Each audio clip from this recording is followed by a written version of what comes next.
Good afternoon, everyone, from King Abdulaziz Racecourse here in sunny Saudi Arabia. My name is Michael Adolphson. We have 12 races to go over today. It's going to be an exciting one. Some young unestablished horses with great pedigrees out there in their 2-year-old races, including in the King Khalid Military Academy Cup.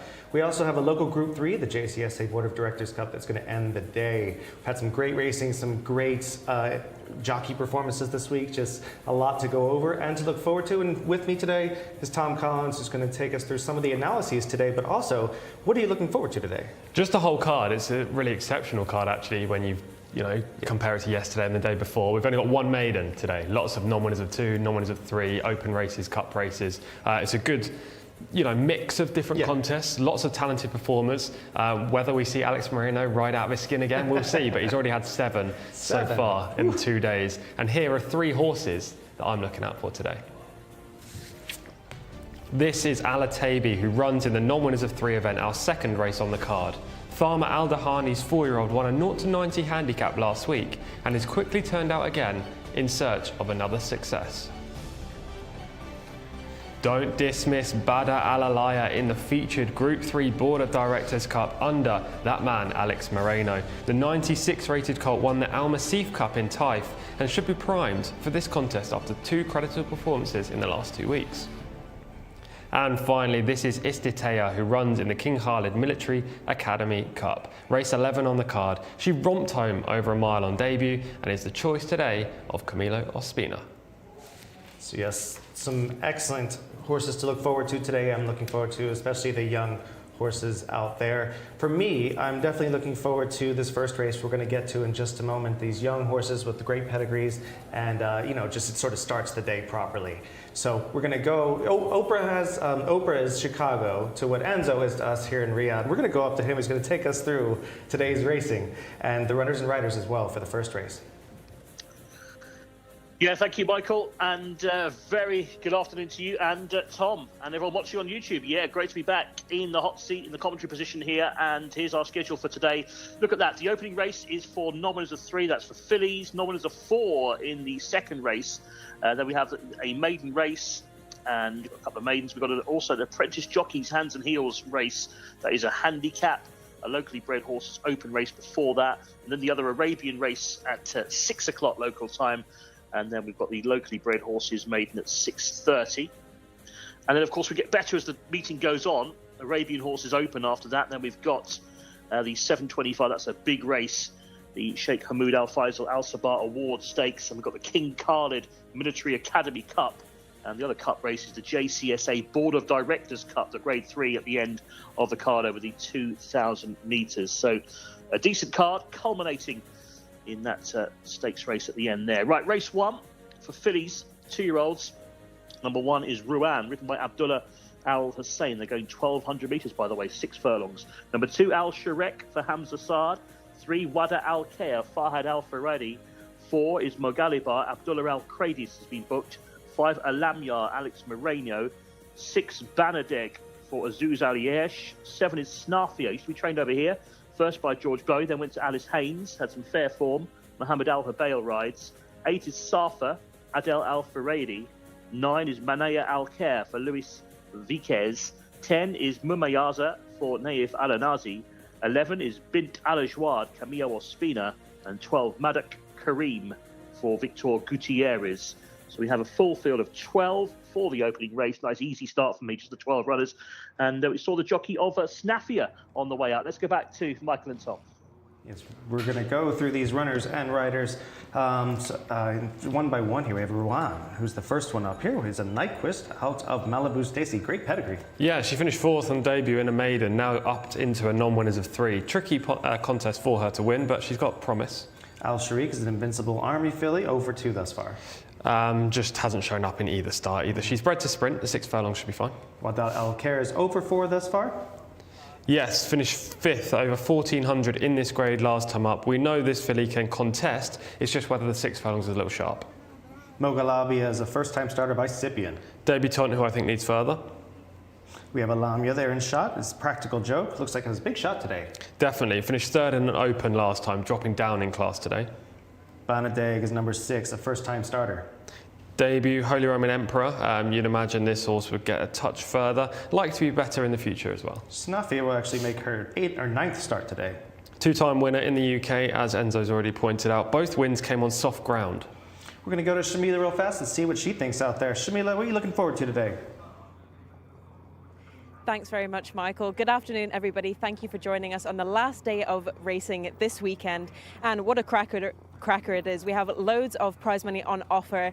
And this first race is really tough, actually. I was thankful that I wasn't in the studio trying to sort this one out. But honestly, it was even harder in the parade ring for me, to be honest. I really like horse number 7, Safina, trained by Thamar Al-Dehani, ridden by Mohammed Al-Hubail. Initially caught my eye in the pre-parade ring before she was getting saddled, just walking around really nicely. I really like the way she was moving in herself, in her skin. It is a little bit of a it's quite difficult to choose these horses first time out here. Obviously this horse was at George Bowie before, rated 78, sorry. However, looking really, really well and impressed me in the parade ring greatly. Considering we have so many horses, I have almost 5 horses ticked down here as looking well in the parade ring. But she is my pick from start to finish, honestly. Horse that I also really like is horse number 5, Alamaya, ridden by Alex Moreno. And I think Alex could have another fantastic day of racing ahead of him as well. And my last pick of this bunch is horse number 10, Mumazia, ridden by Naif Al-Alazi, second last time out, also looking really nice. These fillies almost look like colts, they're so strong. They have them primed and prepped, ready for the racing ahead of them today. But I will be sticking with my initial choice of horse number 7. Thank you so much, Shamila, for that insight. Yes, Safia, that definitely looks quite well out there. For everyone tuning in, hopefully you are on YouTube right now, and make sure you get those comments in and let us know what you think of these races, especially these young horses who can be very exciting. See who you like out there. We look forward to hearing and seeing what you think. We're going to carry on here. We have number 8, Safa, is a 1-for-6, wicked strong. She finished 4th in an open over 1400 last time. This is her first start since Taif, but Adel Al-Faredi, who's been banned for the last 3 meetings, is able to ride today, and he gets the mount on this horse trained by Gaith Al-Gay. We're seeing some spirited action from a bit green there, Rowan. Number 9 is Mani Al-Khair, 0-for-6 thus far, was 4th last time. Super consistent, but in defeat. Yet to break through, lots of placed efforts, maybe another place awaits today. Number 10 is Mumayaza, is 0-for-5, was 2nd last time. Ran okay in that race, that was a maiden, now stepping up against winners. And shot right there, very nicely. Number 11 is Bint Al-Jawad. Oh, it's 2-for-8 thus far, comes off a 3rd place finish. Came in this grade last time, a non-winners of 3. Also finished 14th in the Taif Sprint Cup, so this seems to be the right grade for her. And last but not least, we have Matt Karim, number 12, first-time starter by Inns of Court. Widest draw, just not ideal for a debutant. And shot there, we have number 5 there, that is Alamia, who's obviously a big player here. Comes off a 3rd place finish on December 2nd. This came in an open race. It was a pretty good open race as well. I think the leader is Tajan Anaya, and you know, Hala is also in the field, a horse I really like, making inroads with the noseband red and green silks, who's going to finish 2nd. Alamia follows that runner through and picks up the pieces for 3rd. Look, if I put Hala in this race, I think she would win quite cosily. So the fact that Alamia's been beaten maybe 3 lengths, 2-3 lengths at the wire, suggests she must have a major chance. It's interesting that they brought her back so quickly. I guess they're trying to get this condition out of the way so they can maybe move on. Or it's either desperation or confidence. In shot there, we have number 8, that is Safa. She was first on August 24th when last seen. Yeah, we'll just pick up the footage, and you can see red and white silks, the colours you've just seen Adel Al-Faredi wear, going down to post today. Makes the move on the turn. This was in Taif. You can see the pace held up in virtually all the races in Taif, including this one. And Safa just put away the white stable horse and managed to get the job done. She hasn't run since Taif, which is a little concern for me, but she's quite clearly got a lot of talent. You can see she stays the distance well. This was 1400, now drops down to 1200. Obviously she had early speed in the race to get into the position she was in, so I'm not necessarily concerned about that, but she has to prove fitness. I think that's the biggest worry. Yeah, she's looking like one that must probably just improve upon that actual break, because some horses, when she has plenty of seasoning, obviously, with the 6 starts, but has not run since meeting 45. So she actually had 1 start since that victory. Yes, but that was at the back end of TIFE. So TIFE finished at meeting 54. So that was 3 weeks before the end of TIFE. And obviously now we're on meeting 75. So 30 meetings since she last ran, which would equate to around 12 weeks, around 4 months ago. 3 months ago. I'm interested to see if hopefully we can get a shot of her soon, how Rowan is doing, because on paper she's really intriguing to me, even though there's not a lot to go on with connections. But really, she's about 100,000 pounds. She costed Craven, and obviously Craven's one of the better breeze up sales in the world. So I think that she's obviously well intended, only making her 2nd start and was 4th first out. Interesting sort by Nyquist, and Nyquist right now is doing extremely well. It seems that his book, I guess 3 years ago was extremely was potent. Yeah. Because a lot of this crop is quite good. So I'm intrigued to see what this 100,000 purchase will do. I'm going to take a shot with her, just because she's showing a lot of attitude. Hopefully she isn't boiling over too much. No, actually, she's just got a lot of attitude. There she is in shot. She's just. The way she was acting in the parade ring and going down to post, you would think that she'd be a sweaty mess at this time of day, but she's actually pretty calm within herself. She just seems to have a lot of opinions. Yeah, a buzzed up sprinter is how I describe her. She's very hyped and ready to go. That could be construed as a positive, could be construed as a negative. Depends what you think about how horses should react in the paddock. And her mother, Malibu Stacy, was also a bit to handle. I remember her. She was grade 2 placed and won a few allowance races, ran against some of the best sprinter milers of her generation, and her grandmother Malibu Pier was a multiple Group 1 performer who won grade 2s in the States for Spendthrift Farm, and so she's got the pedigree. She's got the stallion to fire early, being by a Breeders' Cup Juvenile winner. I wouldn't be surprised if she runs well this 2nd time out, and that rail post might prove to be advantageous. She'll need to show speed, but she has shown speed in the past in her previous start. She's facing winners, so if she runs well, that will be a big tick in the box going forward with her. I imagine this isn't the spot that she's expected to win in, but she could go very close if she improves, that's for sure. I'm going to stick with Alamya. She's the filly to beat in here. We've seen that performance where she was 3rd behind Hala and Taj Alanaya last time up. It was a good effort. Alex Moreno's just riding so well this week with 7 winners already. I think he can add another one to that just here. And those who have a little bit more experience, like Snafia, coming in 9th race of her career, 8 races back in the UK for 2 different trainers. Do you think that, what you see so far, whether it's in the flesh or on paper, what are your thoughts on her adapting to Saudi racing? I think she looks okay, but yeah, I always treat these shippers, as I describe them, with a little bit of restraint, I'd say, on the first start on new shores, whether it be UK to US or UK to Saudi Arabia. We see the grass course is looking a touch better, still work in progress. We're about 4 weeks away, 4 to 5 weeks away from grass racing here, I believe, and looking forward to it. It obviously has to grow in a little bit more, but some of those grass races here, especially with how firm it is, it reminds me of home in the States where you get a proper, what we call a proper firm course. You'd never see a firm course in the UK. We call it a road. Yeah, it's not quite a putting green. So, all right. Well, I'm going to stick with number 1, see if Rowan can upset the apple cart here. You're gonna go with Alamya. Alamya, horse 5. And Shamila's going to go with number 7, Snafia. Enzo, how are you doing up there? Who do you like in this race? Yes, I'm going to have to agree with Tom Collins. Whenever I work with Tom, he seems to have a very good day. I must be some sort of lucky charm or something. But the last time I was working commentating, I think he had something like 7 or 8 winners in the card. So look, I'm going to stick with him here. Alamya was the one I liked anyway. On the class drop, Alex Moreno. I saw Snafia run a couple of times, Michael, when I was commentating over in the UK, and I've never been convinced by her finishing effort. There was a race at Newcastle she probably really should have won last year, and she didn't. So I'm a little bit wary of Snafia in the final furlong. I'll be against her, but I'll go with Alamya. Good luck with Rowan, number 1, who's the first one in. Of course, we are in race card order for the draw here. 1,200 metres for these fillies. 2-year-olds.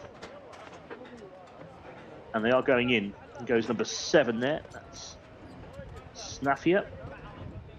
White and green colours.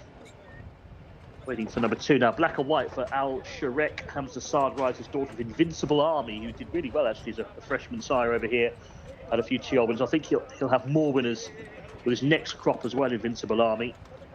The likeable type he was as a racehorse. This is Alamya in the green. Very relaxed, I thought, was watching her in the prelims. And she's gone in quietly. This is number 3, Wadat Al-Khair. Kind of blue saddlecloth for the 3. Waiting for Banadeg to go in. And also Safa, who's in red and white. The others standing quietly. So 2 to load.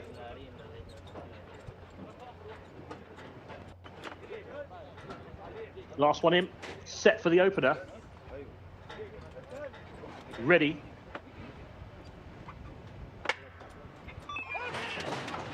And they're off, although Banadeg was very slowly away, and also awkward out was Madat Kareem from the outside. So Madat Kareem turned right, leaving the stalls, and the one who was asleep in the stalls was Banadeg, who trails them early doors. Good speed from Snafia, and also up there is Alamia. Those two were towards the inside. Wada Al-Khair in the red colours, the yellow of Mumayaza with the breast girth up on the outside in 4th. 3 lengths back to Safa, and then the black and white of Al-Sharek, and they're followed wider out then by, in the green and white colours, Madat Kareem trying to make up the lost ground. Then comes Manaya Al-Khair. Blue and white of Ruan is well back at this stage, and then comes Mogalibar, and last at the moment is Banadeg, who's almost tailed off.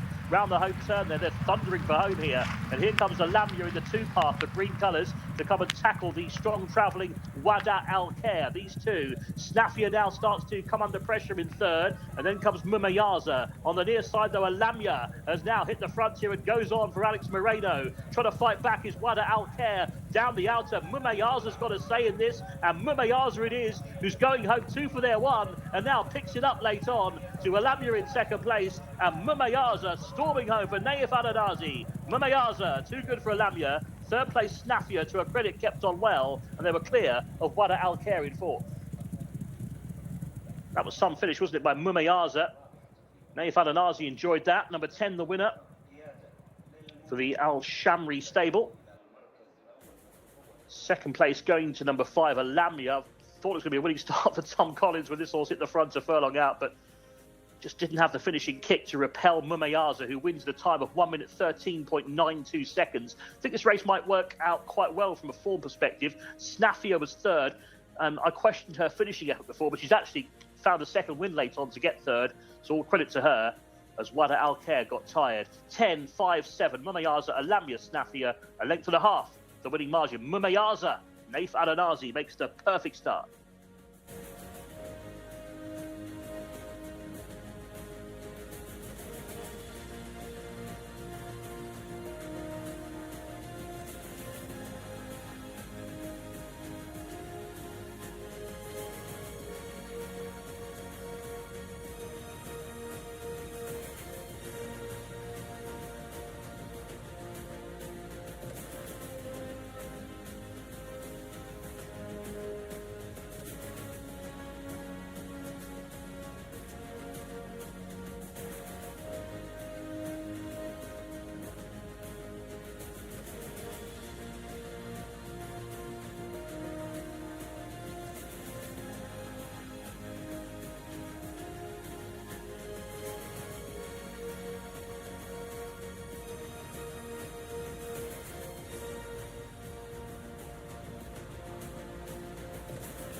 Well, it's always a good day when we get to speak to Naif El Anazi, and straight off the bat, first race comes in at a winner. And I don't want to blow my own horn, however, the 3 horses I mentioned in the parade ring as looking good were the first 3 home.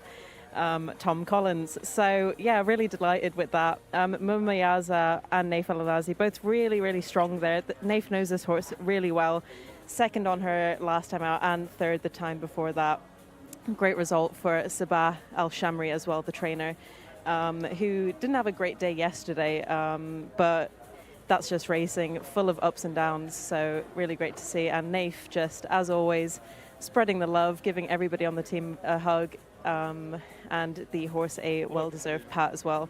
So this 2-year-old filly is by a sire called St. Patrick's Day out of a mare called Devil in a Dress, which is also a fantastic name for a mare, but cannot wait to speak to Naif El Anazi to see what he made out of that race. We're just walking over to him now while he puts his helmet back on. Congratulations, Naif. What a good start to the day. Thank you, Shimi. Thanks, God. First race today with win. Thanks, God. And you know this filly really well. You were second on her last time out, third the time before that. What was different today? Yeah, Shimi, actually, this fast filly, last time she came in second, like this race also, open race. Thanks God today, the trainer told me, not coming same all the time, I go front. He wanna, the filly maybe come 3 or 4. I come in step by step. From the 400, I know my filly, she's well, but you know this filly maiden with open race. Thanks God about this win, Shimi. Do you think she could be strong for the rest of the season as well? I think so, Shimi. This filly, I think she have a perfect heart now, you know. Before the races, before she scared little, but now more better. And it's a great result for the trainer Sabah Al Shamri as well. Yeah, congratulations for my brother Sabah. Thank you, Shimina. Thank you so much. Thank you. All right. Thanks so much, Shimmy. That was fantastic. A nice little, great little piece of insight from Naif telling us, this one's obviously improved and stepped up in a considerable way today. Yeah, it was definitely a positive performance from this filly. She was only rated 68 coming in. She's beaten a filly in Alamia who's rated 88, so she's obviously improved. I don't think Alamia ran to that mark, I have to say, but you can't take anything away from Mumayaza, who was wide on the track. She had to come from behind the pace. You can see she's in a stalking position here, swings wide and just tries to pass these front 3 runners. The pace held up, as we've seen in the majority of first races on the card this week and last. I was obviously disappointed Alamia couldn't hold on, but I think she maybe lost the race on the turn when she didn't corner very well. Yeah, and obviously this one, the winner kind of got, not shuffled back, but it had to go a little bit wide, as you said, coming for home. And a lot of horses that kind of are stuck out there in a 3, 4, and 5 path, losing a bit of ground, don't make up what she did. I was very impressed with her ability to sort of close in at that point. She broke very well, as you can see on the outside there. Already a length clear at this point, but 3 horses that did not. Yeah, exactly. Naif wanted to take a pull. One of those that missed the start was horse 12, Mad Kareem. Just badly missed it on debut. And Bint Al Ajwad was quite slow out of there as well. The 2 on the outside, and there was one down on the inside of his Banadeg was very slow out, the slowest of all. Yeah, at this point, Alamia I thought was in the perfect position, but Alex just couldn't get her to switch leads, and she was hanging out on the turn. Alex was basically riding with one hand at this stage, trying not to hamper Snafia on the outside. All the way over on the left side of the saddle. Yeah, the horse, she was on the wrong lead. She wouldn't turn properly. I think she probably lost the race here in the green silks we're talking about. And here's Naif. He saves as much ground as he can and then has to tip all the way out. He weaved in and out, didn't he? He was trying to just save a couple paths of ground. And even though there's a bit of camber on the turn here, you still have to save ground when you're going around a bend. Comes home really nicely here. I was just impressed with his ability to get this horse home after losing a bit of ground. Yeah, I think the best filly may have been second, but I don't want to take anything away from Mumayaza. She's run a good race and she's taken another step forward. You've seen, if you go back in her career path, every single race she's improved, from debut to second start. Then she had a little break and she kind of produces similar effort, maybe a small step. But recently, since she's come to Riyadh, she's been a different horse, this Mumayaza. So what you're saying is the horse that you selected was the best horse, even though it didn't finish first? Not because I selected her, but I feel like there was a proper excuse as to why. She maybe lost a little bit of energy, a little bit of ground around the bend, and that... She had valid excuses. Yes, exactly that. And she wasn't beaten too far at the wire. No, this was, I thought it was a nice little basically a lid opener to the day where we could see some young, impressive fillies, or at least ones that have a little bit of a future. Obviously, the 68 on this filly on Mumiaza is going to rise a bit. Yeah, for sure. It depends how the handicapper thinks Alamia ran, because if he thinks she ran to 88, then Mumiaza is going to get a hefty rise in the weights. But I don't think Alamia ran to 88. This is. I mean, we'll come back to that, but I have some thoughts for you, definitely. But congrats to the connections of that, especially Nate for being so forthcoming in the interview with Shimmy. We're going to move forward to race 2 and go up to Enzo, who's going to take us through the runners and riders. Will do, Michael. Thank you. Yeah, number 1 is scratched here. Assad. This is a race for nominals of 4 lifetime colts and fillies in action here. Older horses as well allowed to run a few geldings in the race. Number 1, Assad, is out. Number 2, Infrared, heads the runners. Naif Adanazi looking for the quick double of this pivotal colt. 3, Manhattanville for Abdullah Al Fayrouz. 4 is Yin Yang, Fawas Wanas. 5 is Boynton, Mohammed Al Nefsi. 6 is Torquay for Ahmad Al Shra. 7, Emblem Game, Ayad Al Tarizi. 8, Alatabi for Ricardo Ferreira. 9, Al Mustarad, Ahmed Al Azari. 10, Van Tutar for Rakan Al Abeid. 11, Amarillo Gold, Camillo Ospina. 12 is Guillavant, used to be trained over here. Abdullah Al Hussein ran quite well last time. 13 is Coco Kabbalah for Nawaf Al Madiani. 14, Tell Me All, Louis Morales. 15, Star Horse, Alex Moreno. 16, another horse used to be trained in the UK, Consensus de Vega, Adel Al Faradi. 17, Meshayel for Mohammed Al Hubail. 18 is HMS Endeavour, Abdullah Al Krades. 19 is Queen's Ayot for Mohammed Al Nassar. 20 is Groom, Abdullah Al Ajmi. And the reserve that runs, by the way, the first reserve gets in, takes stall 1 as well. Rosie's Return runs, the son of Cityscape. Mohammed Al Daham will ride, comes out of gate 1, Michael. All right, thanks so much, Enzo. We're going to go through these and sort of figure out of this group of 20 whether or not we can pick a winner. Hopefully. There's number 2 who's going to start the horses here. It's Infrared. It's 3 for 25 thus far. Comes off an 8th place finish by Pivotal. He's been running in a lot of open races recently. His last win came back in meeting 36, where he ran a 0 to 85 handicap. Came over this trip, so we know the 1400's fine. It's just whether he can win against these previous winners. Number 3 is Manhattanville. 2 for 7 thus far. Comes off a 16th place finish. Another horse that used to be trained in the UK, had a long break since his last start, meeting 28, where he finished just 16th. Hasn't seemed to progress since he's moved to these shores. Yin Yang is number 4, looking for a bit of balance. Comes off an 11th place finish. Ex-Brad Cox trainee, this filly. She has plenty of speed. I imagine she'll go forward. She finished 11th in an open race on a Saudi Arabian debut. We'll have number 5 in there in just a second. Former Charlie Appleby trainee Boynton. By More Than Ready, he's a 9-year-old now. He has 3 wins lifetime. Yeah, a really admirable 9-year-old, this gelding, but he's not the force of old. Torquay is number 6. 2 wins from 3 runs locally, 15th last time. Last week's run was just too bad to be true. He should come on drastically from it, given he had a break prior, but I can't support him on the back of that. There he is right there. Definitely looking like he... I don't know if he would say he needed a little bit of condition, but he's definitely not standing out in the crowd. Right behind him, you see there, that is Emblem Game, is number 7. He's 2 for 35 and was 10th last time. Another horse that ran just last week. This season, he hasn't been at his best. He had a lot of quick-fire runs in the middle part of the campaign, end of Taif, start of Riyadh. Far from prolific as well nowadays. Coming off a victory is number 8, Alotabi, who has 3 wins lifetime. Debatably the horse to beat, won a 0 to 90 handicap last week, had the ideal trip throughout the race, but Thama Al Dahani's had a great record at this track recently, and Sheikh Abdullah Al Malek Al Sabah, whose green and white silks we see on board the jockey Ricardo Ferreira there, has had numerous big race successes. We're going to go to Shamila, who's in the parade ring with an up-close and personal view. Shamila, who looks good out there? Of course, I had to go with horse number 20, Groom, ridden by Abdullah Al Ajmi, rated 97, But honestly, one of my favorite horses in training here in the Kingdom of Saudi Arabia. I can't not choose him. He just looks stunning. Every time he walks into a parade ring, he walks around like he owns the place.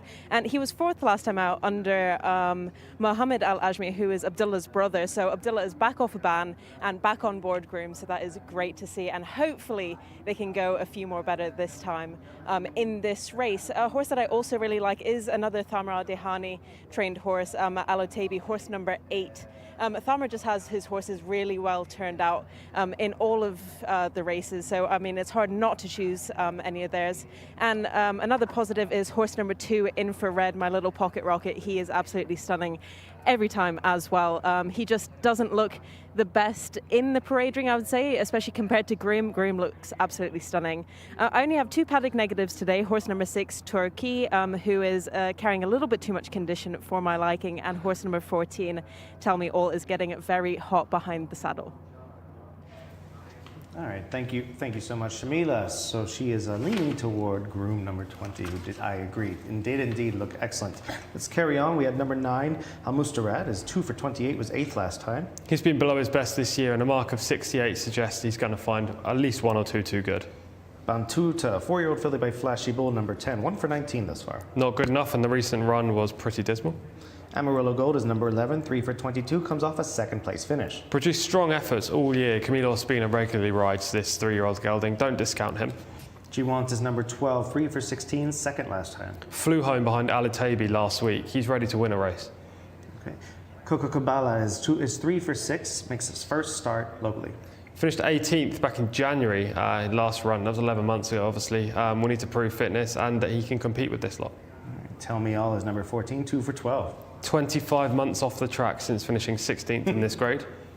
Wow. Star Horse is number 15, ambitiously named, is 3 for 19. Just been below par in the last 2 weeks, but Alex Moreno rides. Consensus de Vega is number 16, 2 for 15, comes off a 5th place finish. That came in the same race as Giaront, who ran 3rd, and Alatabi, who won the race. So she's got plenty to find with those 2. Number 17 is Meshayal, 2 for 96. Runs every week, this colt. He's had plenty of chances. He'll be a veteran soon with the 100 races. The brilliantly bred HMS Endeavour is 2 for 8 and comes off a 12th place finish. Just failed to replicate the UK form so far this year. Queen Ziyad is 3 for 4. Hasn't been seen for a long time, since week 9. Sorry, 3 wins and 4 runs. Then we have number 20 is Groom. Yeah, a good horse. I think he's the best looker as well. I agree with both of you. Just a tough draw. That's the only negative. If he was drawn inside or even a middle draw, I would select him in this race. Yeah, I think that's another one of the issues. One more, we have Rosie's Return, number 21, 2 wins, 11 runs, 18th last time. Barely beaten a rival so far this year. Showed some form in the UK. Seeing shot there, that is Alotabi, who was first on November 25th, and this got a perfect trip, always up with the speed, green and white silks, put this race to bed. Watch out for a horse called Giawant, who runs home in the black colours, back in the pack for a place. And there, you know, this is a good effort. Consensus de Vega's the other one in here that's running again today. He's in the yellow, he's in the bright yellow silks in the middle of shot, finishing 5th. Giawant is in the black, surging through in the middle as well. So Alatabi holds those 2 on this form, but it's worth noting that he had the perfect trip through the race. Giawant didn't.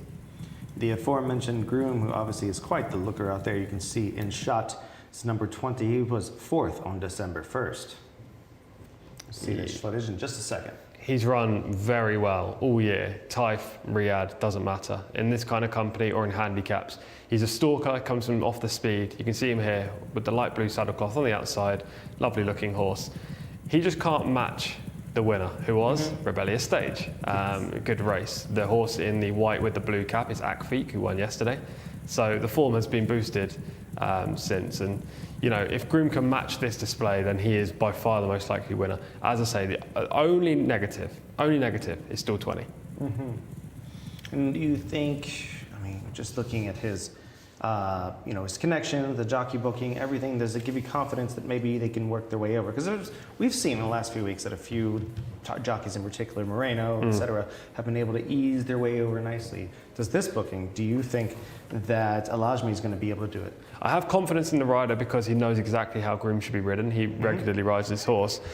However, it's the way the groom runs, being a stalker, not being on the speed or a hold-up horse, it makes it very difficult because lots of horses inside him will have similar tactics. He'll need a little bit of luck to get across and not be forced wide on the bend. If that happens, if he's maybe 2 or 3 wide and gets a good trail through, then I expect Groom to win. But I've got to take him on because I'm not super confident that that situation will occur. Yeah. Alatabi's the most likely winner, but I'm going to go for Jcsa. Just absolutely flew home in that race behind Alatabi, major eye catcher. Do you think in that case, obviously he was second to a horse who had the run of the race, had a perfect setup. Yeah. Do you think that if he had, did he have anything in his run of that race that affected him, or is he just a closer that needs things to go his way? Both. He is a closer that needs things to go his way, but he got stopped at the top of the straight. I'm not saying it would have changed the result. Alatabi would have won, but you know, Alatabi got the perfect setup on the shoulder of the leader and kicked clear. Maybe that doesn't happen for Alatabi today, and with a full field of 20 runners, there's a good chance there's going to be a contested pace. So if there is any kind of collapse, Jcsa will stay on and pick up the pieces. If not, he will probably finish in the top 4 anyway, and I'll be happy with that kind of performance from him. Thoughts on Amarillo Gold in here? I thought was an interesting one, just with consistency, throws a good race every few races. Yeah, he's another that you cannot discount. I didn't mention him in the 3 most likely winners, but he would probably be the 4th on my list just because he's been running so strongly all year. Bit in and out, but that's because he runs very often, and his trainer Nasser Fawaz tends to put his horses in different spots. So Amarillo Gold's faced stronger opposition, weaker opposition than this, hence why his form figures are a bit up and down. Camilo will have to get this horse into a nice position. Amarillo Gold is a gelding that wants to go forward in his races. If he can get to the front, then he's a threat. All right, you're going to stick with Jcsa. Yeah. I'm going to give Amarillo Gold a shot here, and Shamila's with Groom. We're going to go up to Enzo for the call of the race. Thank you, Michael. Yeah, looking forward to this one. Yeah, Guillavant was on my shortlist after his eye-catching run. I called that race last time. He ran on really well that day, and he'd have a chance here. I think he's actually in better form over in Saudi than he used to run over here. Groom would have a great chance, I think, if drawn somewhere in the middle, but as you were discussing there, stall 20 of 20 is going to be difficult. The reserve has stall 1. Rosie's Return has got the dream draw really on the inside if good enough. The rating suggests she's got a bit to find. Runners are going in. It's 20 runners then, going 1,400 metres, the long sprint, 7 furlongs for this race for nominals of 4. That's Boynton who's gone in that very light green jacket. And Madame Nefsi. We're almost set here, I think. Last one coming in. Race 2, flag goes up, starters ready.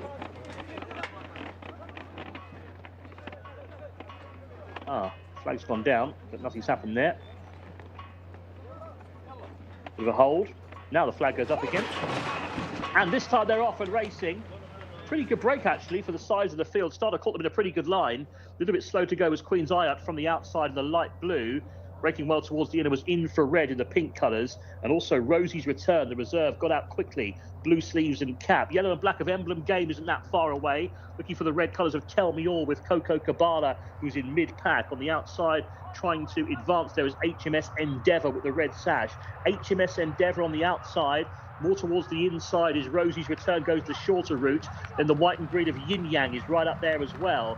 In 4th place is Tell Me All in the red jacket. Then behind those is Star Horse, who's racing a bit wider out. Then comes Consensus de Vega, looking for some of the big guns. Guillavant is a bit worse than midfield at this stage. Alatabi is on the move, out wide in the white and green. It's about 7th or 8th, but is on the move.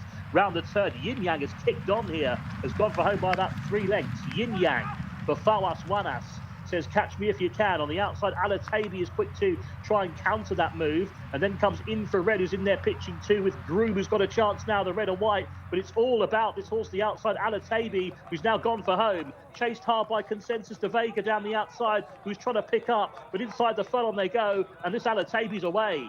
Won last week, Alatabi, looking good for another win here. Alatabi, Ricardo Ferreira is going to win this with a bit in hand. Alatabi is too good for the others. Consensus de Vega, I think, 2nd. Oh, it's close for 3rd, isn't it? About 4 across the track. We'll leave that to the judge for 3rd place, but this was a runaway winner. Alatabi. Action replay from last week then for the Alde Hardy stable. Ricardo Ferreira on board this in-form acclamation colt, and he's absolutely ripped them to pieces here in the end. showing a smart turn of foot. 1 minute 26. He was one of our menu horses as well, wasn't he, Alatabi, after his recent success. 1 minute 26.45 seconds your win time. Second was number 16, Consensus de Vega in the yellow. She's ran well again without winning. And third, it was Guillavant who got third in the end, just in the middle in the black and red, ahead of Groom far side and Star Horse this side. It was tight, wasn't it, for third? It's 8 Alatabi, 16 second, Consensus de Vega, third 12 Guillavant.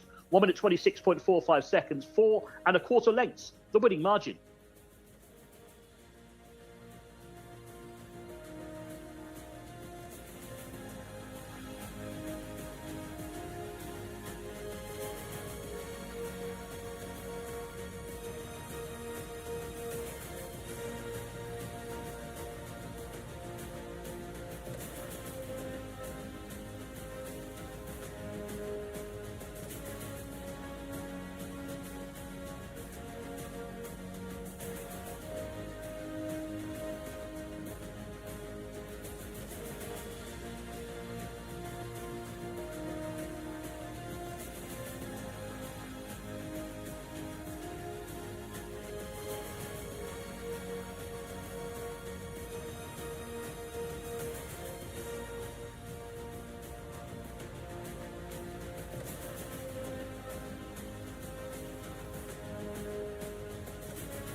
He doing all alone. Good horse. I think favorite is the race. Just I drive. Thank you.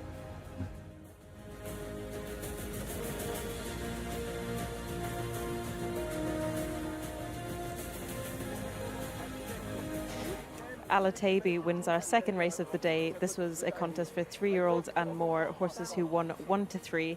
So now that Alatabi has 4 wins to his name, so the Thamar Al-Dihani connections will be absolutely delighted with that. Not only did he win the big race yesterday, but winning this valuable race as well today, worth 125,000 Saudi riyals. This 4-year-old colt is by acclamation out of Lady of the Lamp, came out of stall 8. Really impressive run, absolutely ran away with the race in the closing stages there, with horses battling in behind him to get those placings. Really unfortunate for Groom. I think that if he wasn't in stall 20, I think that would have helped an awful, awful lot. But as we can see here, Ricardo Ferreira just posing for a picture with all of the connections, trainer and everybody else involved in the stable. So you can see how much these wins mean to them. And it's really great to see. And it'll be our second time, I believe, talking to Ricardo Ferreira on the channel.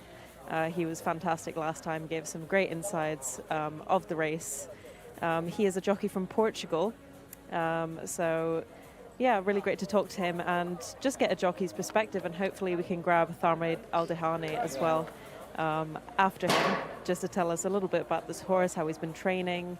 He is rated 91, so a class above the other horses, Thamar and Ricardo, just having a little chat there. And I think Thamar really likes Ricardo. Ricardo, congratulations. Thank you so much. Tell me a little bit about the race. You were running away with it in the closing stages. So the trainer tell me, normally this horse is favorite this race. Just tell me for travel. Good. He tell me for go inside, but no chance. I wait my moment outside for horse breathe good, because he have good speed for Finley.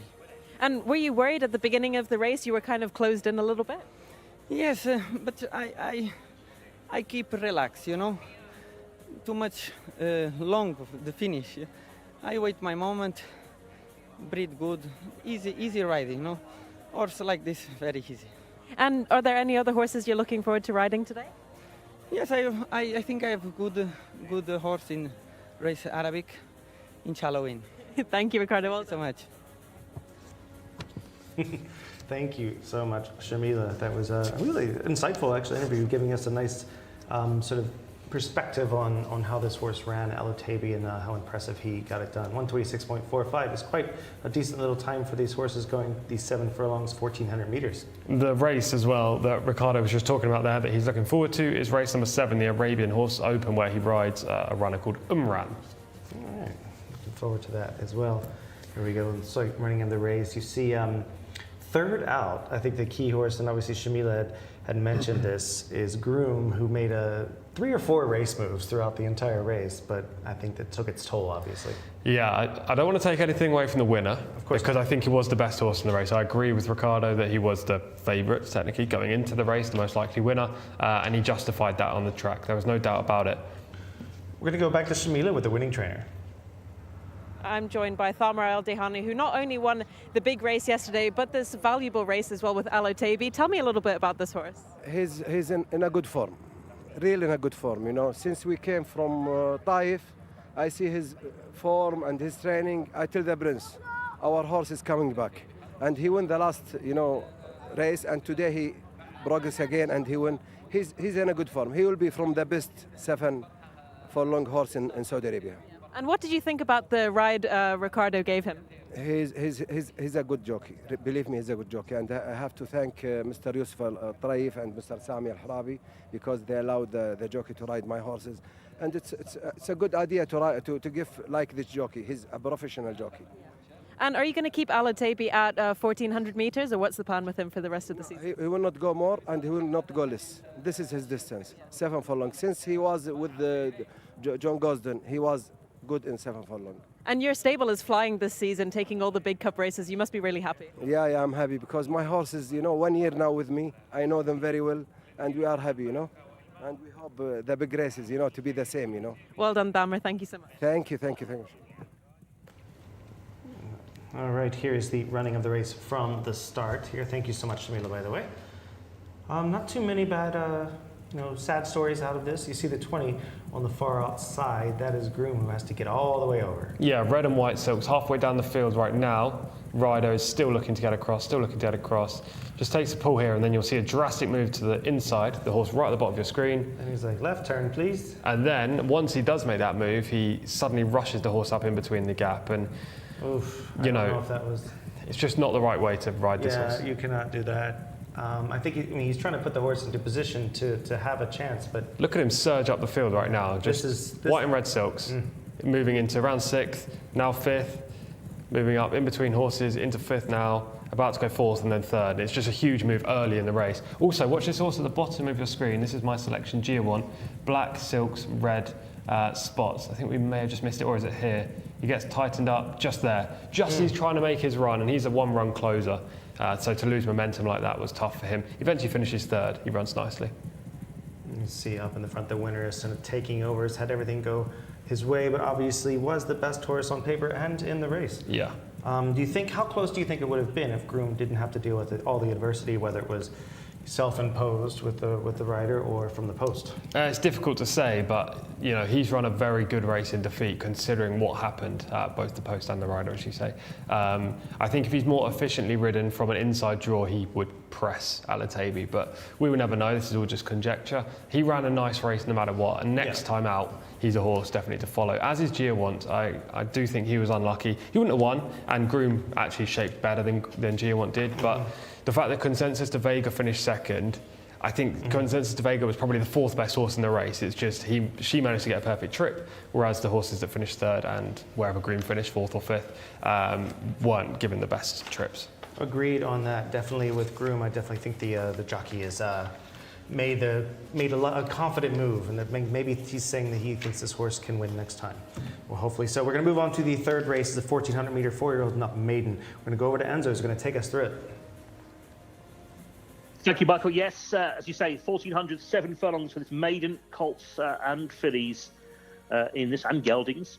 Full field, reserves don't go, so 20 runners. Number 1 is Motarak for Yasser Al-Bakawi, 2, Satam, Abdullah Al-Saidi, 3, Sanjura, Fahad Al-Faradi, 4, Balaye for Camillo Ospina, 5, Ainan Al-Majd for Mohammed Saeed, 6 is Sarajevo for Mohamed Al-Habib, 7, Nad Fassan, Hamza Saad, 8 is Stop for Thurb Altamat.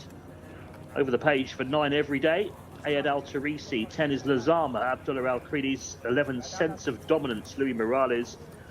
12, Zamar for Ahmad Al Azari. 13, Al Sahuk, Mohamed Al Hubail. 14, Fast Start, Ali Al Matib. 15, Cresta de Vega, Alex Moreno. 16, Al Ray Al Sadid for Victor Gutierrez. Over the page to find 17, Waj Al Shams. Nayef Al Anazi looking for the double. 18, Kerbash for Abdullah Al Khredis. 19, Al Mahabani, Eddie Castro. And 20, Watani Steele is ridden by Adal Shamari. So we've got a full field. Reserves don't go. 20 of them for you guys to have a look at in the paddock ahead of our third race. Definitely a lot to look at here. Looking forward to it. And a lot of horses with some with no rating, and some with all the way up into the 80s. It's going to be an interesting spot here for you. Yeah, it's a tricky race. We've seen a couple of these run to a good level. We've seen plenty of them not run very well recently at all. And there was one horse that we saw on the way walking down here before we were on air that looked an absolute picture, and that was a horse called Sense of Dominance, who's in this field and hasn't yet run in Saudi Arabia. So it's an interesting race. And he is a son of Mohammed. We'll get to him in a minute. There's Mokhtarak. Number 1 is 0 for 2 thus far, and he's a 4-year-old colt by Dr. Nomad, who was 17th last time. That came in a 2,000-metre maiden. Takes a big drop in trip. I don't really know why they tried that 2,000-metre test. Ace Samat is 0 for 4 by Pablo. Facing improved opposition today based on what he faced last year. He was 6th when last seen 11 months ago. Sandura is a War Command 5-year-old mare, 0 for 12. Plenty of chances to win without success, but she's rated 72 and she's finished in the top 5 on 3 occasions this year. Balea is 0 for 3, was 7th last time. That came over 1,800, another horse in this race dropping down in distance. Camilo Ospina rides. Anan Al Majid, a 7-year-old horse, 0 for 22. Plenty of chances, 7-year-olds and maidens are not my way. Sarah Avo is 0 for 10, 6th last time. Yet another horse dropping down in distance, 2,000 metres on the return when 6th, faces better opposition. Great name. Staub, Fast Company 4-year-old gelding, 0 for 13. 2 Riyadh runs, not that bad, midfield on both occasions. Needs to get back to the form of meeting 43 to have a chance. He also needs to look a little bit better in the lead up here. Number 9 will be in shot in just a moment. That's going to be Every Day by Cable Bay, who's been quite the useful stallion. Yet to show talent though, this horse. Meeting 43 ran it okay, finishing 4th, but was 1 place behind Stop on that occasion. There he is, looking a little bit hot under the girth there in his hinds. And also, not the greatest looker in the parade ring. Number 10 is going to be Lazama, who's going to be in shot in just a moment. 0 for 12 by Al Sheeb. She's yet to show anything in her 2 Riyadh starts, looking around in the prelims, as you can see, very aware of her situation, circumstances. Very interested in the camera, for sure. We're going to see a really good looker here in just a moment. Hopefully he didn't sweat up in the meantime. He was good looking earlier. Yeah. This is number 11, Sense of Dominance for Prince Sultan bin Michelle's Black, and Attractive Silks by Mohamed, the talented Tappet. I can't tell if he's sweaty, if that's just glare. He's a little warm, yes. He's on his toes as well. He knows he's coming up into a race. He's an interesting horse in this field. It's his first run of the year in Saudi Arabia. Cost 170,000 at the sales. Represents Leading Connections too. All right. Interesting looking horse. We'll see how he does in here.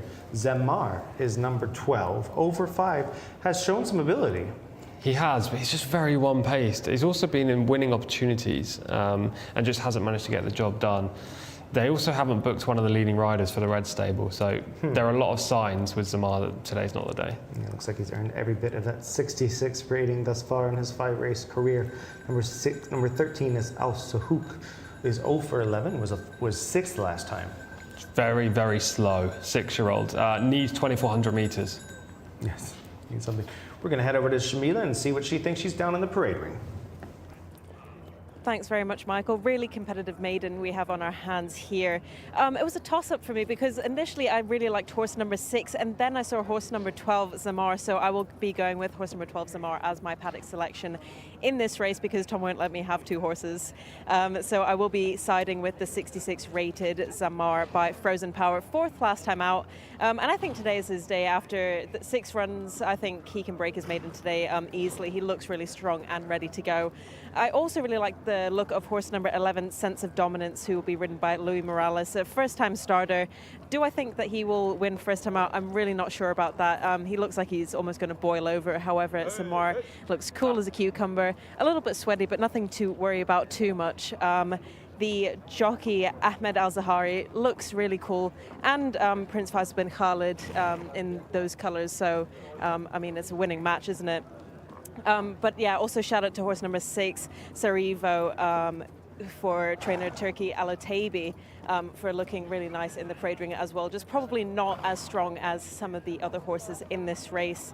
As for paddock negatives, there was only one paddock negative which I have failed to note down. It's horse number 9, who was getting very, very sweaty in the preliminary stages. Hopefully he doesn't boil over before they get down to the start. But the jockeys are just doing one last turn here in the parade ring before heading out down to the stalls. All right, thank you so much, Shamila. There's number 15, Cresta de Vega, who I thought was interesting, just in terms of fitness here, but comes off a 10th place finish, 0 for 4. That come over 2,000 as well. Another horse dropping down in distance. With him, though, I think the drop will help. Al-Raya Al-Sadid in shot there is 0 for 13, 7th last time. Inconsistent so far this season. Waj Al-Shams is right there, 0 for 12, kicking up a little bit there, getting on his toes. Best runs over 2,000 metres or 1,800, yet another horse that seems to want a stamina test. Kerbash is 0 for 32. Way too many chances to support in this race. Move to number 19 is Al-Hamar Habani is 0 for 22, 6th last time, 2nd the time before. Place candidate, very one-paced. Alex Moreno could have ridden this horse, but opts to ride Cresta de Vega instead. Can anybody finish in this race? We're hearing a lot of one pace. Exactly. Number 20 is Watani Steele. We see how she got her name. Rated 25, not for me. I got 30 on my sheet. Oh, it's gone down I've got 5 pounds. 0 for 7 thus far. That's too bad. That's too bad. We'll see if somebody can show 2 paces at least. Well, the only horse we didn't see was the horse I liked in the race, number 14, Fast Start, horse 14. Hopefully that horse is running. I didn't even see him, but I presume that they may have just skipped over when we went to Shamila. I'll talk about him now just in case he is running, but yeah, this horse finished 3rd in a 0 to 85 last time up. Showed good speed in the race. There's what you're looking for. Fast Start used to be... Did he have a second speed? Not really, but he's by Dubawi. He used to be owned by Godolphin. He's a pretty talented horse, Fast Start, and albeit he didn't show it back in meeting 62, he showed... There he is, right now. There we go. Yeah. He showed up for a long way last time, meeting 66, and a similar performance in a race like this that is just full of horses that want much further than 1,400 metres. I think he can just dominate from the outset. Out of Certify, I believe won a couple of Group 2s in Dubai for Charlie back in the day. Yeah. She was, I think it was the Balanchine and the Cape Verde. She won. She was quite useful, and I think she became a bit of a broodmare as well. Have to confirm that. But yeah, you got some choices there to choose from, obviously, and you're picking number 14. I don't know. I think I'm leaning toward Cresta de Vega right now. I don't hate that. Just because the horse just looked dead fit out there, and shocked me that the horse is only making its 5th start. So could be or 5th start locally. This is Fast Start last time. This is why I liked him. He was up with the speed. He was 4 wide round the turn, and he puts away all of the other pace setters on the inside. Yes, he gets worn down late by 2 closers, but he fared best of the pace horses, and that's crucial. Today, there shouldn't be 4 across the track for the lead, given all of this field are stayers, and the majority are very one-paced and want to come from mid-division or plug on late. So hopefully, Fast Start will get his day in the sun. And just a confirmation, Fast Start is actually he's a half-brother. Certify actually won the Phillies Mile at 2. I forgot about that.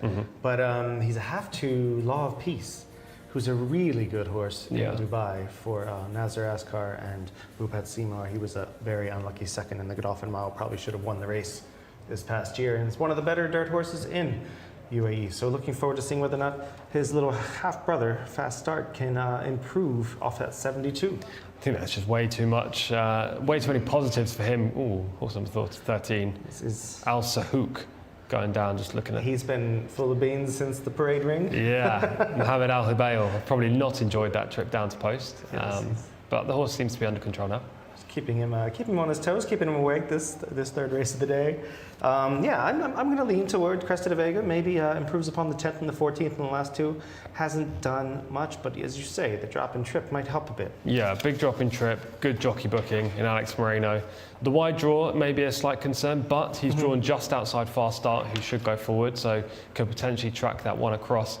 If there were three in here that I think have winning chances, and believe me, this is wide open, so don't just think these first three that I'm going to mention are the three that finish first, second and third, just the opinion. There would be Fast Start, Cresta de Vega, and the other one is Sense of Dominance, just because this Mahayman colt could be anything and look to picture. You know, we haven't seen him this year. And I want to see him, I'd like to see him in the shot if we can at some point, because... There he is, just, well, we can't really see because of the stalls, but number 11. From there, I don't see a lot of shine, so it's not like he's sweating up too much, and a lot of lather either. So that would be the worry, whether or not they go from being a little bit hot and on their toes, a little frustrated that they're in the parade ring, to once they hit the track, sometimes they cool down even and their heart rate goes up. Yes, exactly. Hopefully he's settled, because it'll be interesting to see how close he goes. He's not got a mark in this race. Obviously he hasn't run enough times to get a handicap mark, so hopefully he can produce something and give us some hope for the future. I would like Fast Start to win, but if there was one horse to maybe top him, Sense of Dominance would be the one I would like that to be, just because then we might have a proper horse on our hands. And we have the dam there, Figuretta, for Sense of Dominance, is a really useful South American bred sort that maybe that's where he gets his hot blood. Yeah, maybe. Definitely. Also, Mahayman had a few attitude adjustments when he was running. He was a tappet, and they naturally, as I mentioned many times, tappets can be very tough. But yeah, I'm gonna give Cresta de Vega the fitness tip on that. I just think the horse looks extremely well and ready to go. I think the silks are a little aggressive, but other than that, and obviously obviously Moreno's in the saddle, so give it a chance. Lope de Vega cutting back. Shamila is sticking with Zamar because she can only go with one horse today. Yeah, well, I'm not happy with getting multiple horses in one race. I mean, if that's the case, I'm taking all three of mine. But no, just one horse. That's all you can do. So you are sticking with horse number 14, Fast Start. I think he's most likely winner. Hopefully he gets to the front. Hopefully there's not a contested pace. If there is, maybe one of the stayers will overcome this drop-in trip. But I think if Fast Start can repeat that run that we saw a second ago, then he's got to have leading claims. All right, well, we'll head up to Enzo, who's going to take us through the load and the running of the race. Enzo, who are you leaning toward in here? A couple I liked in this race. Obviously the one Tom mentioned, Fast Start, 72 rating sticks out. The other horse that had a good race was Sanjura. I thought might run all right, the filly. I think she's got a good draw in 3, but yeah, she's had a few goes now. This is another difficult maiden, isn't it, on what looks a tricky start to this card. We've got the higher class races obviously later on. They are about to start loading up. Again, the full field. There's number 17, Waj Al Shams, who's got that hood on already. He's in the black with the light green chevron. Also wearing a hood already at the start. There was 12 Zamar. They put the hoods on quite early here at Riyadh. Thought this horse looked quite well. Al Rai Al Sadid, Victor Gutierrez on board here. We've got the first 5 or 6 in now, so we are making some progress with the loading up situation. This is number 4, Balaya. He's very relaxed in the prelims. Camille Spina rides his daughter of Sleeping Indian. He was a proper 7 furlong specialist when he used to race over here. Horse 2 is Ease Satam going in now. 20 at the back, that's the low-rated Watani Steel. It's kind of a steel grey coloured horse. Let's see where he got his name from. Not too many more left to load. 1,400 metres for our third race then. This is Every Day. It's in the red and black. Not the biggest of horses, that one. 6 has got a bit of size about him. Sarajevo. He goes in. Sensi behind the saddle there with him. She's a strong looking filly. Waiting for the last few. Now this is Lazama, one of the fillies in this race.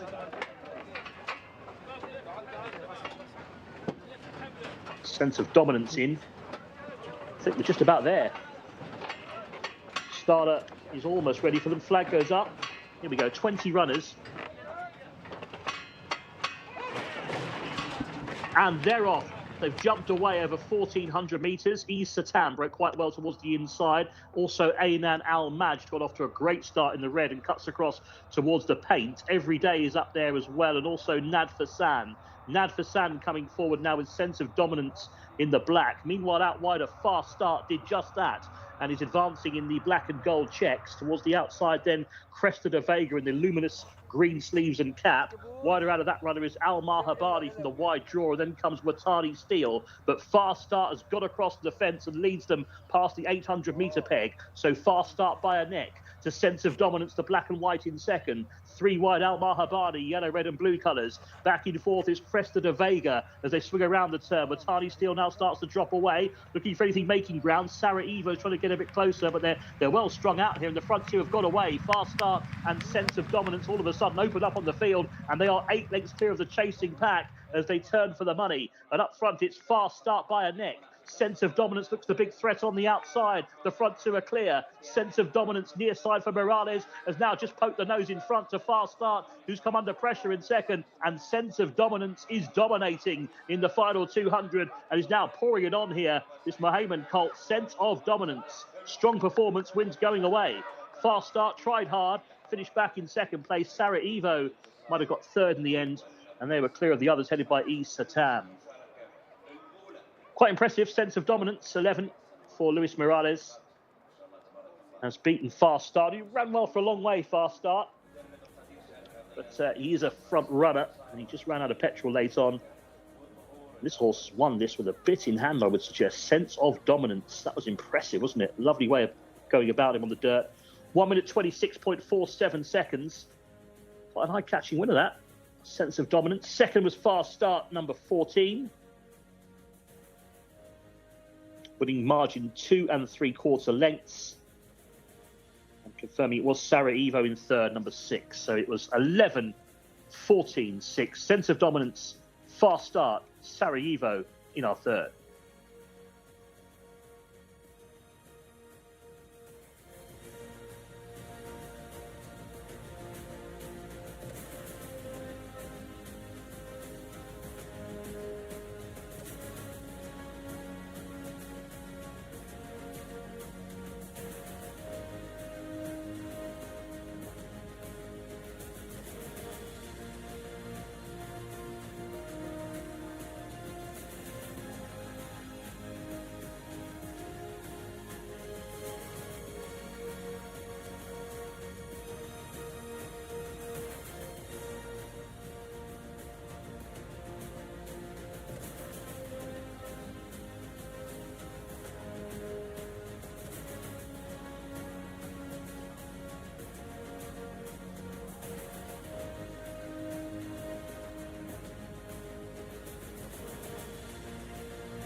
Good race. Alhamdulillah. Alhamdulillah. Thanks to Prince Sultan bin Misha and Abdulaziz, to bring some horses to compete here, inshallah, in the future. Tell me about the race, Louis. Yeah, nothing special. He broke on top. He wants to go on the lead, but I just wait a little bit till the last 400. And he responds as a good horse. Alhamdulillah. Thank you.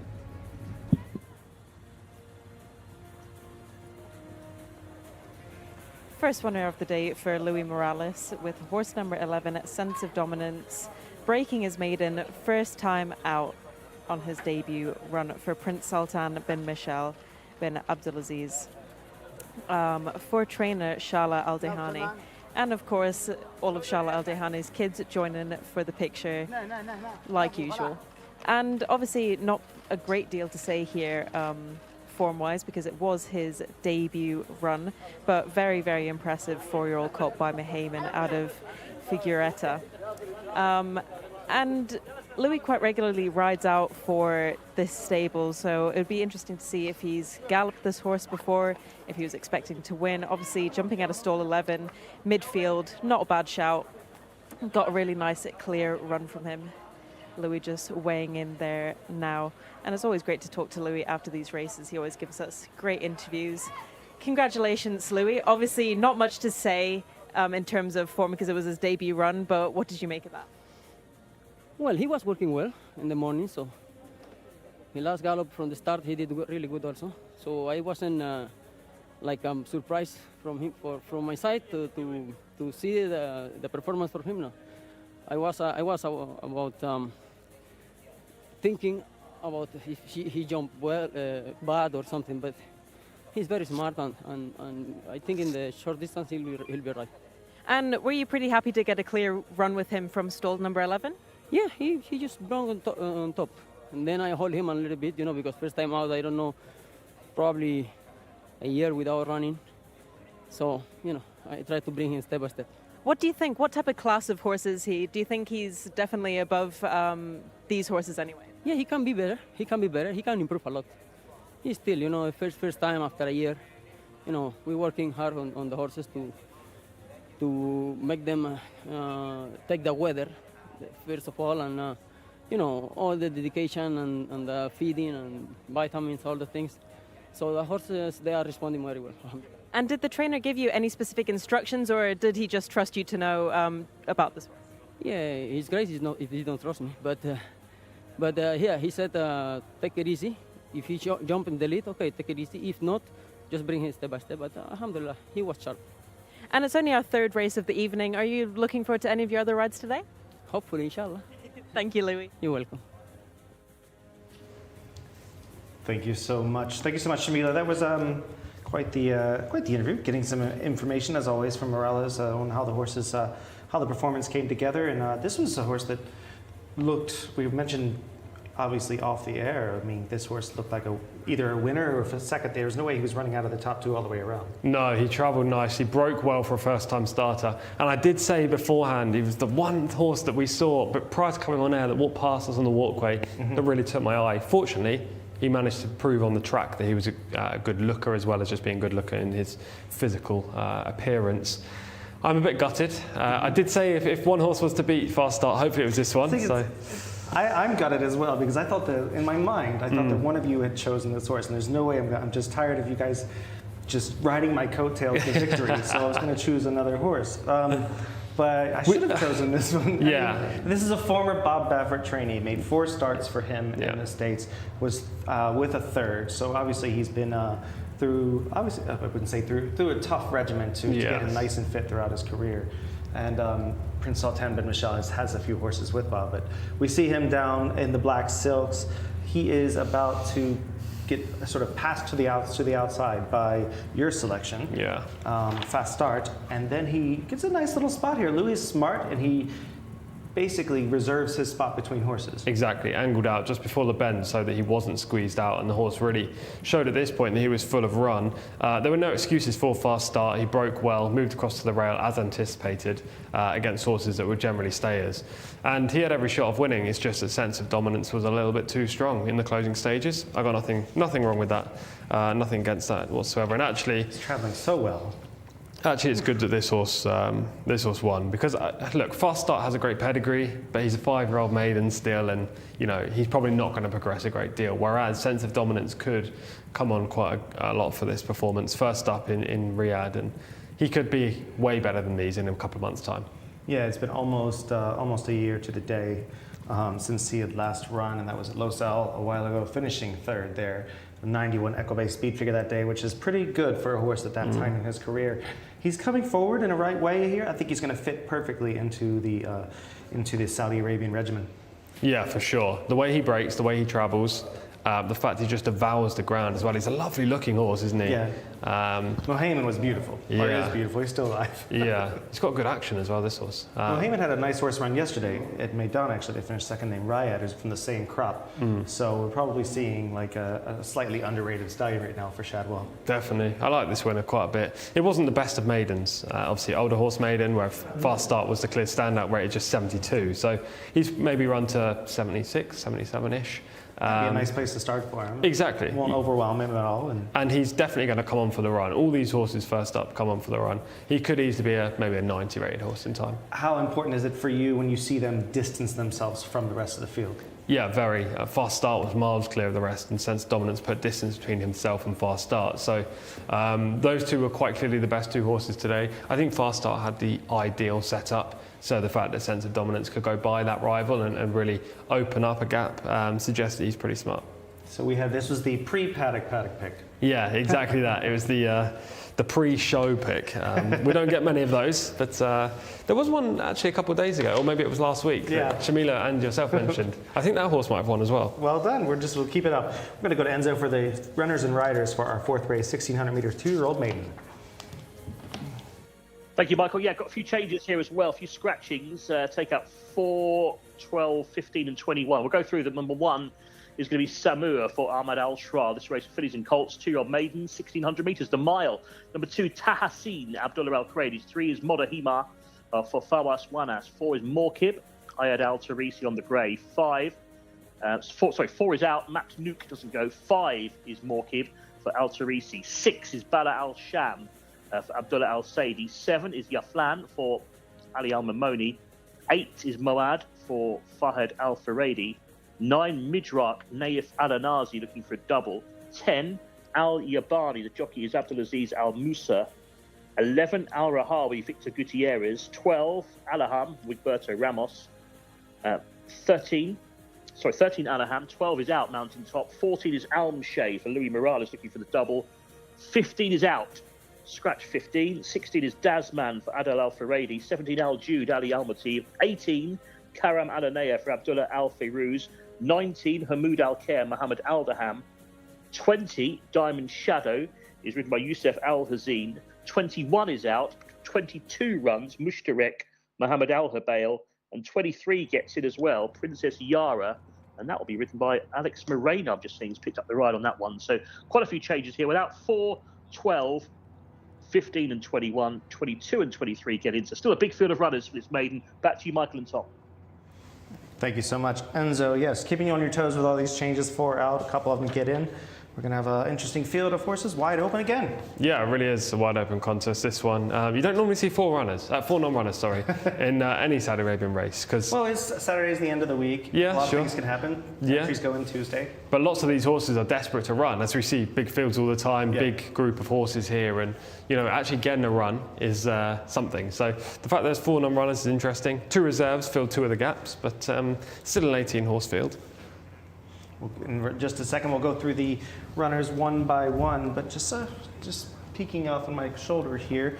Number 7 is looking well. That's Yaflan. Hasn't shown much coming off a 10th place finish, but was second a few races back. That was I'm going to put on the short list as well. Any jumping off the page before we get down to how they look in the parade ring? The 2 horses that I like in this race are number 14, Alm Share, and horse 18, Karam Alanaya. I think they're the 2 form plays, 14 and 18 in this race. Lou Morales rides Alm Share. We've just seen him have a success in the previous contest, and Karam Alanaya is the consistent horse. Samu is number 1 in shot there. First time local starter by Blaine. Should get this trip perfectly fine. Very interesting runner. I just don't like the draw for a firster. Lame. Sorry, 2 syllables always. Number 2 is Tahaseen, another first-time starter. This filly is by Grand Salute. I know we're on a quick time limit here as we go through the horses, but Enzo does a great blame commentary with Zanyata. Tahaseen's a local bred, may struggle in this contest. Hamia is in shot there. 0 for 6, 10th last time. Hasn't shown enough so far to win. Number 4 is shot. Number 5 is Maki by Brethren, 2-year-old, 0 for 2. Down the field in 2 runs in Taif, hasn't been seen since meeting 25. Number 6 will be Bala Al-Sham, is 0 for 5, comes off a 3rd and a 4th. Below the level required to win this race, but has been placed on the last 2 occasions. Looking on her toes, his toes right now looking quite well actually. Number 7 is Ya Flan, who caught my eye earlier, very calm and relaxed at the time by U.S. Navy flag. He is 0-4, and he was 10th last time. There he is. Could easily come on for that 10th place finish, given it was his first run at Riyadh after a minor break. He's on his little toes now. Now that I say it, obviously he's going to go directly on his toes immediately. Number 8 is Mode. It is 0-1, 13th in his first start by Dialed In. It was a quiet debut. More is expected today. More is expected from Mode. Okay. Midrock is number 9, 0-4, and was 12th last time by Roaring Fever. We've seen a few of those take to this track extremely well. 14th in the maiden 2-back was a run that looked better than the form figure suggests on paper, but recently finished 12th. Number 10 is Al Yabani by the excellent dual surface Yoshida. 0-5 was 4th last time. Slowly improving. Might take Good another size. step forward today. Nice looking horse, as you say. Really nice size to that one. Then we have number 11 is Al Rahawi. Is first time starter by Bandini. Needs to be very sharp to win this race. Number 13 will be in shot in just a moment. Number 12 is out. Number 13 is Alahan, 0-4. Was 6th last time. You see him in the shot in the back there. He'll get shot in just a moment. Full shot, there we go. And was 4th the time before that. Roberto Ramos on board, usually rides this colt. Consistent, been in the top 6 in all 4 runs to date. By the quite useful stallion Bellardo. Number 14 is Al Mshay, is 0-1, but was 2nd first out by Tabater. Excellent stallion. This is the horse to beat in this race, and definitely my selection, despite there being 2 that I like. You can't have them both, sir. Yeah, I wish I could. Just one. Wish You're I not could. Shamila. Yeah, exactly. Just the one. Shamila can have the other. So he produced a sustained run on his debut to finish 2nd. Number 16 there, 15's out. 16 is Dasman, making a first start by West Coast, Travers winner. Should have speed, also should stay the trip. Del Alfaredi riding a first-time starter for this stable is very interesting. Number 17 is Al Jude. 0-4 was 5th last time by the Speedy Frosted. 5th over 1400, quickly back on the track after running at meeting 17. Number 18 is Karam Alanaya by the quite underrated stallion Karakanti. 0-3 has really done very little wrong. Lots of talent, this horse is a winner in waiting. There might be 1 too good in Al Mshay in this race, but he'll be in the top 3. We got a couple more to go too, but first we're going to go to Shamila, who is in the parade ring.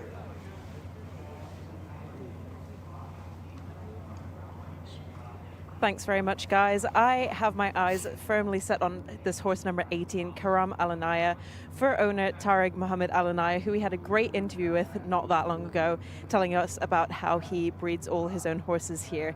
And this is a really interesting one for me. 4th last time out, 3rd the time before that, super consistent in all of his runs.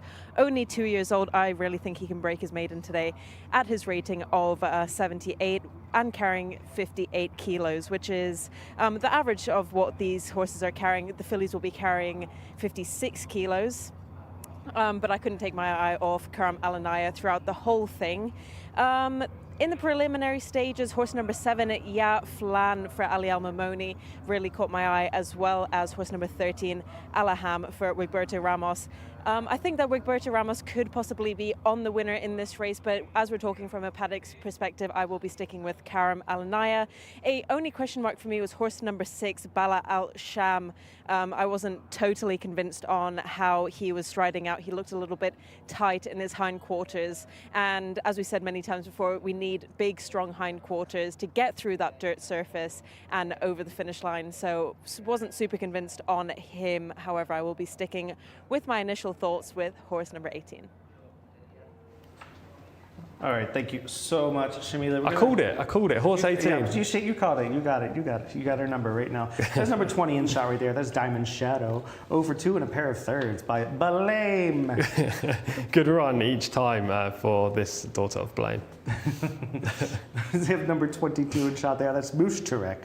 Is 0-1 and was 7th first out. We've already seen this trainer, Tharma Al Dahani, ride trainer winner today, and the owner, Sheikh Abdullah Amalek Al Sabah's Silks have been in the winners' enclosure too. Number 23 will be in shot. This is going to be Princess Yara. Picks up a familiar face in the saddle.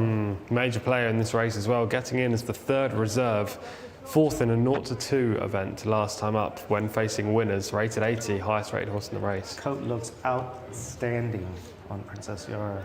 really stands out there. And we didn't cover number 19. It's the only one we didn't cover. That is Hamoud Al-Khair. 0 for 4, comes off a 5th place finish. Just don't think this horse is talented enough to win. This is a pretty good contest. There are some nice types in this race, including both of the reserves that come in, which does change the picture a touch. You're going to have to run to a mark of 80 to win this, and a fair few can't, but I think 4 or maybe even 5 can. Yeah, it'd be interesting to see whether or not your selection can improve upon that 2nd place finish last time. Do you think, we're seeing this time of year a bit of a disparity between, or dichotomy between, the horses that are coming off of just one run, late blooming 2-year-olds, or at least had some setbacks, and horses that have 6, 7, 8 starts already this year. Which side do you usually lean toward? I'm happy to lean either way. It depends how well the first timer, not the first timer, the horse coming off just one run ran on debut, and it depends how many opportunities the horses with more starts have had that they've been winning opportunities, where they faced horses that are around the same level or inferior. In this race, I think you have very promising horse in Al-Mshai coming off the just one start, but then you've also got a horse in Karaman Anaya, Princess Yara, both of those two, Diamond Shadow maybe as well. They've had slightly more starts, 2 or 3, and they've shown equal promise. So I'm not leaning either way. I don't have a tendency in this race just to go for the inexperienced horse. I just think Al-Mshai's debut was the clear standout when it comes to the visual performance. We'll see hopefully the footage of that in the next couple of minutes, and I can explain that and why. And if you see a horse that has 7 or 8 starts, finishing 2nd, 3rd, 4th, 5th, when do you start calling it a bridesmaid? Or is it really dependent on looking at that form? Well, I selected Al-Ambia in the first race, who had plenty of places, so it has to be a few. This is Al-Mshai on debut. At this point, it looks like maybe not going to go anywhere, this colt, maybe finish in the top 5, but he does squirt on in the closing stages, really puts in the power, and you can just see him draw away from the other horses. He just cannot reel in this leader, but it was a good race. Just needs to be on that correctly. Exactly. And he wins the race at that point. Precisely that. And he's closing all the way to the line and just loses out by a round ahead. It was a great run first time up. And how long ago was this for this horse? Only meeting 66, so about 3 weeks ago, 4 weeks. So it's had a nice little break. That means usually 3 weeks would say the horse doesn't have any issues, like they're just bringing it back naturally in a few weeks' time, looking well in shot right there. You see number 14 is definitely on looks alone. I'm gonna go with Princess Yara. The boys here, just a few of the boys here. She just looks outstanding in her coat, and I just thought that I'll give her a chance. She's got form at higher level as well. She's the one that's already proven she can face winners and run well when she finished 4th last time on her first start in Riyadh. And she's 2nd up at this venue after a minor break. She gets Moreno. And do we know, obviously 4 horses came out, 2 horses go in. Do we know what post the 22 and 23 are going to? Now, I thought it was 12 and 15, but obviously there was a late scratch of the form at Nuke just before we came on air, so they could be in 4 and 12. Yeah. We'll find out. Hopefully, either way, it's going to be better than 23. Yeah, for sure.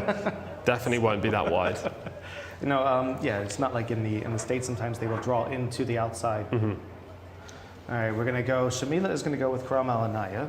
I'm going to go with Princess Yara on the outside, 23. You're going to go with Al-Mshai, number 14. And we're going to go to Enzo now. Enzo, who are you leaning toward in here? I'm going to agree with you, Michael, this time. I think this Princess Yara might be the right one. Yeah, I think we'll see where they low. I believe they will go to 4 and 12, but we shall see. But there she is. She looks a picture to me. Princess Yara, 80 rated. As Tom said, class drop as well. Moreno on top. I think it's all kind of falling into place for her. We shall see. She's got a lot of horses to beat. 19 runners. And they are going in here. 4 Matt Nuke scratch, 12 Mountain Top out, 15 Sahab Al Saad as well is out. So, and the 2 reserves that run, Mushtarek, number 22, and number 23, Princess Yara. Mushtarek is no forlorn hope either. The other reserve, he ran okay on debut. He carries those Sheikh Abdullah Al Malek Al Sabah colours, the white and green. Right, they're loading up them. Al Rahawi in. They're going the mile this time, 1600. There is Mushtarek. This will tell us which stall he's going to go into. I think he is into 4, judged by where he is on the track. That would mean that Princess Yara would take gate 12, I would imagine. Yeah. Just having a difficulty getting this Mushtarek to go in here. I mean, the stalls handlers are excellent here at Riyadh. So sharp how everything is run. Such a smooth operation in terms of timing the races and the loading up process. Such a big team of stalls handlers look after these horses. That was Midrak going in. Naif Alanazi, one of the jockeys looking for a double here. The other one is Luis Morales, who rides Almshay. Tom Collins was quite keen on. This is Tahaseen.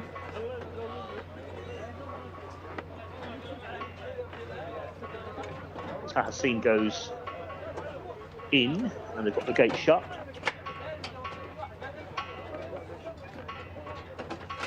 "14. This is Almshay. Did look well. Got the noseband on. It was a good run, wasn't it, when he came wide in his debut as well.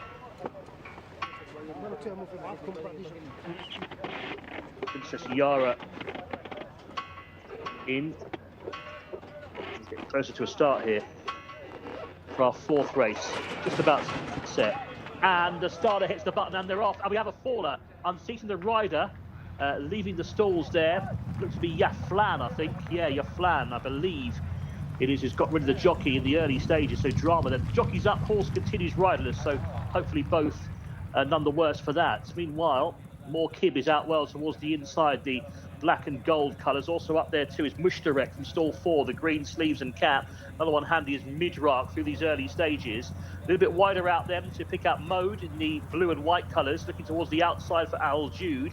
Looking for Princess Yara. She's right there at about the forepath in the orange colours, moving forward. The green cap for Alex Moreno. She came out of stall 12.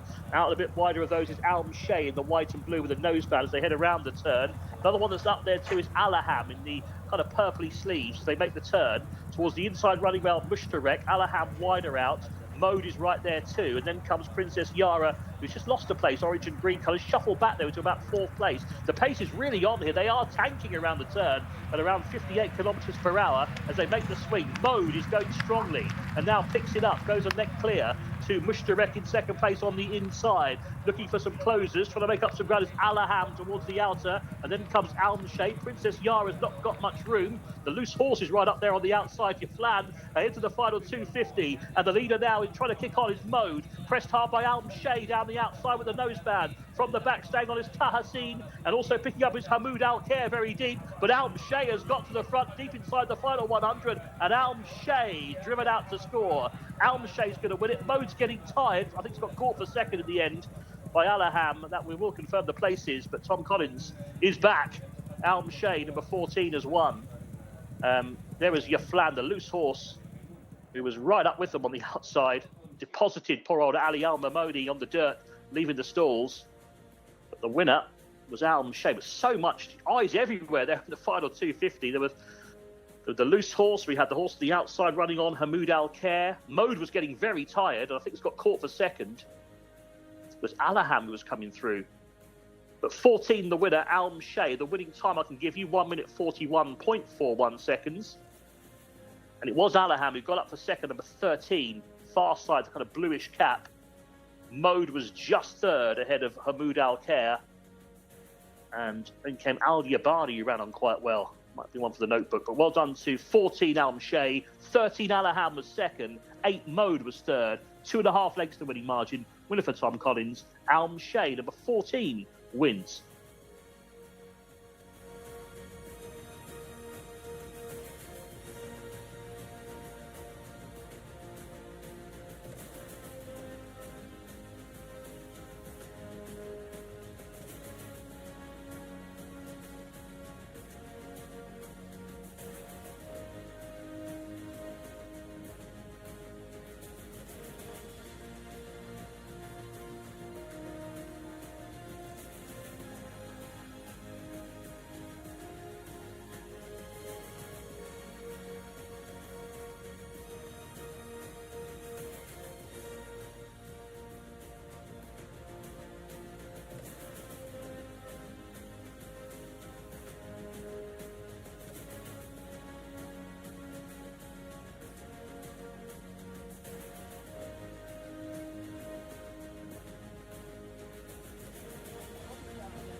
Luis, mashallah, mashallah. Well done. I can barely talk, my friend. Thank you. Tell me about the race, Luis. It was tough. And, you know, he broke better today. But still, like, you know, slow to you know, take his action. And it's pretty rough to ride. It's good, but it's tough. Thank you.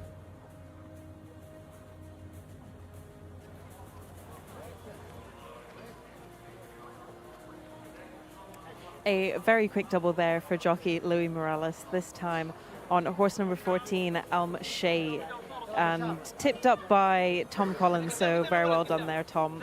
Second last time out by a neck, so definitely this horse was due a win. He is a 2-year-old bay colt by Tapiture out of Plumage, came out of stall 14 really nicely, and Louis just sailed all the way home. And I'm sure he'll tell us exactly the same as well. Rode the race really nicely, didn't get caught up in any traffic by the looks of it. Really clear run from him. Thankfully, jockey Ali Al-Mamoni has been brought back and is all good. He's walked back to the weighing room. As for what happened in the stalls with Yeflan, I couldn't make out what actually happened there, so it's good that Ali Al-Mamoni is all good and safe and sound. I think you know, this is just the life of a jockey, ups and downs of racing, as we talked about before. But I tell you one person who is up at the moment, and it is Louis Morales, just weighing in there, as he always does, handing his saddle over before he comes and speaks to us. His signature salute. Congratulations, Louis. Very quick double for you there. Yeah, alhamdulillah. Thanks, God, you know. And tell me about this horse a little bit, because you came second on him last time out and came second by a neck. So you were expecting him to win today? Yeah, sure. He lost the last time because he broke very slow. Awkward, last. Then he's very heavy. Even today he broke on top with them, 4/3. He was in a good place, but still heavy. You know, he's a kind of horse you have to go like all the way. If you sleep, he go back, you know. So it's pretty rough to ride him, but he have the stamina. Yeah. Do you think he'll get fitter then? He'll come on from this run? I need to get fit for him. He's fit. Yeah. No, definitely, he's okay, and he can go further. And what does the trainer think about him? I think he think very high about him. Yeah. Where do you think he'll go from here? Do you think he could go further, or would you like to keep him at 1600? You don't want to keep pushing him over further? No, I think he can go further, easily. And what about coming out of stall 14? How was that for you? No, good today. Today he was behaving also very well. 100. What was your feeling in the last 400 meters? It was just trying to get him over the line. I was hoping. I was asking him, hey, just move. You move your ass because, you know, I'm being rough with him, and he's just playing around, trying to be in the company of the other. I want him to go 2, 3, 4, 10 lengths. I don't care. I just want to go away from the others. But very well done, Louis. Thank you very much. Thank you for the interview. Well, thank you so much, Shamila, for that. That was, as always, Louis given us a nice sort of perspective on the growth of this horse and how his trip went. Quite the well-earned win and a great tip by you. Thank you. Yeah, it's nice to get a win on the board after 3 places in the first 3 races. It was tough going, but yeah, we got a win on the board. Louis Morales 2 for the day again. He's riding very well. He's kind of taken second fiddle this week behind Alex Moreno, despite the fact that he's had at least 5 wins himself. I can't remember what happened yesterday necessarily when it came to Louis, but he's been very good, and you could just see after the line there from that head on, he shook his head. He was like, oh.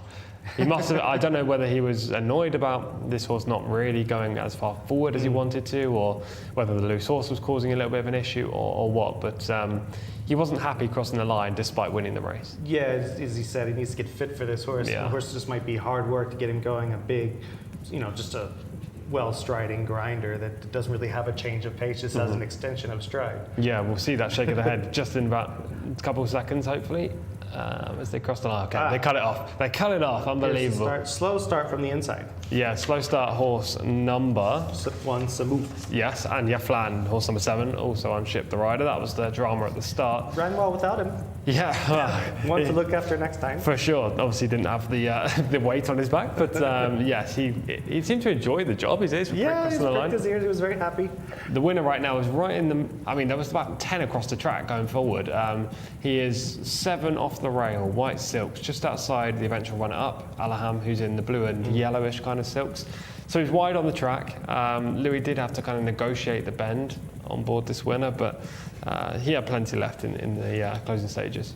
I know this is a little bit unrelated to actually the winning of the race, but I'm just impressed by how Yaflan is taking the dirt of about 6 or 7 horses now.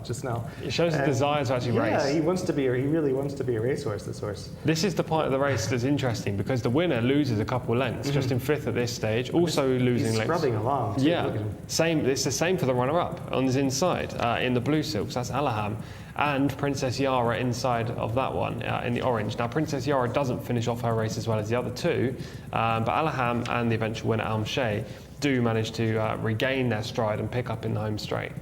Princess Yara doesn't seem to be able to kick on like them. And that looks like Al Yabani making a nice move down at the bottom with the shadow roll in the blue and white. You can just see here Mode, the eventual 3rd place finisher, hanging out in the middle of the track in the blue and white silks, just forcing the eventual winner to move to the right and actually hampering the runner-up, Alaham, in the process. The winner is almost hampered here by the loose horse Yaflan, who gives him a slight little bump, or almost. Actually, just didn't even shade him there. But yeah, here's a look at the start once again. Yaflan does stumble twice. Ali Al-Mamoni just has no chance to stay on board that one. Was he turned sideways at all in the gate? I didn't see. No. He stumbled first stride, went to get his legs underneath him and stumbled again. And gotcha. Ali just had no chance. The recovery is what killed the start there. Yeah. It's always tough for those jockeys out there, and we're just glad that he's assumably okay. Yeah, it looked like he was fine. I was keeping an eye on him during the race, and he got straight up on his feet. The jockey, obviously the horse was in perfect good condition, given he crossed the line in second. But Almshay gets the job done. Second time of asking. He's an unexposed type. He's a horse that's going forward as well. All right, so we're going to keep things rolling along. We have the 5th race coming up, 1,600 meters, Saudi bred 4-year-old up open. We're going to go straight to Enzo, who's going to take us through these runners and riders. Will do, Michael. Yeah, on we go to race 5, 1,600 metres, the mile once again for this locally bred horses open race. And we have another big field of runners here, 20 of them. Let's go through them. Number 1, Alojwa for Mohammed Aldaham. 2, Al Tawidi for Ali Al Mimoni.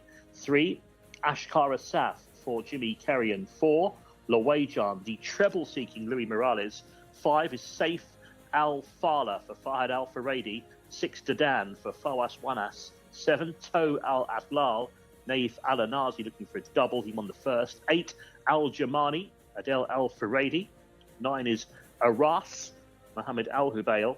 10, Montakibar, Ayad Al Tarisi. 11, Fardea, Ahmed Al Shrar. 12, Aishk Najran, Alex Moreno. 13, Riyadi, Abdullah Al Rashid. 14, Shibul Latam, Camillo Espina. 15 is Ijabi, Victor Gutierrez. 16 is Thosit, Mohamed Al Nefsi. 17, Hamdi, Abdullah Al Kradies. 18, Mojazal, Abdulaziz Al Musa. 19, Saran Al Kale for Mohammed Al Sharima. And 20, Red Shark for Thurb Altamat. The reserve 21 doesn't get in. So here we go again, 20 runners this time for you to have a look at. Plenty to go through. Let's go back to Michael and Tom. All right, and that we will. This is going to be fun. Another 1,600 meter race, some Saudi breds, older horses, a couple of unexposed ones, mostly horses that have shown us their true colors though. Yes, horses that have got plenty of experience next to their name. Most of these aren't very prolific at all. Alaj was in shot there, 1 for 4 thus far, 14th last time. One of the lighter raced horses in the race, finished 14th in a 0 to 85 handicap over 2,000 metres. Drops now in trip and goes up in grade. Giving us Arabian vibes with that pop tail up there. Al Tawidi is number 2, 4 for 61. Just the 61 starts thus far, but does have 4 wins. Finds winning tough generally, does have the 4 wins, as you say, throughout a long career. Ali Al Mimoni will be hoping to stay on board after the first stride. Little blaze there on Akar Asaf is 0 for 6, comes off a 2nd place finish. Still a maiden, second a meeting 67, just rated 67 as well. Number 4 in shot there, that is Lowejan, is 5 for 42, comes off a 2nd place finish as well. That came in this grade last time up. Should take a step forward. Rated 96, so arguably the horse to beat. Safe Alfala is 1 for 29, comes off an 11th and a 13th. 2 runs that wouldn't be good enough to win this event.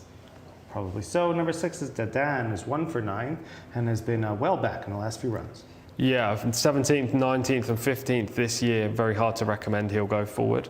Though Al is number 7, is 2 for 17, comes off a pair of 5th place finishes. The horse I like in this race, 5th in a 1 to 3 last time out, a non-winners of 4. Also 5th in the Africa Cup before that, major player. Al Jamani is number 8 by Seeking Home, 4 for 26. 9th in the Grade 2 Al Kabir Cup. This trip works out nicely. Gaith Al Gaith, Adel Al Faradi, leading combination.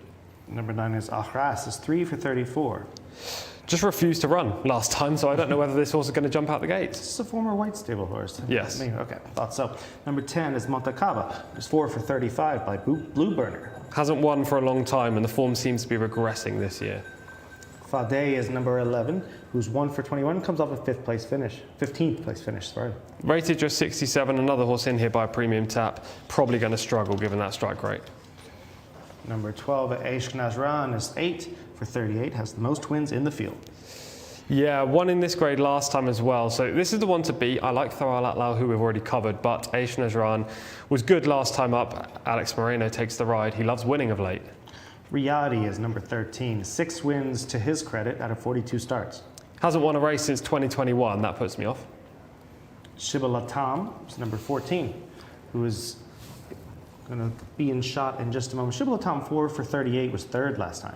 It's been shaping better recently. Camila Waspina rides, maybe the 2nd string for Gaith Al Gaith in this race. We'll finish the last few in a second. We're going to go to Shamila. Shamila, who looks good out there?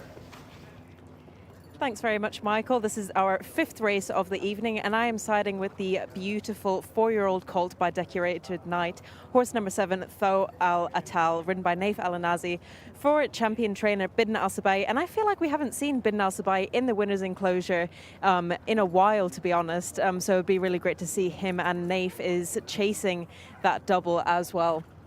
So it'll be really great to see them back in the winner's enclosure yet again. 5th last time out, and the time before that. Surely it's time for a winner jumping into stall 7 as well. I was leaning initially towards horse number 4, Loe Jan, horse number 4, ridden by Louis Morales, and Louis is chasing that treble, and I think he could get it as well. 2nd last time out for the Prince Faisal bin Khalid stables, also looking really well in the prelims. Horse number 1 was a little bit of a question mark for me, so he is going to go on my negative list. I just wasn't liking the way he was moving around the parade ring, looked a little bit strung up in his hind legs. And horse number 19 as well, totally on his toes. Seems to have settled down now that the jockey is on board, so the horses are just doing one more round before they head out onto the track. All right, thank you so much, Shamila. So we're going to say what we think here. I mean, the horses are looking quite well. Everybody seems quite fit. We'll finish up what we have, in this wide open field. We have number 15, Age of Bees, 4 for 19, 3rd last time. He's been running in cup races recently. At this stage of his career, he doesn't seem to be going forward as anticipated. Number 16 is Tho Seat, who's 2 for 14, comes off a 10th place finish. Rated just 64, tough task at the weights. Hamdi is 4 for 48, 5-year-old by Dance with Ravens. Player on his 3rd start of the season. Mo Jazal is number 18, 1 for 21, but was 2nd 2 races back. Struggled since breaking the maiden. Saran Al-Khail is number 19, 5 for 19, 12th last out. He's regressed so far this season and is not a player.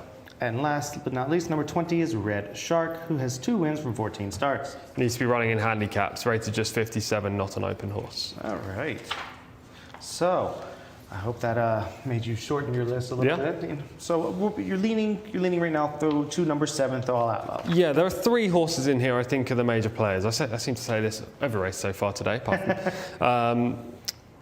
Yes, Tho Al Atal is going to be the selection. I'll come back to him in just a second. The other 2 on my shortlist are number 8, Al Jamani, Gaith Al Gaith and Adel Al Faradi. This horse has been running well in better races. And horse number 12, who is the horse to beat? Definitely the leading player on recent form. That is Ishq Najran, who won in this grade last time up. Had a very good trip that day, but recent winning form is crucial and gets the leading rider this week in Alex Moreno. So they're the three horses, number 7, 8 and 12. I'm going to stick with Though Al Atlal. I think this horse is open to more improvement than potentially a couple of the others. It's been running very consistently throughout this season, aside from when tailing off in meeting 56. Prior to that was second in a couple of decent races at Taif and recently has finished 5th in better races than this. Is there any difference between his form here and his form at Taif? The Taif form was arguably better, but he's only coming off 3 runs here. The first run here was so bad that it just can't be believed. And then the last 2, as I say, have been in better grades. So they're comparable. I think obviously he's gone closer at Taif to winning, but penultimate start, finished 5th in the Africa Cup. It's a good race compared to this, a better race. And then last time up was 5th in a non-winners of 4, which is similar in terms of quality. There are obviously winners of 4 in this race, but they were largely more unexposed and younger types. And Though Al Atlal showed up for a long way from a wide gate. So I'll take him with Nathan Anazi on board for Bedan Al Sibai, one of the leading trainers, and hope that he can get the job done over a trip that he likes. But as I say, I'm scared of both the 8 and the 12. Yeah, I'm interested to see whether or not Morales can pull off the clean treble here with a horse that obviously is coming off a decent run only a couple weeks ago and has a chance to move forward in another way. 6-year-old comes Lo Wei Jian, comes out of post 4. Any shot. Thought the horse looked pretty well in the paddock. Rated 96, so has to have a major shot of winning. And actually finished 2nd in this grade last time up. Ali Al-Qatani's horses, virtually, I'd say maybe 95 to 99% of them have come on massively for their first run. And very few have been fit and ready to go first up. I know he had a first-time 2-year-old winner yesterday or Thursday. The days just blend into one. But he had a first-time 2-year-old winner, but it wasn't much of a race. And that horse just wasn't 100% ready to go anyway, but he was just a quality. So put him aside, and this trainer's horses generally improve a great deal. There is a good chance that Luis Morales could win this race. I just wanted to look elsewhere purely because he's a 6-year-old and maybe not open to as much improvement as the 7, 8 and 12. Yeah, this will be fun to see. You see number 12 there in shot. That is Ishq Najran. And last out, he was first on November 18th. Third up off the layoff. He got a good trip this day. You can see white sleeves, red body, moving into second and going to take the front very soon. Good trip, just in behind the speed, skimmed on the rail, saved a lot of ground, didn't waste energy throughout and picked up in the closing stages. There was just a lot to like about this performance. The runner-up here, I believe, is Luis Morales' ride today, Lo Wei Jian, making his first run of the season. So he probably wasn't fit, whereas Ishq Najran definitely was. There's a 4 to 5 length gap between the two at the wire. Whether he can reverse that form, it's to be seen. But it's worth noting the winner did get the ideal setup. Yeah, I'm gonna leave.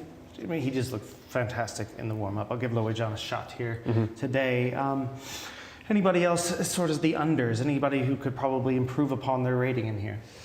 No, I don't really think so. I don't think so. There are just clear standouts, 4, maybe 3 standouts in this race. There are others that are, I think, more than horses that will improve on their rating. It's more looking at the horses that have a high rating that actually will probably regress from that mark. Because there's quite a few, the likes of, I'll just chuck a few names out there. Riyadh, horse 13, horse 14, Shibul Latam, horse 15, Jcsa, horse 17, Hamdi. All of these are rated in the high 80s, and on that alone would be considered players. Horse number 2, Al Tawidi, is another example of that. But their recent efforts just haven't indicated that they're capable of running to the mark they've been allocated. So I'm happy to overlook those. Horse number 8, Al Jamani, as I say, is a danger. Has a similar profile to what I just suggested in that the recent runs haven't been as good as the mark suggests. However, they have been in much better company. Grade 2 last time in the Al Kabir Cup. So there's a reason why that horse may have been running below the 88, whereas today, he's a big player. All right. So it looks to be a interesting race to pull apart. Not, you seem pretty definite, and that's a little stronger than most of the wide open races as far as your opinion goes. Yeah, I mean, I think, look, I'm not necessarily confident Though Al Atlal will get the job done, but I am confident he'll go very close, and I'm confident that my shortlist of 3 will probably dominate in the finish. Yeah, I hope so. I do think Loe John will probably improve upon that last run, and hopefully will get me my first winner of the day. But fingers crossed. If you do it, it won't be a shock if you get another winner. You're usually really good on these Saturdays. As long as one of us gets the winner, that's what I'm hoping for. That's all I'm hoping for. All right, that's where we're leaning with the 4 and the 7. We'll go up to Enzo and see where he is. Yeah, I think I'd have to stick with the 4. I'm going to agree with you, Michael, although when we team up, it doesn't seem to work out too well. But it's a Loejan for me. Morales red hot today. That was Al Tawidi going in, yellow and maroon colours, waiting for Saif Al Fala now. So yeah, big field, 20 of them going the mile here. A mixture of horses, some older horses lining up here. A couple of fillies in the race, or a filly in the race, the 10. Some older geldings lining up as well. Real mixed bag of horses. This is Saif Al Fala. Got those yellow back bandages on. So we have a look. What are we heading towards? Just past 5 o'clock local time now. And still plenty of daylight around before we'll need those floodlights for the later action. But the lights are on, lighting up that back straight here at Riyadh. It really is a fabulous venue. And still plenty of action to come today. It's just our 5th race. There's number 6, Dadan, in the white and green. The green blinkers on as well, this 5-year-old. 7, this is the one Tom likes, Tho Al Atlal coming forward. That's Naif Al Anazi, won the first. Blue and black colours for Tho Al Atlal. Inside draw here for Alajwa, number 1. You can see Mohammed Aldaham there in the pink. Next door to him is Al Tawidi, Ali Al Mamoni. This looks like Tho Seat about to go forward in white and blue checks. In goes Dadan. The light green, that is number 3, Ashkar Asaf. Jimmy Carrion riding.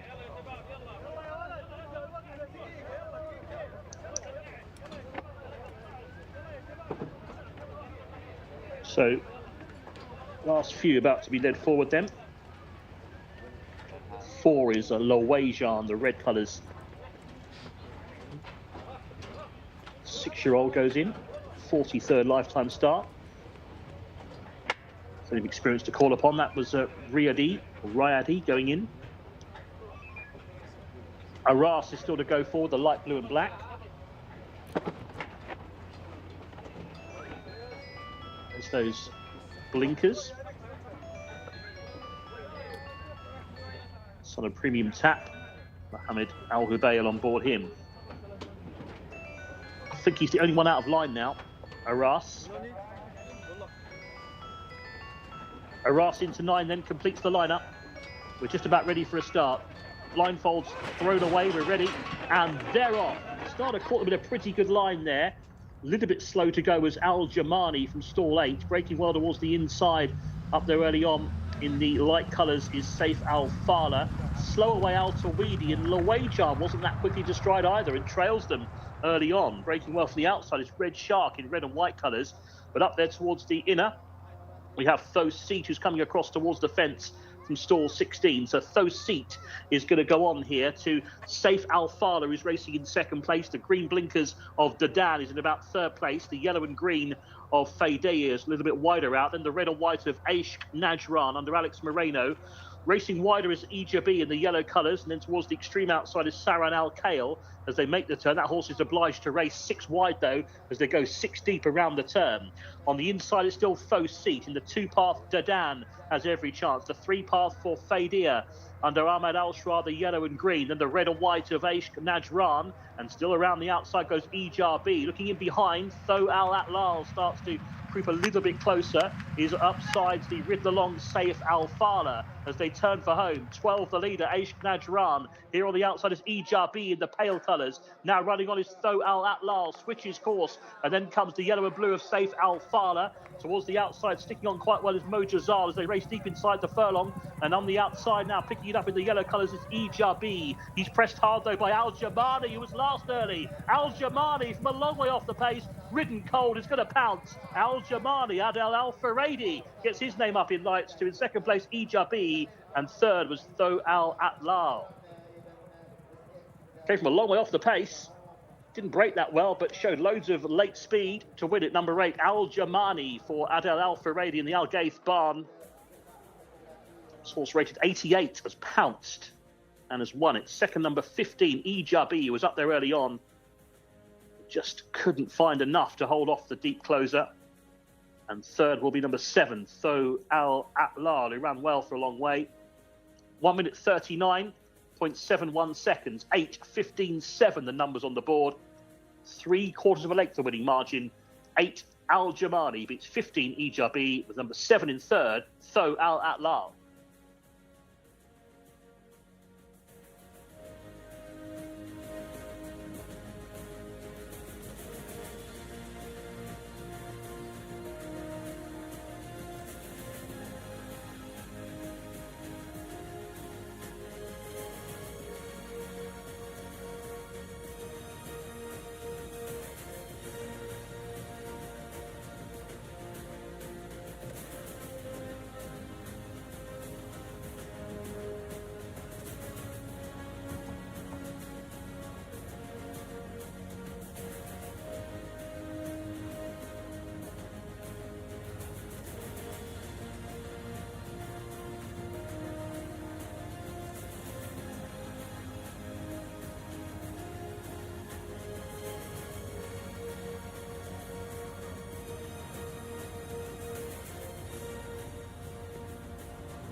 Quite the recovery there from a not so great start for Al Jamani to get it done well. Yeah, good ride from Adel Al Faradi as well, the leading Saudi born jockey in this country right now. He's been banned for the last 3 meetings, 2 this week and 1 last week, and it's good to see him back in the saddle, riding at his very best on this horse who was dropping down in class. I did say beforehand I thought the shortlist 3 would be the 3 that fought out the finish, and they finished first, third and fourth. Well done. The only one, well, kind of well done, my selection was third. But the only one that broke into that was Ijabi, who finished second. Another horse that was dropping out of cup races. He's, I would say, come right back to his best today. He just obviously found one too good, but he was the only one that really stuck out aside from the parapet of the trio that I was anticipating. Yeah, this was a lot of confidence here for a horse that didn't break well, kind of found the right path for him, coming home extremely well on the outside there. He's the strongest rider. Look at him, one-handed, but he's proper forcing the head of the horse in front and very strong with his left and right hand with the crop. And this jockey, Adel Al-Faradi's top tier. He could easily ride at the Shergar Cup if that was something that was ever going to be for a Saudi jockey, or he'd go elsewhere and make his hay. Actually, he broke well. He didn't break badly at all. I thought Enzo said he broke badly. Maybe he just got confused with a different horse. He broke mid-div. You can see green and yellow stripes. Was always in a good spot. Just looking at this drone footage in hindsight. All right, he's sitting there right in the center. You can see those little yellow, there's yellow stripes or green stripes? Yeah, yellow stripes going straight across. A little colorblind here, pardon me. Yes, he's perfect spot right now. The first 4 home are all in a cluster. You've got Aish Najran in the white and red in around 5th. Just on the outside is the eventual runner-up, that's Ejabi. In behind those two is the eventual winner in the green and yellow stripes, and just to his left is Thawal Atlal. So you kind of want it to be just in behind the speed in that second tier stalking kind of position. Yeah. And it's always interesting for me here because at King Abdulaziz, because these horses do stack up in front of you and fan out with the camber of the turn. You have to get lucky and get into the right spot, or go the long way around, which is what he did. Yeah, exactly. He chose the right option. I think Naif Al-Anazi might want it back on Thawal Atlal. Blue and black silks just inside the eventual winner, actually travelling better at this stage, but he's about to try and switch out, and as he does, the horse in front, who's the eventual runner-up, Ejabi, also moves out, meaning Nathan has to switch back inside. He gets hampered. I mean, I'm not saying he would have won the race, but it cost him a little bit of momentum at a crucial stage. He then has to get his horse going again, whereas the winner, Al Jamani, is just fine in top gear. Yeah, almost got there in the second spot. And actually the winner kind of puts the brakes on when he gets to the front. Adele switches whip to the right hand and he starts being caught in the closing stages. Yeah, I mean, whether you think it's just sputtering out or is he looking for friends? Either or. I think either could be an option here. Also, he may not respond to the crop on his right side as well as he does on his left side. There are numerous reasons, but he's pricking his ears passing the line, so he must have a little bit left in reserve. Yeah, just an excellent rider. He put him in the right spots. He rode him like the best horse. He was obviously one of the better ones going in, as you mentioned. But definitely your horse is going to be one to watch coming out of there. Yeah, lots of places for him. He's annoying because he's got a lot of talent. He just needs to get his head in front, and just 2 from 18 now, Thawal Atlal. It's obviously an improvement from last time. Yeah, he took a big step forward. He was given a relatively good ride. There was one slight hitch in the ride in the closing stages, but I don't think that would have cost him a place, maybe even 2. Think another furlong would do him well? Yeah, maybe. I think this is probably his ideal trip, to be honest, but he could stay 1800. The 4th place finisher, who was the most likely winner going into the race, Aish Najran, just didn't reproduce the same burst that he showed in the VT that we showed prior to the race last time up. He was in the perfect spot under Alex Moreno, kicked for home, and just didn't have the same gears. As far as the 4, Loe John, Enzo and I were on that one. He kind of just, not the greatest start, nothing wrong with it. He didn't really bobble or anything like that, just was a bit flat-footed coming out. Was in the back of the field, made a run at the top of the lane, gave me a bit of a thrill, but just could not sustain. Yeah, it was just too far back. You don't see too many horses win from that far back. You have to be miles the best. As you say, he showed something, but from his position, he was just almost had no chance. Yeah, soon to be 7-year-old, probably at that point in his 43rd start, was like, no, not gonna give it all to you today. But he ran well despite all of that, and definitely one I look forward to seeing. Hopefully have a better trip, hopefully get a smaller field as well that he can manage.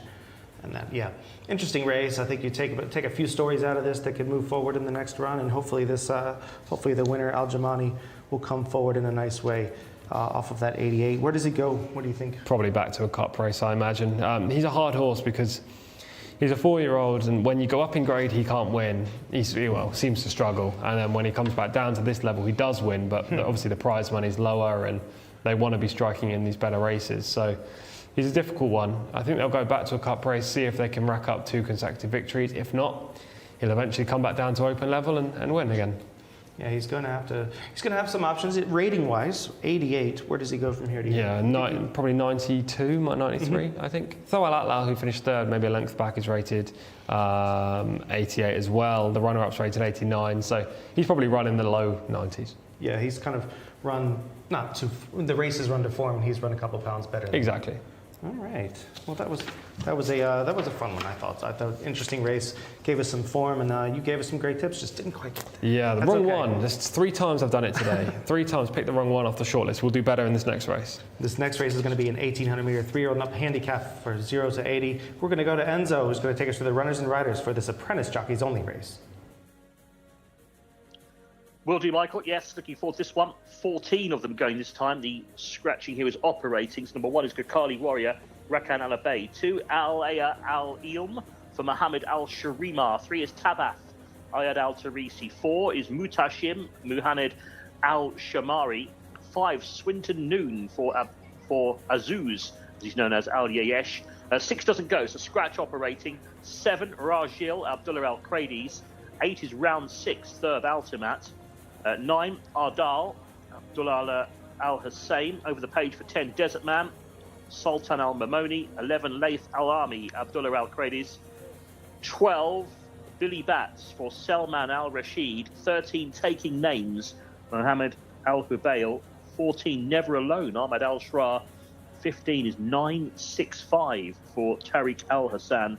The scratch number 6, which means we have 14 participants going the 1,800 metres for this apprentice jockey's hands and heels race. It is a handicap. Back to Michael and Tom.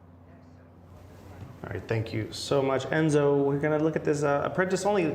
We're kind of all in the dark, aren't we? Because of the one apprentice we do know who's doing quite well is Tariq Al Mansour, and he's not in this race. No, he's not. Nawaf Al Modiani as well, who we've seen on quite a few of these red stable horses. Unfortunately, his ride's been taken out too. Your Kali Warriors number 1, 2 for 21, 10th last time. That came in a 0 to 90 just last week. He's got better form over longer trips than this. Ali El Alem is number 2, Alem rather, is 1 for 11 and 5th last time. That came in a cup race over 1,600, now steps up to 1,800. Still, Wants to go back into the pre-parade. Yes, the one has decided that he would like to go back home. But he's leading the way here, looking a little bit hesitant. There is the number 2, Alayam. Never gone this far before, over the 1,800. It's more like an out-and-out miler. Tabhath will be number 3 in shot in just a moment. Another premium tap is a 4-year-old filly who's 1 for 9. One of the lesser lights of the white stable. 2 runs this year have been below par, finishing 15th and 11th. Maybe the switch to Riyadh will see her in better light. She actually looks very well. Not a shock for these premium taps. No. We'll see if Shamila selects her. We're going to move to number 4 is Mutashim. Mutashim is 2 for 8. Was 18th last time though. Disappointing on the last run. That came at Taif, meeting 45. Long break since then. They'll be hoping that this son of Muharrab will improve for it. Number 5 is Swinton Noon. Five victories to his credit. This 5-year-old by Sepoy. Ex-UK based horse, 14th in a similar race last time. That came at Taif, all the way back in meeting 14. He's tried a range of trips, had a long break since his last run. There are question marks for me. Yeah, number 7 will be the next. 6 is Operating is out. Number 7 is Rajil, who is going to be 2 for 12 in this crease by Altad. We had an Altad winner the other day, I believe. Struck at this level prior to this season. This year just hasn't been firing at the best. Finishing 9th, 8th, 9th on his last 4 runs. It's hard to suggest that he's suddenly going to improve and win this race. I think he might be an ex-Shadwell if I'm wrong. Yeah. We're going to go to number 8. That's going to be round 6. 2 wins to his credit, 13 runs. Those 2 wins came abroad. 13 starts in Saudi Arabia and just has not been at his best. Number 9 is Adal, 2 for 18, 5th last time. 11th prior to that 5th. The 11th came in a 0 to 85, which would suggest that he's dropping down in grade. But last time up when he was 5th, he was running at this level and couldn't win. Number 10 is Desert Man. Is 1 for 9, was 9th last time. Plenty of runs earlier this season at Taif. Ran 5 times in the first 25 meetings, but hasn't been seen since. Number 11 is Laith Al-Hami, being shot in just a moment. Was 3rd last time. He is 1 for 12 in his career. Won a 0 to 75 handicap back in meeting 13, and then has subsequently run in a cup race and an open race. Much better contest than this. Dropping down back into this kind of grade, I think he's got a huge chance. You think he can come back to that form on meet 13? I'd hope so. The only question mark is obviously fitness after that relatively long absence. It's a good sized horse, huge head on him. Number 12 will be Billy Bats, formerly with Peter Miller back in the States, was placed in the Breeders' Cup Juvenile Turf years ago. Easiest task for a long time for this horse was 7th in a non-winners of 4 last week. Going to go to Shamila. She is in the parade ring. Thanks very much, guys. This is our 6th race of the day, so we're halfway through the card. My paddock selection for the Apprentice Handicap is horse number 9, Adhal, ridden by Abdullah Al Hussein. 5th last time out, will jump out of stall. 6, I think that's perfect for him. A 5-year-old gelding by Bandini. And he is a big boy. He is huge. And Abdullah Al Hussein has had a winner this weekend already yesterday. So it's great to have these apprentice handicaps so they can showcase their talent, and it's great to see big stables as well supporting the apprentice jockeys. We've got white stables in here. Obviously the red stables horse was scratched, but we do have Thamar Al Dehani, who loves to support the apprentice jockeys as well.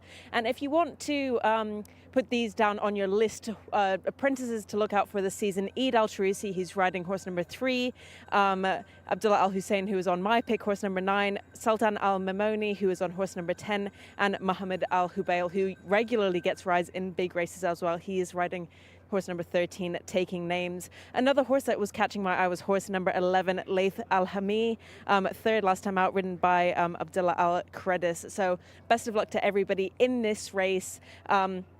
And as we've talked about before, it's strange to see Tariq Al Mansour not having a ride today in this race because he is our star apprentice this season.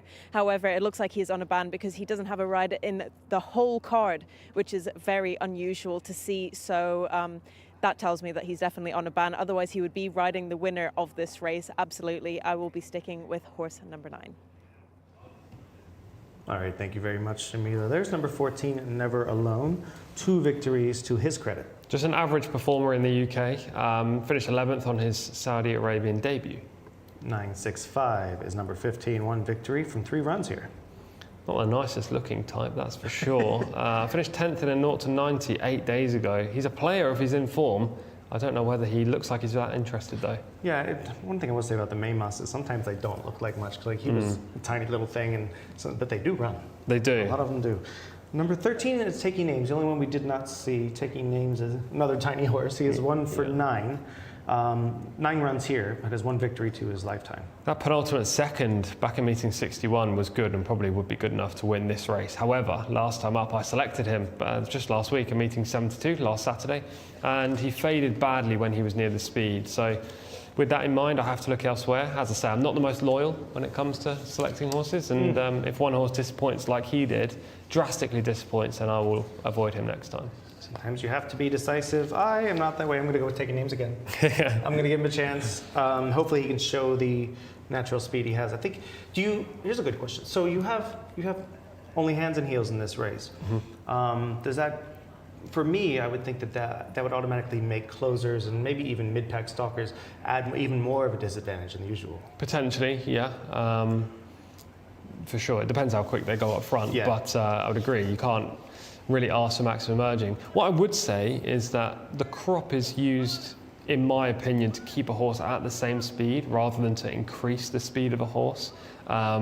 With apprentices, it may be slightly different because they're not, averse to riding in lots of races. They're not veterans in the saddle. But I would say that if a horse has the talent to win, you can win a race like this. It just depends on the position, as you touched on. You don't want to be too far back. Yeah, that was I just think that maybe Taking Names can show that speed again, move forward, maybe bounce a little bit from the last run. You never know, but maybe comes back to that run two races ago, and that would put him right there. Yeah, if he does get back to that, then he's a major player. There's no doubt about it. Drawn well. I'm a little bit of loyals too, just because I knew him back in Dubai when he was with Sheikh Mohammed Obaid and Doug Watson. So hopefully he can come back to that nicely. Shamila is on number 9, Al-Dal. Big Bandini, comes off a 5th place finish. Thoughts on that one? It could be a player. Don't love it. I don't love it. I'm trying to find a positive aside from could be a player. Yeah. Looks well, yeah. Nice looking tie. He's a great personality. Look, what we should say is all of these horses are much for muchness. It's a 0 to 80 handicap. If you go down and if you're looking at the race card on the Fruzia website, every single one of these runners is rated between 80 and 74. Well, actually, there's one rated 73, so that's a lie. 80 and 73, so there's not much separating them. Very few recent pieces of form that would properly indicate this is the horse to beat in here. Taking Names is penultimate second, maybe. Maybe Laith Al Hami's last run, but that came off a layoff. That came before the layoff, so look, it's hard to trust any of them. This isn't a race where I'm super confident about making a shortlist and that one of them will definitely win. However, if I'm putting up 2 horses as the most likely winners of this race, there would be number 11, Laith Al-Hami, and number 15, 965. Didn't love how 965 looked in the paddock, but on form alone, he's got to be a big threat in here. I'm going to side with number 11, Laith Al-Hami, and I'm going against all my usual rules, which are not to back a horse off a layoff, not to back a horse or select a horse that hasn't necessarily improved on the last 2 runs, and that's both the case here. But it's a desperate times, desperate measures. It's desperate times, desperate measures. He's won a 0 to 75. He was up in grade the last twice, drops down here. Represents a trainer who's in the top 5 standings. There's lots going his way. So I'll take Laith Al-Hami. Limited confidence behind it. People are looking at connections here. Obviously, leading owner White Stables is going to jump off the page. Number 3, chances of Tabath reversing the form of recent. I'm struggling to come to the terms of this horse still being with the White Stable.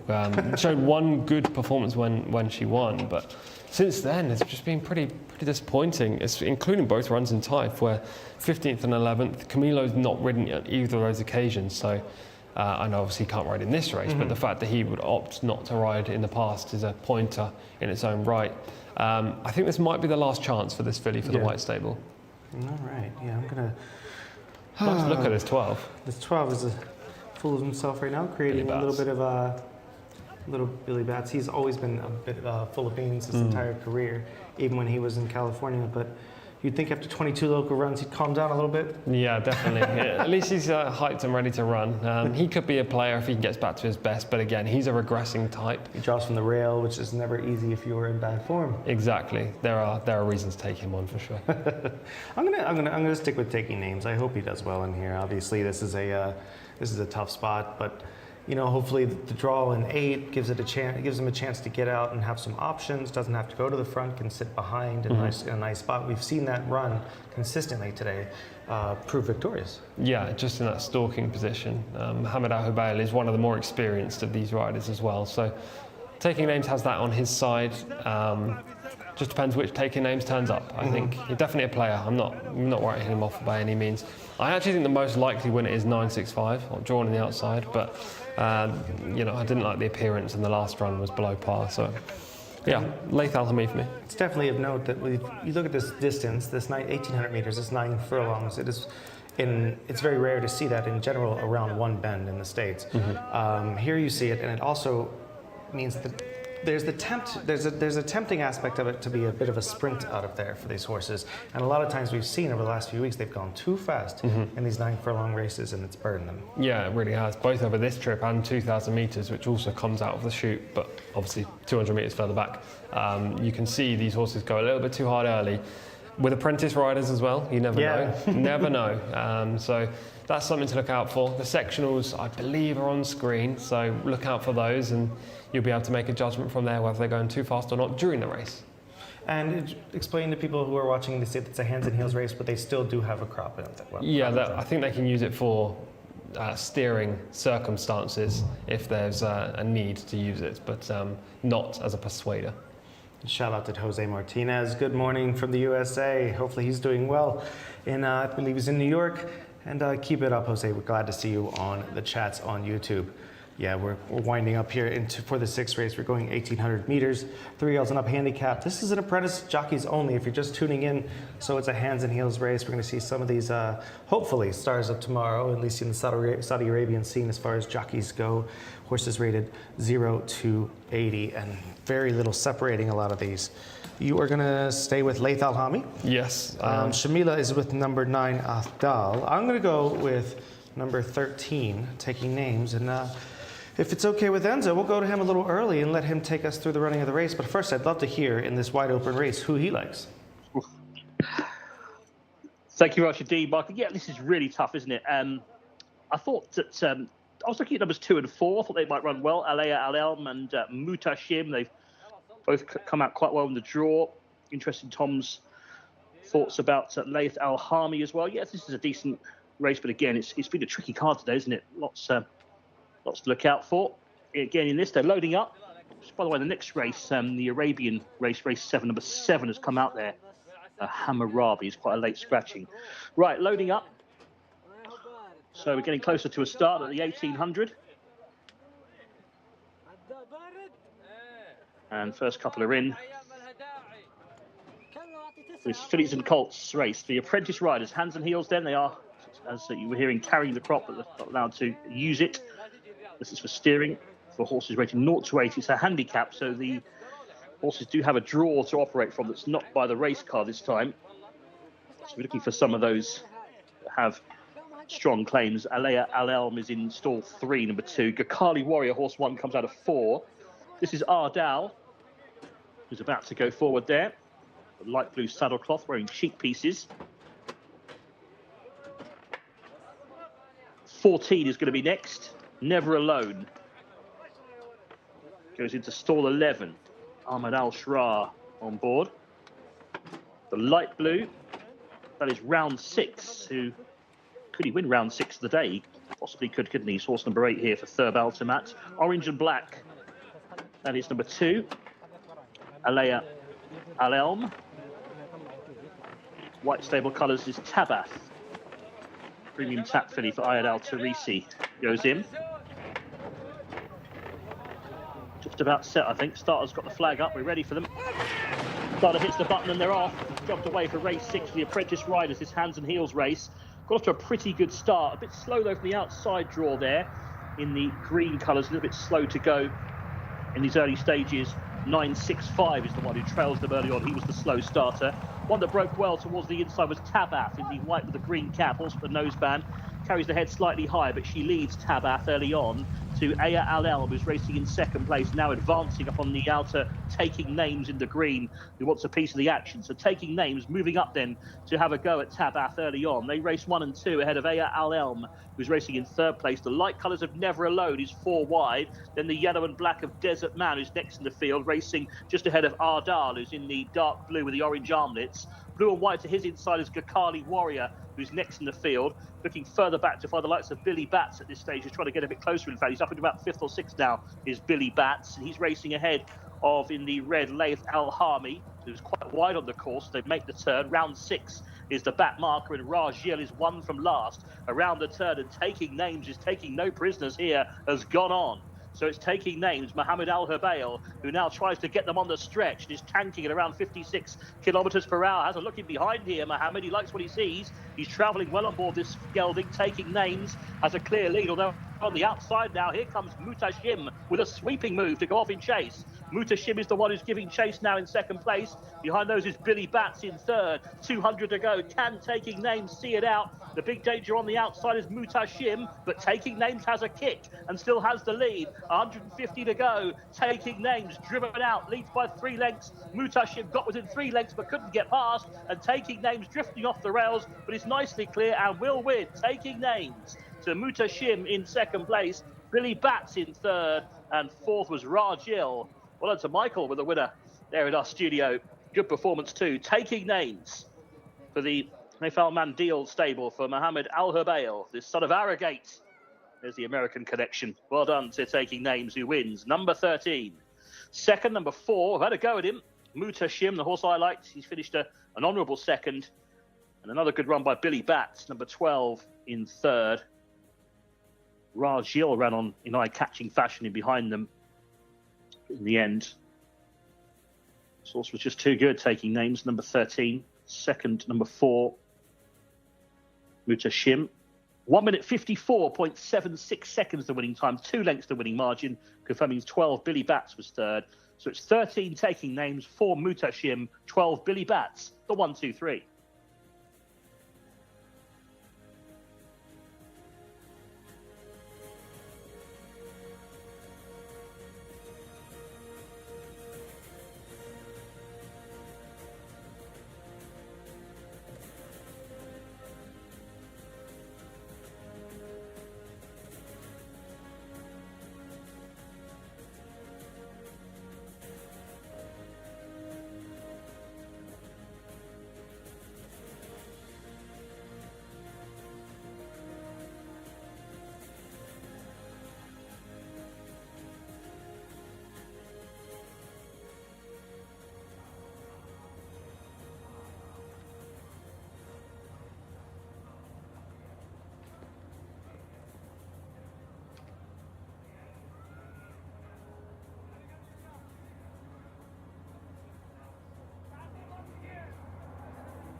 So taking names does just that and gets it done. A nice sort of almost gate to wire there. Yeah, got into a great early position. I think that was key in this race. And yeah, sometimes my lack of loyalty for horses comes back to bite me, and it has done there. But well done, you put up taking I'll get names. my one victory per day and I'll drive it home. Absolutely, please do. As long as one of us is getting up the winner, that's all that matters here. I like my 6.5% strike rate. Yeah. It just brings me so much joy. But yes, it's a horse ran really well, and he's a horse back in Dubai who, once he got into a rhythm, he was very tough. It's just when he was knocked off or challenged, or if he got to an easy front of if he was in the front and got into a rhythm, he's going to be tough to catch because he keeps the same pace for 10 furlongs, basically. Yeah, last week when I selected this horse in a better race, he was, I think, 5 or 6 wide going around the first turn, and it was a contested pace. Today, none of the sort. Got out to the front, dominated, and never really looked back. You had a few nervy moments late, but I never thought he was being caught. You just never know without the crop whether or not there's going to be enough encouragement there, enough in him. Sure. I know that he wasn't going to change any pace. He was going to be the same pace probably. Yeah. I would gather to say his last 3 sectionals were pretty slow. Yeah. Also, the white stable horse, top left of your screen going backward, that runner is not going to be the white stable long. Tabhath finished last in this contest. You're going to pack her bags yourself. I am indeed. I am. No, just actually, and this is a hands and heels apprentice race. So obviously Al Hubail is a rider to really look out for. And hats off to Shamila. She pointed him out earlier, even before the race. Yeah, he's one of the most experienced riders. We see him in lots of the races that contain the professional jockeys too. So that shows that plenty of connections have a lot of faith in him, and you can see how strong he is in the closing stages. Keeping this horse, taking names up to his task, making sure that he runs right through the line. He had a little look there at the big screen, a little look under his shoulder, another look at the big screen.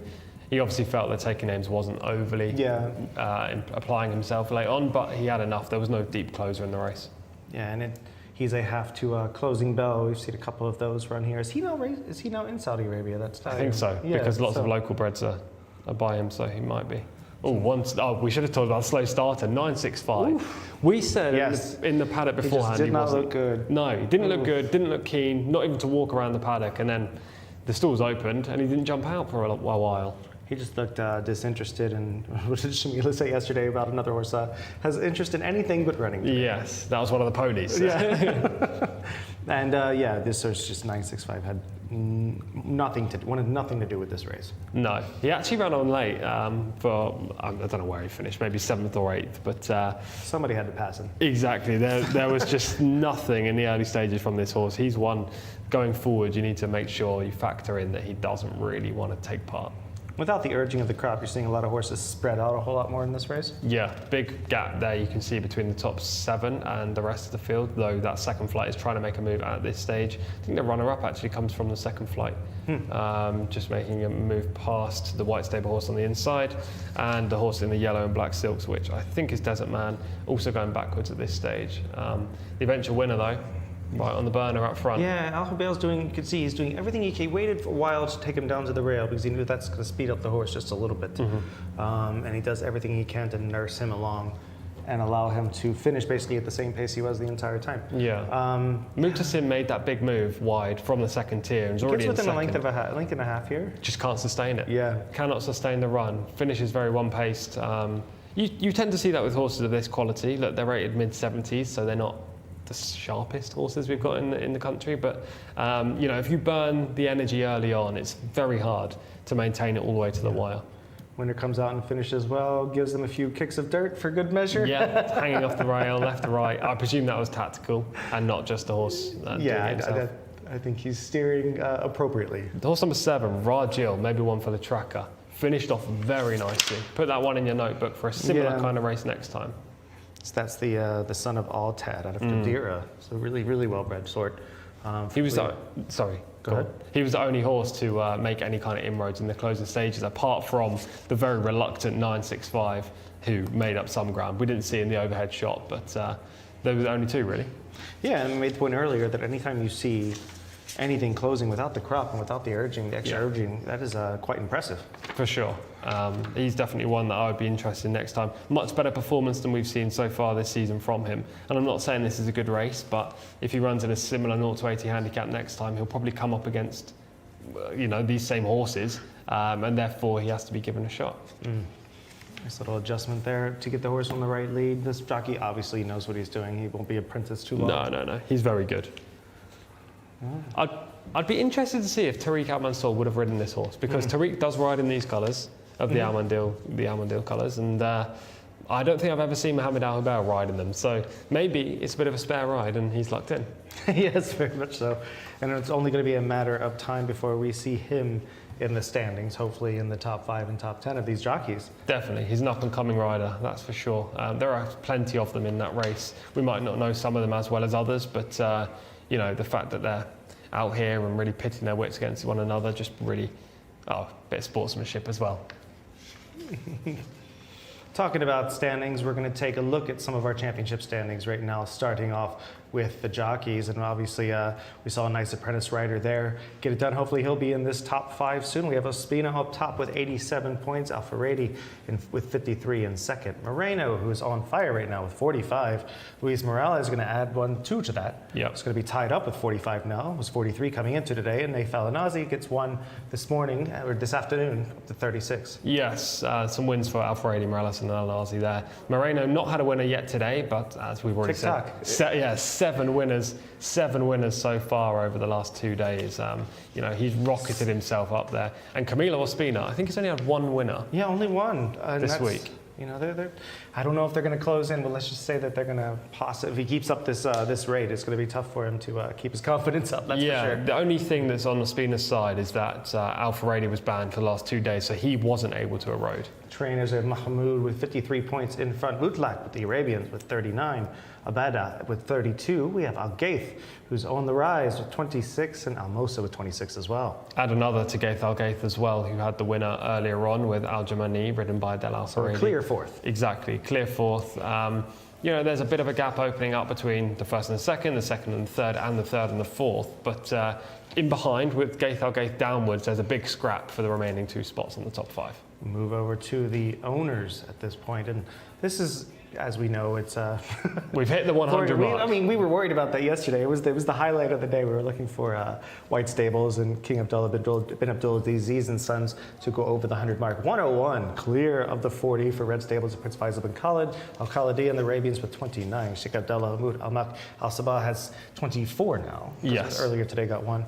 And Prince Sultan bin Mishal, the blue and white, with 22. Yeah, Al Ataibi being the winner for Sheikh Abdullah Al Malak Al Sabah. Prince Sultan bin Mishal also has 1. Sense of Courage, I think the horse was called, that won earlier on. So he's up to 23. The White Stable are just dominant right now. They had the winner of the big race yesterday as well, Fi Jcsa. Can't keep them down. They got too much quality and too much quantity all at the same time. So looking forward to seeing whether or not they can keep it up. We're going to go to Enzo, who's going to take us through the runners and riders for the very next race. Thank you, Michael. Yeah, Arabian Breds, 2 non-runners here. No, 6 and 7 are out. We had 6 already overnight, Asad Al-Qadadiyah, but also 7. Hammurabi has come out as well. So we're down to 13 Arabians, Colts and fillies here, going the 1,800 metres. Number 1, Al Haref, Abdullah Al Saidi. 2 is Tawak Al-Qadadiyah, Adel Al-Faredi. 3, Fakir Dupoy, a regular on the track, Abdullah Al-Qraidi's. 4, Al-Qasa, ridden by Ahmad Al-Azari.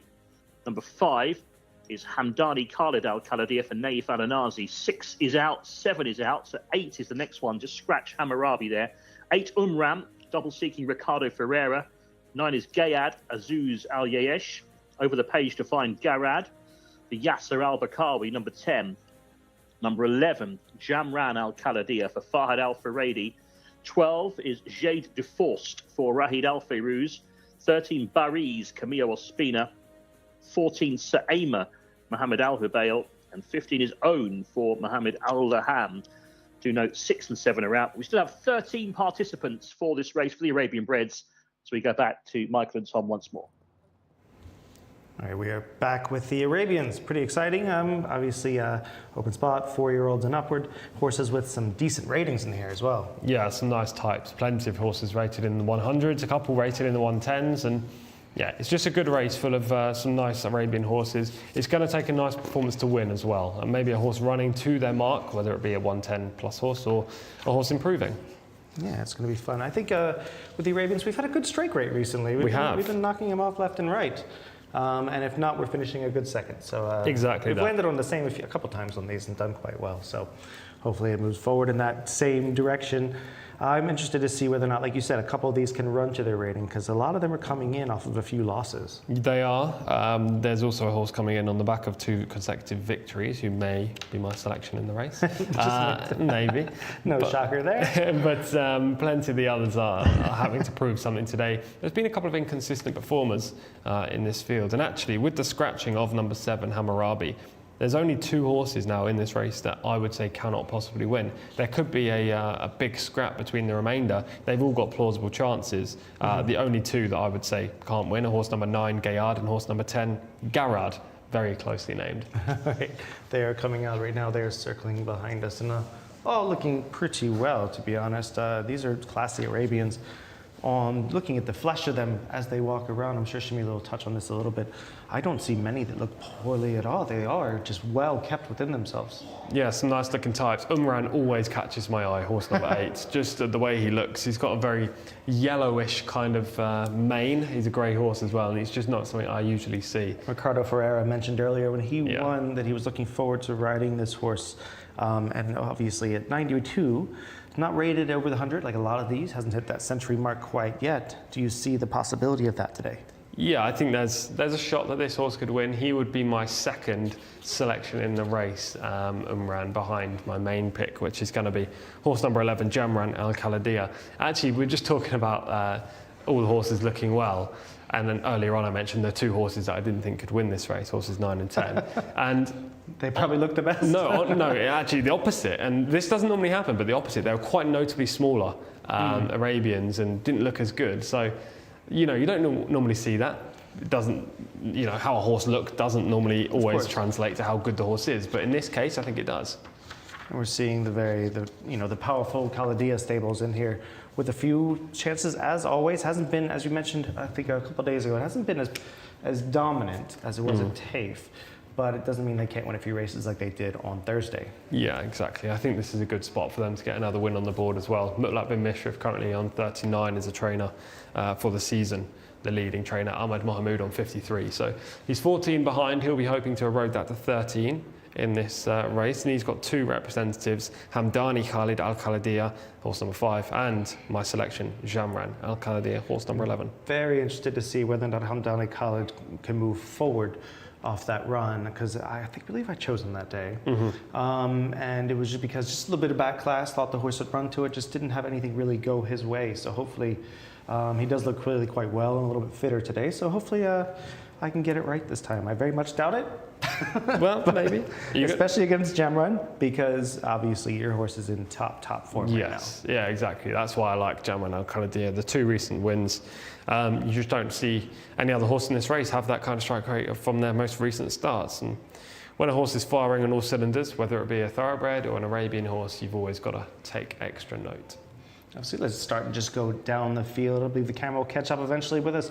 Number 1 is Al Harith, who obviously they are drawn in the order that they will break, has 3 victories from 15 runs. Finished 3rd last time in a listed race. Hasn't won for 13 starts though. That's the one thing that puts me off Al Harith. Rated 113, the highest rated horse in the race. Number 2 is Tawak Al Khaladia, who has 1 victory from 5 starts, comes off a 6th place finish. Yeah, finished 3 places behind Al Harith that day. That was 2 weeks ago. Despite the fact this horse is coming off the layoff for the 2nd time, so 2nd start since the big break, and improvement arguably could be expected, I don't see this horse reversing the form with Al Harith. Fakir Depoy with 7 wins to his record, 109 rated, 18 local runs. Finished 10th in the same race that Al Harith was 3rd and Tawak Al Khaladia was 6th. Took a backward step that time. And then we have Al Qasr as number 4, rated 101, 7 wins to his record as well.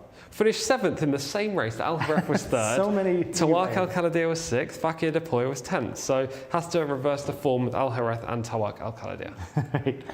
My selection in here is going to be Hamdani Khalid Al Khalidi. I'm going to stick with him because loyalty worked last time. Do you know what's coming up? 13th in the race that was in the same race that Al Haref was 3rd, Tawak Al Khalidi was 6th, Al Qasr was 7th, and Fakir was 10th. But he's a Group 1 placed horse, and we must note that. But he was disappointing last time. He faded on the bend in that race, so he'll need to show up for a longer part of the contest to play a part in the finish. Number 6 and number 7 are both out. Number 8, we mentioned earlier, it's Ricardo Ferreira's ride, Umran.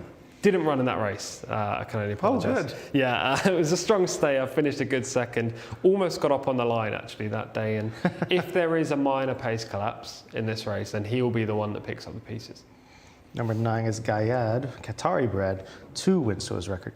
Surprisingly, those wins came in Oman, not Qatar. Debut in Saudi Arabia. Oman has some very good Arabians. They do. I say they do like I know. I know there's been a few Oman winners at this track. I obviously don't watch the Oman Arabian racing, so I don't know. But this horse will need to improve a chunk. A chunk. I like that. How far is a chunk? Is that a unit of measure? It means about 50 pounds. Okay. Number 10 is Garad. It's one win to his record, 3 runs, 14th last time. Rated just 68, didn't show up when 14th. We're going to go to Shamila and see who looks good down there. I know she loves her purebred Arabians.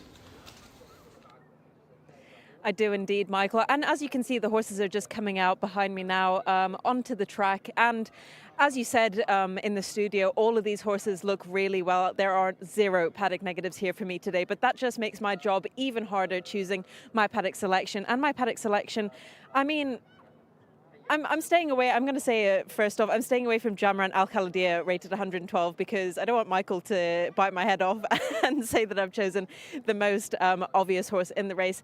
Even though he does look really, really well. 5-year-old colt by Layth Al Khalidiyah, first in his last 2 starts as well. I mean, he has to be the clear winner. He really has to. I know the Al Khalidiyah stables haven't been on top form as they were in Taif. However, I mean, this is just our clear winner. A horse that was standing out to me and will be my paddock selection is horse number 8, Umran, second last time out, rated 92. So, you know, fairly in there, high up in the ratings, jumps from stall number 8, and I really think he has a chance. And Ricardo Ferreira could be getting a double today, so that would also be great to see the Portuguese jockey back in the winner's enclosure.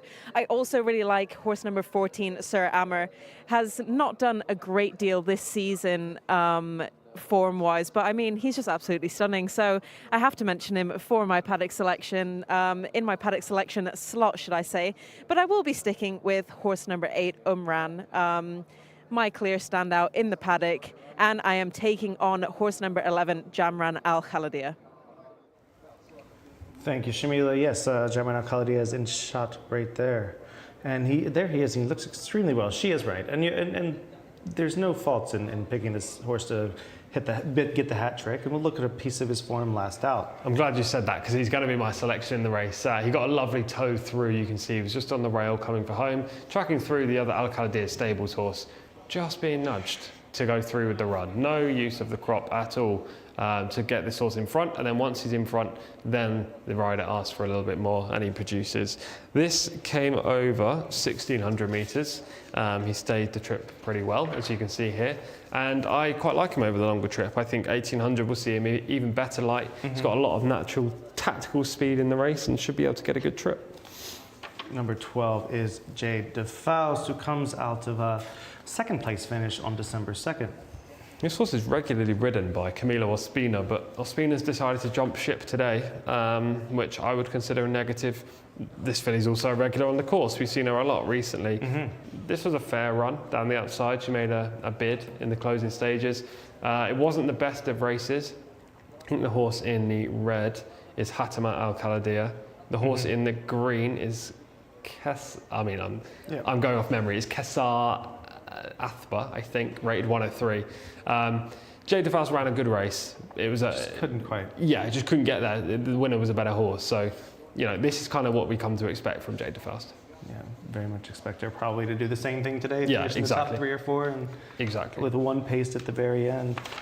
We have 3 more to cover. We have Bariz is number 13, 2 wins to his record. This is the option of Camilo Ospina. Now, I don't know whether Camilo's actually actively decided to ride this horse or whether he is retained by the Safwat Al-Adiat stable, because he rode the very impressive Arabian winner the other day for this yard. So this horse only rated 91. You probably couldn't have him on form, but at the same time, the fact that Camilo's on board is a big positive. Sir Amr is number 14, and 1 victory to his record, the 6-year-old by Amr. 12th last time out in the race that all of the other horses basically ran in. I'm not going to go through the list again. Needs to improve a great deal from there. And last but not least, we have number 15, Own. 2 wins to his record, and he has 14 local runs. Bumped into Asfan Al Khalidiyah on a couple of occasions in Taif and had no chance there, but hasn't improved since not facing Asfan Al Khalidiyah in Riyadh. Sir Amr's interesting, just with the lofty 109 rating, off a kind of a similar situation to Hamdani Khalid, where he must improve from that to get back to that rating. Yeah, both of those horses bombed out in a race that plenty of others in this contest also featured in and fared better. So they have to improve, but we know that they've both got back class in this race. They both represent leading connections, and they can't be readily dismissed. Yeah, this will be fun. Pace-wise, where's it coming from? That's a good question. Hamdani Khalid Al Khalidiyah maybe will go forward. Because we know the Khalidiyahs like to split it up and have something show pace. Exactly, and Jamran Al Khalidiyah is a stalker, so I don't think he'll be on the lead, which could mean that Hamdani Khalid Al Khalidiyah goes forward. Maybe Sarama as well, horse 14. Bariz, Camilo Ospina's on board. I don't know much about the horse, but Camilo's aggressive in the saddle, so that runner could go forward too. And hats off to Jose Martinez is back in the comments. He says, thanks for having me on. Always looking forward to watching Jcsa YouTube. Well, we're always glad to have him. I'm sure he's enjoying his morning there, probably with a coffee and just watching the YouTube away. Wonder who he likes in here. Feel free to comment away. See who you like. Obviously, there's lots of horses in here with chances. You are leaning toward Jamran Al Khalidiyah, 112, leads the ratings. Actually, it doesn't lead the ratings. Al Harith leads the ratings with 113. Now, any way that he can get back to that third place finish last time? For sure, it was a good third place as well. He beat the majority of these runners in here. But as I said in our preview, the fact that he hasn't won for 13 starts puts me off him from a win perspective. He will be in the top 3 or 4. There is no doubt about it. He's very consistent in defeat. He's got a good draw as well. He should get a nice trip throughout the race. I am going to stick with Jamran Al Khalidiyah. I like a horse that likes to win, especially in Arabian races. In thoroughbred races, not so much, but in Arabian races, definitely. So I'll go with the 11, and I'd also say that Umran, the 8, will be second in this race. I'm going to stick with Hamdan and give him another chance. I know he's probably not going to win, but obviously I think he looks excellent going into the race. We give him a shot here to come back to that Group 1 form that we know he does have. And maybe he will upset the apple cart and beat Jamran. I'll go with that 5'11" cold exacta, as they say back home. He's already got the looks. Maybe he's has a bit of an attitude. As you see him passing just by the 5, has the blindfold already on. Yeah, he's already prepared. We have 2 more minutes to believe until they start loading. We'll go to Enzo. Speaking of that, Enzo, who looks good to you out there? And we'll let you call the race as well. Thank you, Michael. Yeah, I thought Al Harith had a chance. Got a good draw on the inside. I have to respect Tom's fancy as well, don't we, with Jamran Al Khalidiyah, both with that high rating. 113 for Al Harith, 112 for Jamran Al Khalidiyah. And runners are circling as they do behind the stalls. Floodlights well and truly on now. We've got a very dark sky overhead here at Riyadh. This will be heading towards 6 o'clock local time. And plenty of greys you can see here. In fact, more greys than non-greys in this race. So I'll try not to say here comes the grey in this commentary. Caps as well. Black cap for Hamdani Khalid Al Khalidiyah. The red cap, Jamran Al Khalidiyah, is number 9, Gayad. Azuz on board in the yellow and blue diamonds. Of course, it's quite relaxed and goes in. So a field of 13 without the non-runners here. 6, Asad Al Khalidiyah, and 7, Hammurabi of the absentees. In goes Jade de Forst. Next one is going to be Garad, horse number 10.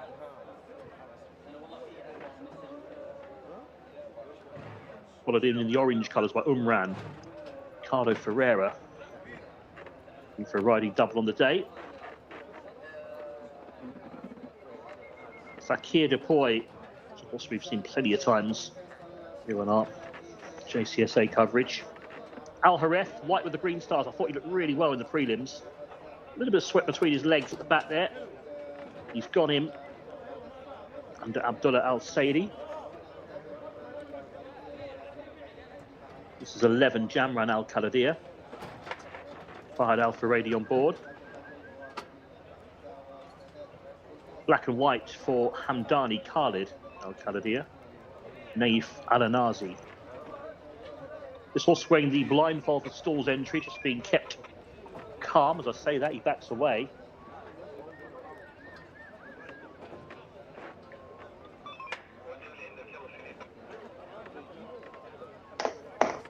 And we're waiting for him again. This is Hamdani Khalid Al Khalidiyah.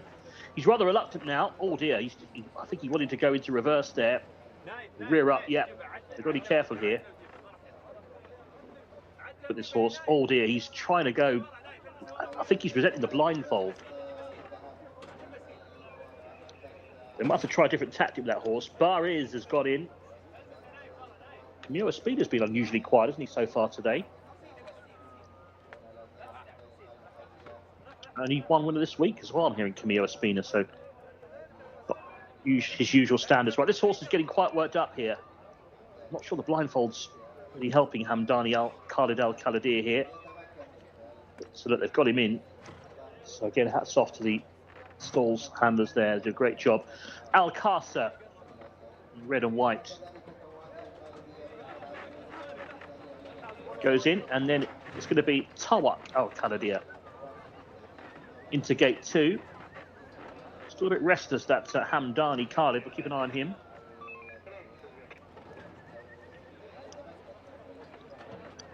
Last one going in. Just about set. 13 Arabian Breds are ready. Rada has the flag up. And they're off. Started caught with a pretty good line. A little bit slow as Al Qasa, and also missing in a fraction Fakir Dupoy. One that broke well towards the outside, the yellow and blue is Own, and also up there towards the inner is Tawak Al Khalidiyah. Prominent now is Al Qasa, making up that lost ground. Then the orange colours of Umran, wider out, and the yellow is Garad. Behind those, the red cap of Jamran Al Khalidiyah was obliged to race wide as they go into the turn across the intersection. Al Qasa has now come forward to pick it up in the red and white colours and lead by a length. Bariz has got into second place on the outside. Racing in third is Hamdani Khalid Al Khalidiyah. Very deep from his wide draw is Own in the blue and yellow silks. And then further back to find the red cap of Jamran Al Khalidiyah, who's in the second wave at the moment. Just ahead of Umran, the orange colours. And then further back on the outside is Aimer in the green sleeves and cap. He's being tracked then by Jade DeFaust, who's quite far back at this stage. Then comes Al Hareth, who's just been nudged along, not really travelling early on. Green sleeves. Yellow of Garad is next, and tail end Charlie is Gayad as they make the turn over on the far side. Spinning back towards the home straight at around 53.5 kilometres per hour. And up front, Al Qasa is now asked for a little bit more. He's been joined by Hamdani Khalid on the outside, and Hamdani Khalid Al Khalidiyah has now got to the front, but he's chased by the red cap of Jamran Al Khalidiyah towards the inside. That's Tawak Al Khalidiyah, just caught in a pocket at this stage. Bariz is wider out, and then on the extreme outside trying to pick up his Aimer as they turn for home. The leader is still Hamdani Khalid Al Khalidiyah. He's travelling quite well, gets a reminder, but leads to in second place the red cap of Jamran Al Khalidiyah. Bariz is still in there pitching on the outside for Ospina as they race with 250 metres to go. The leader is still Hamdani Khalid Al Khalidiyah. He shifts left-handed back towards the running rail. The danger now is Jamran Al Khalidiyah with the red cap, but he's got 3 lengths to find. He's not really picking up. This leader just keeps finding Hamdani Khalid Al Khalidiyah. It will be a double for Naif Al Anazi as Hamdani Khalid Al Khalidiyah, a gritty success. Second place Jamran Al Khalidiyah, Bariz in third, and they were clear of the others. 5 the winner. It's a Naif Al Anazi double. Hamdani Khalid Al Khalidiyah for the Mutlaq, one of those top traders that we saw stable on the leaderboard earlier on. He's got a winner here in the Arabian bred race with Hamdani Khalid Al Khalidiyah, who just was not for passing down the straight. Jamran Al Khalidiyah tried hard in second with the red cap, and third, number 13, Bariz under Ospina. They were away from the likes of Tawak Al Khalidiyah and Umran in behind them. The winning time, another winner for Michael as well. He's flying. 2 winners on the day. What's going on?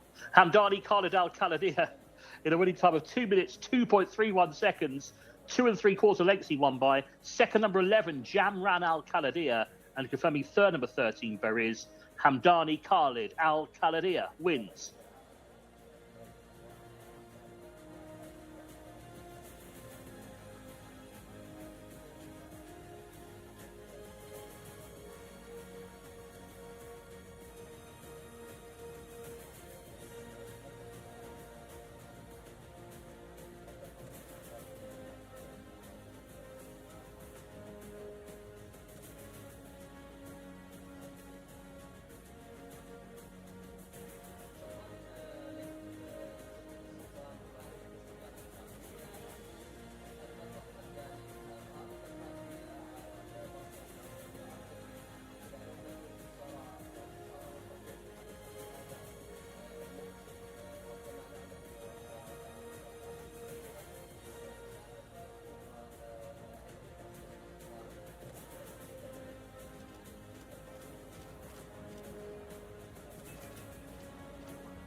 A double on the night for a friend of our channel, Naif Alanazi. So huge well done to him. And I was wrong on all fronts.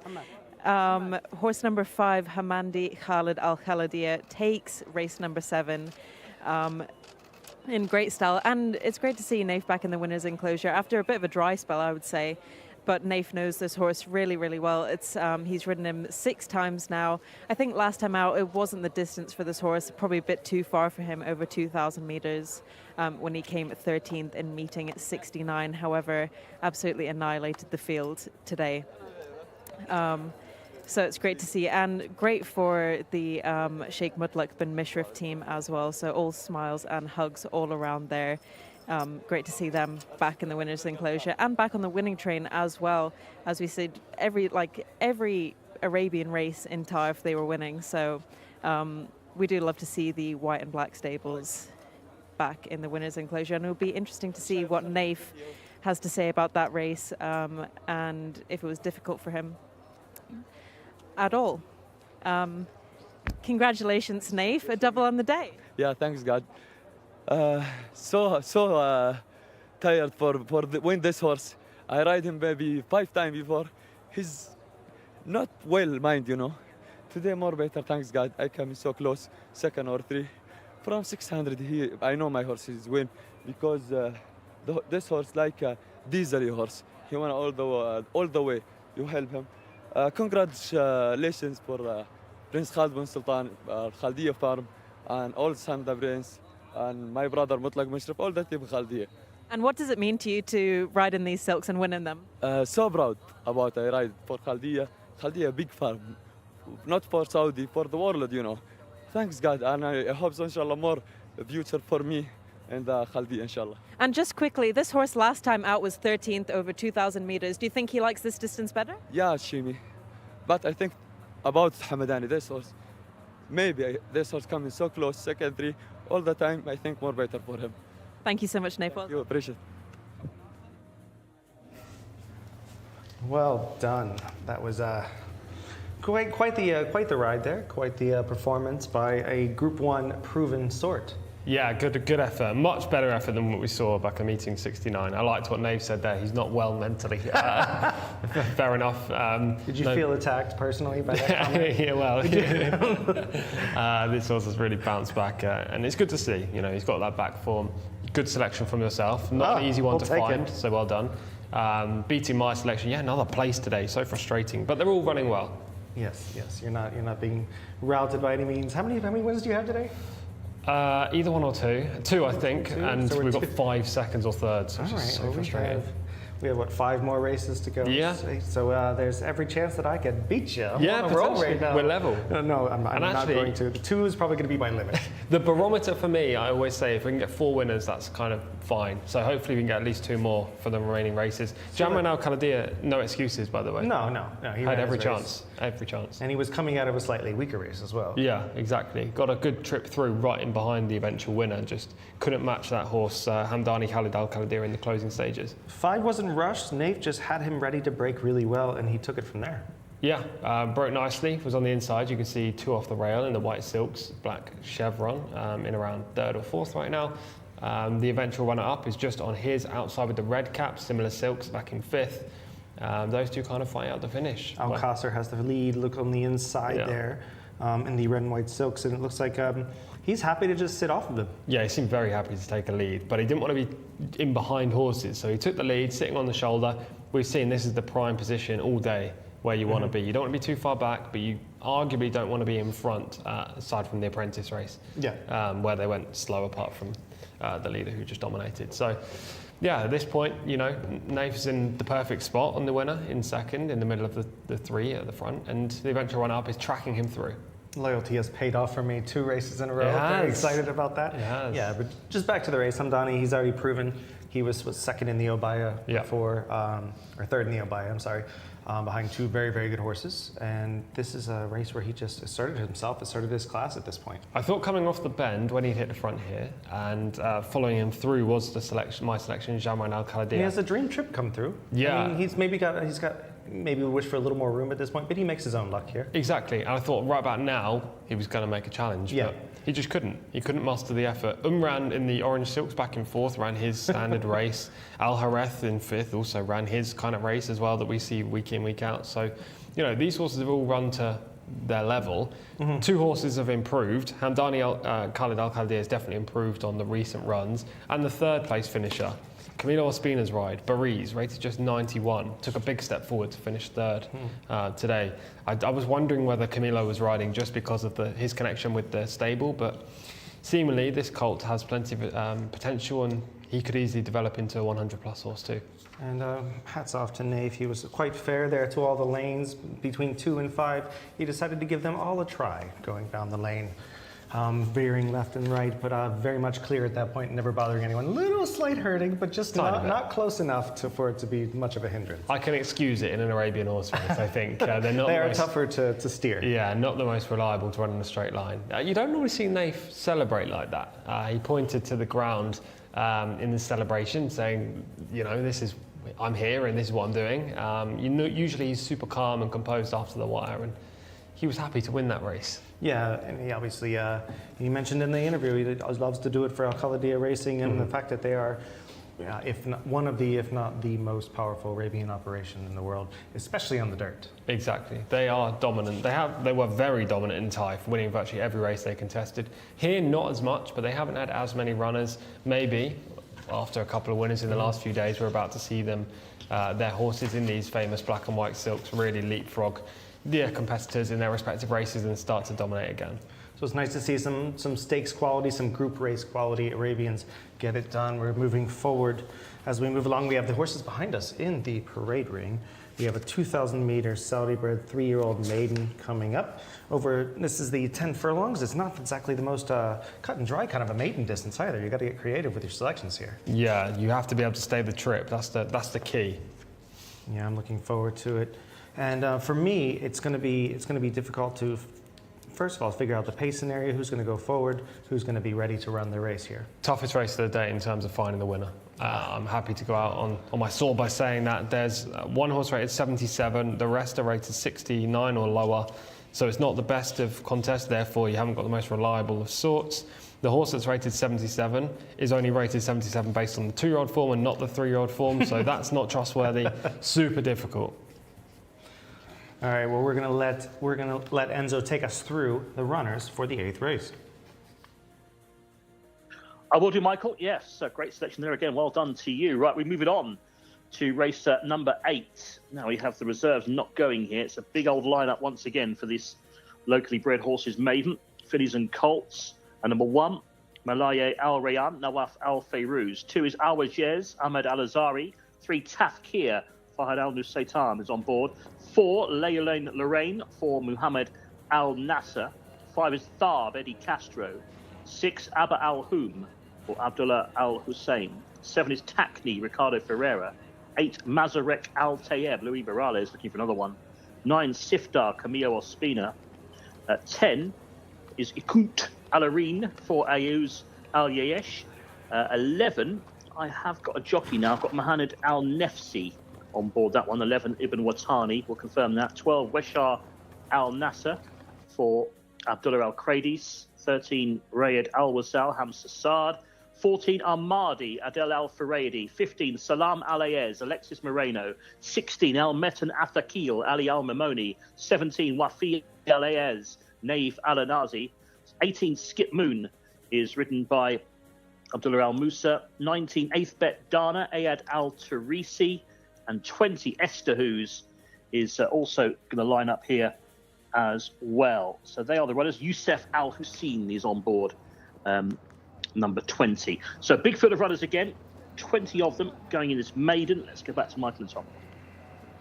Tom, you get lots of chances here with some tough races to pull apart. This is one of the toughest ones I've seen in 3 weeks. Here. This is a Thursday race, Michael. That's what it is. It's a Thursday race. It's a super difficult maiden for the older horses, and well, just 3-year-olds in this one, but the vast majority have either shown very little or they've shown inconsistent form, so it's very tricky. Speaking of, we have Malia Al Rayyan, the one there.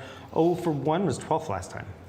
Daughter of Buratino, who showed good speed early in his career. This filly didn't show much on debut. Awajez is number 2, 0 for 2, 16th last time. Backward step from the first to second run, hasn't run since Taif. With 3 in the blinkers there is Tafkir, 0 for 4, comes out of a 3rd place finish.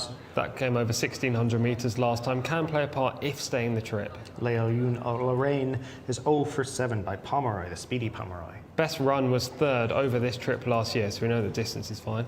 Thab is number 5, 0 for 5, comes off a nice 3rd place finish. Rounding into form, but relatively limited when it comes to talent. That said, you don't need to be a superstar to win this. Abba Al Houm is number 6, 0 for 7, comes off a 13th and a 10th in his last 2. Struggled so far in 2 runs this year. 3rd up off the layoff, fitness should be primed, but at the same time, this horse hasn't shown enough talent. Number 7 is Takni, 0 for 9, comes off a 2nd place finish. Finished ahead of horse number 5, Thab, last time up, has tactical speed, should be forwardly placed. Number 8 is Mazarek Al Tayeb, 0 for 10, comes off a 14th place finish. Got some really pronounced earplugs there. So. Yeah, this horse is the highest rated in the race, but only on 2-year-old form. What he's achieved so far this year is nothing out of the ordinary. Gets the informed Luis Morales in the saddle. Sifta is number 9, I'll be in shot in just a moment. 0 for 11, but does come off a couple of 3rds. Last 2 runs make this filly a big player in the race, and she gets Camilo Ospina on board. A big old head, just like her father. Number 10 is Akunt Alarin, 0 for 1, a son of Patriot Act. Just a no-show on the debut last year, unlikely to figure. Ibn Watani is number 11. We're actually still on number 9 there, 5th. There's the 10, Akunt Alarin. We'll back it up a little bit here. Looking fairly well in the flesh right now. Probably might need the run as well. Yeah, agreed. All right, we'll move on to number 11 is Ibn Watani, 0 for 5, has shown very little in his last 3. It's non-existent form this year, finishing 17th, 18th and 14th. There he is, but he looks well within himself right now. Got a little bit of swagger to him. Number 12 is Wesha Al Nasser, 0 for 2, comes out of an 11th place finish. He didn't take the required step forward from his debut run. Unfortunately, Ra'ed Al Wasil's number 13. He was 4th last time, but he's 0 for 14 lifetime. Could stay on for a place. I selected him last time in a very similar kind of contest, and he only finished 4th. Let's see, there he is. We'll give a second to look at him. He actually looks pretty well within himself. He's a good-looking animal. He is a son of casino host. Was a Japanese horse, I believe. Yeah, I think so. And won the Peter Pan in America for Japanese interest. Ahmadi is number 14. They're 0 for 4, but all three in his last 3 races have all been decent runs, it seems. Yes, horse to beat, Adel Al-Faredi on board, this son of Constitution, a sire I love. Finished 5th in an open last time, should improve. We've got 6 more horses to cover, but in the meantime, let's go to Shamila and see who looks good to her. Thank you very much, Michael. My horse to beat in this race in my paddock selections is horse number 9, Sifta, ridden by Camila Ospina, 3rd last time out and the time before that. Now, she was initially on my negative list, being a naughty horse. However, upon closer inspection, I'll give her a chance, and she has upgraded and become my paddock selection. Initially, I really did like the look of horse number 5, Thab, who was 3rd last time out and is the mount of Eddie Castro. However, I will stick to Camila Ospina. He hasn't had a winner today, so hopefully he can get himself back in the winner's enclosure. And I just really like the look of this 3-year-old filly by Student Council. Really nice look to her. And she looks like she could grow into herself a little bit more perhaps next season. A horse that I also really liked is horse number 13, Rad Al Wasil, 4th last time out and ridden by Hamza Saad, a 3-year-old colt by Casino Host. But there was no topping horse number 9 for me in the paddock selections. And as far as paddock negatives go, all the horses look really well. Really good. All of them have really good conformation and presenting really well. So it was only horse number 9 as a negative for me, but she's redeemed herself. All right, thank you very much, Shamila. We're going to move on here. Number 15, Salam Ayez, 0 for 2, but comes off a 2nd place finish. Yes, Alex Moreno on board, beaten a long way last time, but was 2nd. Number 16 is Al-Metin Al-Thaqil, is 0 for 3 by Stratford Hill. No better than 14th in 3 runs last year. Number 17 is Wafi Al-Ayez, was 0 for 7, comes off a 2nd place finish as well. Definite player after the consistent runs so far this season. Let's get a look at him. Let the camera move on. There he is. There we go. Looking well with those pronounced silks. The son of Painter, who was, what was he, 2nd in the Kentucky Derby? I think he was. Yeah. I can't tell you what year though. Under Mike Smith, and he was behind, I'll have another, I believe. Oh, that was Bodemeister, sorry. Always get the 2 mixed up. He was 2nd in the Belmont Stakes, Union Rags. Skip Moon is number 18, 0 for 4, was 4th last time. Steadily progressive, wide draw to negotiate is the issue. All right, we're going to move on to number 19, Albat Dana. Is 0 for 11, but comes off a 9th place finish, which doesn't say much. No, backwards since moving to Riyadh. The Taif form was stronger. Estahus, fantastic name, 0 for 4, and comes off a 6th place finish. Just a tough post for this inexperienced gelding. All right, looks pretty well, a little bit light right now. Not the most filled out sort, number 20, but actually is a nice looking animal. Is a son of Official Visit. Don't like the light ones when it comes to this track, though. I will say that. They have to be, Shamila covered this earlier, they have to have a nice hind end on them and kind of enough power to get through what is, it's a very easy surface on the aesthetics of it. If I'm actually hitting the face and a nice kickback, an easier kickback, but it's also just a trying surface. They have to be fit, both of the major surfaces here. Plus, they get racing very early. I think that's key as well. They usually get racing at the top of the turn, so all the way around the turn and then the home straight, 400 metres or so. They're going at the fastest they possibly can. And you see this, what I think is interesting here is, it's kind of like, Dubai has the same thing, but not as much as Saudi, where you have horses coming from the very speed-driven dirt racing in the States to the very much tactical, stock and pounds, finished well European racing, and they kind of clash here. And then you have the locals that are trained a certain way. It's kind of an amalgam of all different styles and different running styles. It'll be interesting to see how the turf races pan out as well. I haven't actually been able to witness any turf races so far. Never been here before when they've raced on the turf. I know you have. And obviously they haven't started racing on turf yet this season. So I'll be interested to see if they're very European style turf races or whether they're going to be US style still off the front in slow times kind of. I feel like it'll be right down the middle, and I think the European class will probably reign supreme no matter what, like it does when it goes to the States. Exactly. They can go as fast or slow as they want up front, but the horse that can finish the last 400 the best is going to win the race. The quickest horse. Yeah, exactly that. No, I mean, I think it's going to be exciting. Not to get off the subject too much, but we love our turf racing. This is number 14, Ahmadi, who's 5th on November 24th, just a couple weeks ago. This is going to be my selection in the race. Haven't said it yet, so I'm saying it now. Ahmadi, yes. How exciting for us. Son of Constitution. This day, he was just facing much better horses. This was in an open race. You're probably wondering, how does he finish 5th? He's under the pump, he's in midfield, he's not exactly going forward, but he just stays on at the one pace in this race and actually finds a second wind in the closing stages to run past a couple of these runners that are going backwards. It wasn't a terrible effort by any means. The winner was A Date for Jeff Woodruff and Eddie Castro, a horse I selected on the day and really liked going forward. But Ahmadi actually hit the line powerfully. And as I say, open race. That was an open race. This is a maiden. Big step down. This is Salama Ayez, number 15 you see in shot there, looking a little bit warm. He's 2nd on November 10th. He finishes 2nd, but he's absolutely stuffed by this leader. This leader's, I think it's called Is to Daff. Very close to that, if not. And he gets his path cleared for him automatically. So He just passes the Alanaya horse in the yellow and black, who's just going backwards. No other horse making inroads from behind, but the leader's in a different parish. He's trying though. If you see his stride, he's raising his knees. He's trying to the line and he's clear of the others. Exactly, there is that. We know he stays the trip. In context of this race, that's one of the better efforts. Yeah, I'm looking forward to seeing whether or not he can move forward in some way. This is strictly on how well he looks. I thought Thab looked exceptional for the Red Stables. Just a really, really good looking animal coming out of the 3rd. Can he? Obviously, you're picking neither, but do you think he can turn the tables on Takni at all?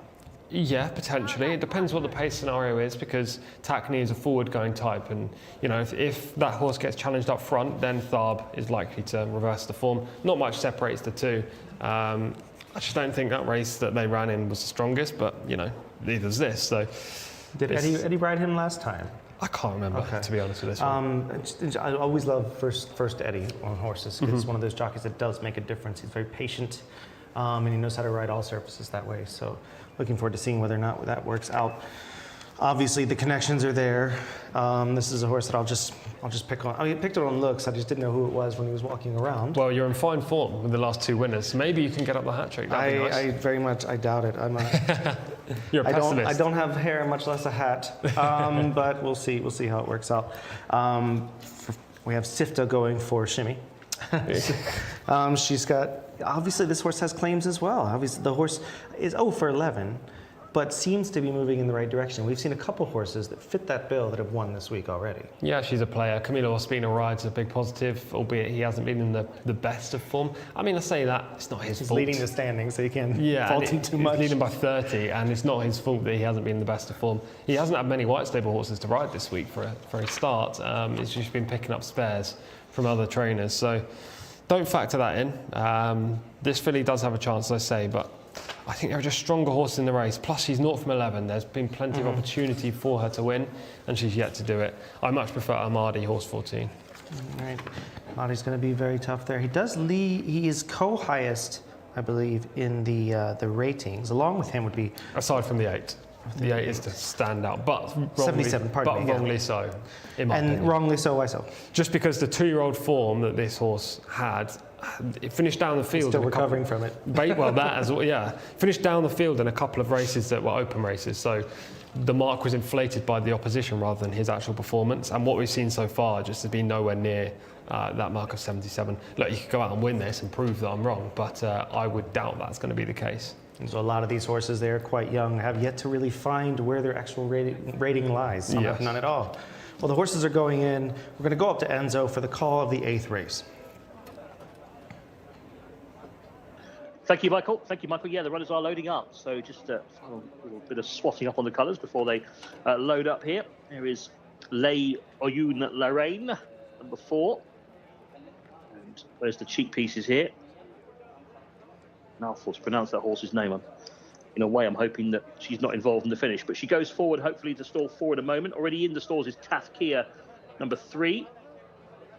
So we are getting through the loading up process here. Once again, a big field of runners lining up here for this maiden. 2,000 metres, so we're going up to the mile and a quarter this time.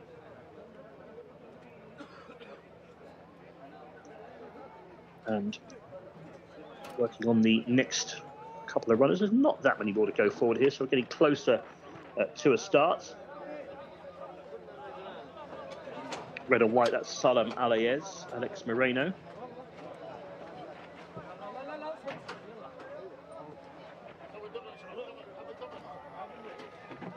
And goes Mazarek Al Tayeb. 9 is going to be next, Sifdar.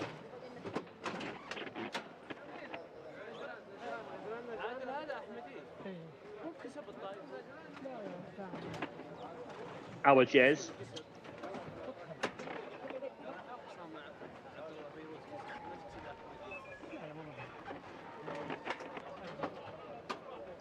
Thirteen is going to be Riyadh Al Wasil. In the black and white goes in. We're almost set now. And they're off. One was quite slowly away. I think it was Masarik Al Tayeb. Yes, Masarik Al Tayeb, and also Tafkir missed the break quite badly. And Malaya Al Rayan from gate 1 was slowly into stride as well. Leia Oyun Lorraine broke well towards the inside. Right up there is Tharb in the red colours. The light blue of Sifdar is up there in the middle of the track. Wider out, yellow, red and white of Weshar Al Nasser is not too far away. Deeper on the course, Ahmadi's on a fast forward move. Also towards the outside there in the white is Al Metan Athakil as they sort themselves out. Tharb, one off the rails, maybe just has the lead, but in fact now has been headed by the horse racing up on the outside in the white colours, which is Al Metan Athakil as they begin to race down the far side. And still there in front is horse number 9, Sifdar in the centre. On the inside is Tharb in the red. So it's Tharb, Sifdar, and also 16, Salam Alayez is trying to get into it, but it's quite far back at this stage. Towards the outside, that is Ahmadi in the light colours. Next door to that runner in the stars is Esther Hoos, blue and white, that's on the move. Looking for room towards the inside is Masarak Al Tayeb. Looking for Abba Aloud is on the move as well as they begin to turn back towards the home straight. The leader is still Al Metan Athakil. In second place, Sifdar, with making a bit of ground up towards the outside. Takni is getting into it, grey sleeves. Back on the inside, every chance then for the yellow and blue colours of Masarik Al Tayeb, who's on a fast forward move as well with the red blinkers. In line for home they go. And now it's Tafkir who's squeezing through a narrow gap on the fence with the red blinkers to come and hit the front. Tafkir, Sifdar is still battling away in the turquoise with the blue cap. But it's going to be Tafkir who leads down the outside, making up ground now is Raid Al Wasel, and also Skip Moon is on a strong stride. Right down the outside is coming home well. Skip Moon with every chance. Not far away is Salim Alayez. The red and white, though, sticking on really strongly in the centre too, is Salim Alayez. Salim Alayez in the red and white colours has a narrow advantage. Down the outside, late and fast in the red and yellow is Wafi Alayez, but won't get there. Salim Alayez, Wafi Alayez in second, and they're ahead of, was that Skip Moon for third? I think it might have been number 18 in the dark colours. But a really good performance from our winner here. Salim Alayez has won it. It's Alex Moreno who gets his name up in lights here with a winner. It was a good finish, wasn't it? Second place. The red and yellow came from a bit far back. Wafi Alayez. Naif Alanazi looking for his hat-trick. Has to settle for second. Celebration from the winning jockey as well. This is 8th winner of the racing week. Alexis Moreno. Number 15, Salam Alayez, beats 17, Wafi Alayez. And third will be Skip Moon, number 18. They're ahead of Ahmadi, I think it was, in behind those, number 14 in fourth. The winning time, 2 minutes, 9.44 seconds, a length of winning margin. All about the big numbers. 15, the winner, Salim Alayez. 17 was second, Wafi Alayez. And third, that will be Skip Moon, number 18. That's the result of race 8.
Well done, Alex. Good race. Thank you, Salman. Mabruk to Abdullah Munif, his brother, the third team. And well, today he ran very good. He was finished second last time, 1 mile. Today 2,000. I just taking easy with him.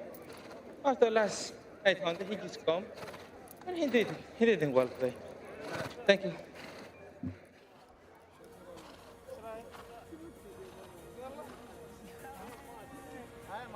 Quite late for an Alex Moreno winner, considering this weekend he's had a 4-timer on the first day, a treble on the second day, and this is his 8th winner of the weekend, impressively. So he got a shout out there from Naif just as Naif was weighing in, so great sportsmanship there once again.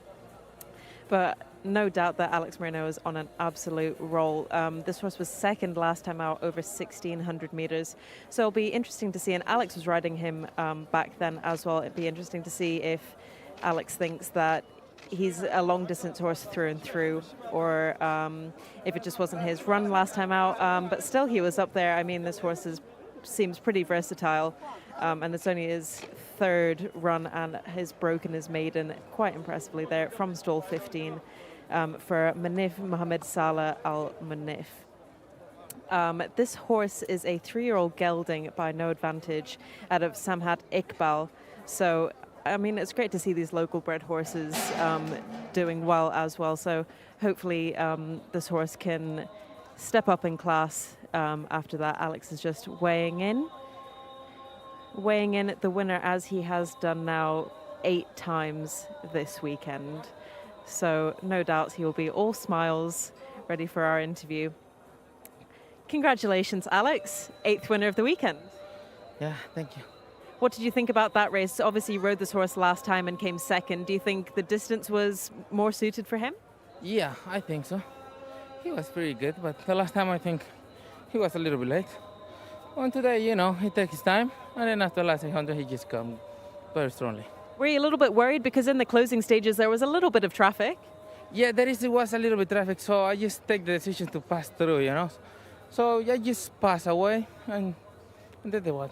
And you were jumping out of stall 15. How was that for you in the beginning stages? Well, I just brake and try to go inside, to be more close to the rail. So after I see my space, I just decide to go, And 4 races left, so you have 4 more chances. Do you think you are going to have any more winners this evening? Yeah, sure. I have 3 more. Well done, Alex. Good luck. Thank you. Thank you so much, Jamila, and congrats, Alex. Was that win number 8 this weekend, which is just a huge performance for him. Phenomenal 3 days for Alex. He's averaging almost 3 winners a day now with 8. He just needs 1 more to actually average that amount. You're so good at math. Thank you. I did very good maths the other day, actually. It went unnoticed, but it was very solid. I can't remember what it was. Yes, he's been the rider of the week. There's no doubt about it. It's just been brilliantly phenomenal wherever he's Poor ridden. Luis. Poor Alex. He's overlooked and he's had a huge weekend. Exactly. He's had a huge week, but Alex is the guy this week. He can ride front runners, he can ride prominent horses, he can ride off the speed. This one off the speed. Red and white silks. Bang in the middle of the shot right now, in behind the second kind of tier. Alex just got him into a nice rhythm. We should mention from the start, horse number 12, Washay Al Nazra, stumbled badly. There was also a few slow starters. Tafkir number 3 and Malaya Al Ryan number 1 definitely did not start the best. No. So there were some hard luck stories from the outset. At this stage, Alex Moreno on the eventual winner. Salam Al Aiz drops out the back of the TV. Just biding his time. He doesn't need to go too soon. They went hard up front. Yeah, you could tell they were going hard because Eddie Castro was trying to keep his position. Exactly. But he was having to urge his horse a little more than he would have preferred. Yes, that's the horse in the red silks on the inside. Your selection, Tharb, who actually ran pretty well. Not that I'm bitter about it. I'm just... He was adamant he wanted to be on the front and just wasn't able to get there. And of course, has to catch his wind around the bend and lose his position. Yes, and it's also worth noting that Ali Al Mamoni on the leader, the cheek pieces came off. He was basically riding, holding the cheek piece in his hand, which is certainly not what they're meant for. That wouldn't have been ideal for that horse either. Yeah, it looks like, is that Al Sunaitan on Tafkir coming up the inside with a bold move? He definitely bumped the 5 fob there pretty well in order to do so. Might get a talking to from the stewards. Yeah, look at the winner here, red and white silks, bottom of your screen. Alex has got horses in front of him, left, right, centre. He's going to have to find a gap, very small gap there. That was bold. Bold and courageous and brave. This is why you win 8 races in a weekend. Yeah, you've got to make moves like that. If he pulled back, the race is gone. Yeah, he's finishing a very upset second or third. Yeah, and this is what happens when you've got lots of confidence. You can find the gaps when they're barely even there. Alex found this one and he managed to come out on top. Horse down the outside flying home was Wafi Alays, finishing second. Another step forward for this horse under Naif Al-Anazi, who finished second last time, second this time. Looks a winner and waiting. Back in third was Skip Moon. Yeah, Alays. This one, I mean, the winner here was one of the most unexposed in the race, obviously. Yeah. And obviously the runner-up ran well too, but to me had a little bit of trouble coming through the run. But I'm not going to ever say that he could have won this race. No. But he is one. Is he one that you would take forward though? He stayed the trip really well. Yeah. He's showing good form lately. Find a similarly weak race and he'll win next time. Mm-hmm. Yeah, the winner's still kind of looking around a little bit, but he's keeping him to task. This is the right rider you need on a horse that is unexposed and doesn't have a tremendous amount of experience. Definitely. 3-year-old by no advantage, gets it done, improves from his second place finish last time, has improved with each start so far. Yeah, exactly. Third time up, winning. He's a 3-year-old. He'll go into maybe a handicap now, depending on what his rating is. If not, he might go into a non-winners of 2. You just see there, Ali Amamoni. The cheek piece is on his arm, the left cheek piece. You don't see that. Did it fly back and hit him, or? He picked it up with his right hand when he realised it was there, and then on the turn it looked like he dropped it. Whether that was on purpose or not, I'm not sure, but I definitely saw it fly away. Yeah, it flew away. That was one of the more interesting things. Here we go. This will be a good shot if they keep the shot there long enough. We're gonna miss it. We're gonna miss it. Yeah. Yeah, the cheek pieces are velcroed around the bridle for those who do not know, and sometimes they do come off a little bit. He is struggling a little bit around the bend as part of the squeeze that we saw earlier. Yeah. Oof, that was some bold riding. He might get a slight talking to. I think he will. The gap was half there. So yeah. Alex will say the gap was there, I went for it. I was on the best horse. I was trying to do the best thing for my horse. Otherwise, he might be in even more danger taking up his horse at that point. Exactly. But that'll be his argument either way. The horse was full of run, so he had to go through with the run and not disappoint the horse. If he did, the horse may have to shirk back, cause more interference, maybe even clip heels, and you never want that to happen. Yeah, of course. But he continues his role. It's the Moreno show. We are just flying. We're just riding along with it. We are. We really are. 8 winners. He's got a couple of chances left. No real standouts, but a couple of chances left to get another win on the board too. And he's won with some serious horses, but they haven't all been sort of like what we call odds-on choices back home, but they haven't been super favorites. So hats off to him. Huge rides. We're going to move on to the 9th race, 2,000 meters, back to the Purebred Arabians, 3-year-old non-winners of 3. Let's head over to Enzo for the runners. Thank you very much indeed, Michael. Yeah, race 9 on the way. We're actually flying through today, aren't we? Number 1 is a scratch here, by the way. Ankad Al-Khaladia, I'm hearing, is out of this race now. It's going to leave us with 9 runners. Number 2, Afdal Jazur, Hamza Saad. 3, Vizier, Camillo Ospina. 4, Al-Dafa Jordar for Abdullah Al-Kradis. 5 is Saka Al-Zamili for Mohammed Al-Hubayr, who had that winner, didn't he, earlier on. 6, Bayrak Al-Hazam, Louis Morales. 7, Mubarazat Al-Khaladia, Turkey Olofi. 8, Talar Al-Khaladia, Eddie Castro. Over the page to find 9, Shihana Al-Rayla, Rahid Al-Fayruz, and 10, Mahaba Al-Muntakaba for Al-Tamat. So as we confirm the runners here and confirm that scratching here in race number 9 as the runners make their way down. Indeed, number 1 has been confirmed as a scratch. So take out Angad Al-Khaladia, leaves with 9 runners. Back to you, Michael. Probably just so sad that he's one less runner, only 9 horses to cover this time. I'm so sad because Angad Al-Khaladia would have been my selection in the race. Only 2 Al-Khaladias for him as well, so he's having a good go of it. But yeah, we have 9 horses to pull apart here. We're doing quite well with the Arabians picking winners between the 2 of us over the last 3 weeks, so we're going to try to keep it up. Anybody jumping off the page before we get into runner by runner? The horse that got scratched. Maybe now Aldefa Jorda jumps off, or maybe even Mubarazat Al Khaladia. Either of those two, I think, are the standouts now. But the fact that Angel Al Khaladia has been taken out of the race is completely changing the complexion. Yeah, they are all looking well behind us now. You see the 10 right there. That is Mahaba Amatukab. And that's going to be the last horse that we will talk about. But first we'll start away. We have Afdal Jasor, who's 0 for 3, no rating to the horse. What do you make of it? He's yet to prove that he's at this level. 3 runs, 6th last time, 8th the time before. They came just 5 days apart. He's quickly returned to the track yet again. Yeah, we see a lot of times the Arabians, they don't go runner by runner in here, so we'll just move on a little bit here. Vizier is number 3, 95 rated. Which obviously puts this horse in the talk for being the possible winner. Yeah, consistent type. Camilo Espina rides, as he usually does for this stable, the Ajmil stable. Top 3 finishes definitely on the horizon. Mm-hmm. Whether he can break through and record a 3rd success, I think that's up for debate, but he's definitely a major player. Yeah, he has been 5th or better in his last 5 starts, including a victory on meet 21, so definitely can get it done when needed. Al Dafar Jawda, is 1 for 12, comes off a runner-up finish, number 4. Finished ahead of Vizier, 1 place ahead of Vizier last time up. That was over 1,600. Arguably better over shorter distances. Therefore, this 2,000 is probably a tough task. I think we are going to have a runner by runner here. I see the camera guy. You see at the top of the screen there might be going along. Hopefully, they can catch up with that. I like to see what these horses look up a little close. There's the number 2. Now, we'll look at this horse a little bit. You talked about the form. Mm-hmm. Look at physicality and who's looking well. Obviously, this is a horse with no rating, not a lot of form to go on. No. Are you looking for anything physically? I know you're not a horseman, but I know you've seen enough to know for sure whether or not they look well. Yes, I mean, of course, I'll have a look. But with a horse like this, horse number 2, Afdal Jasor, it's going to have to look incredible. Yeah. To get any kind of positive comment. We just saw Vizier race a couple weeks ago. Does he look any better or worse to you? He looks around the same. I mean, he's a horse that we see quite often. He runs regularly. A little bit fitter maybe, but at the same time, he could still strip even fitter than he is today. Here we have Al Dafar Jawda we mentioned earlier. Looks absolutely unbothered. 12 runs to his credit. He has a victory, 3 back. Comes off a 2nd place finish.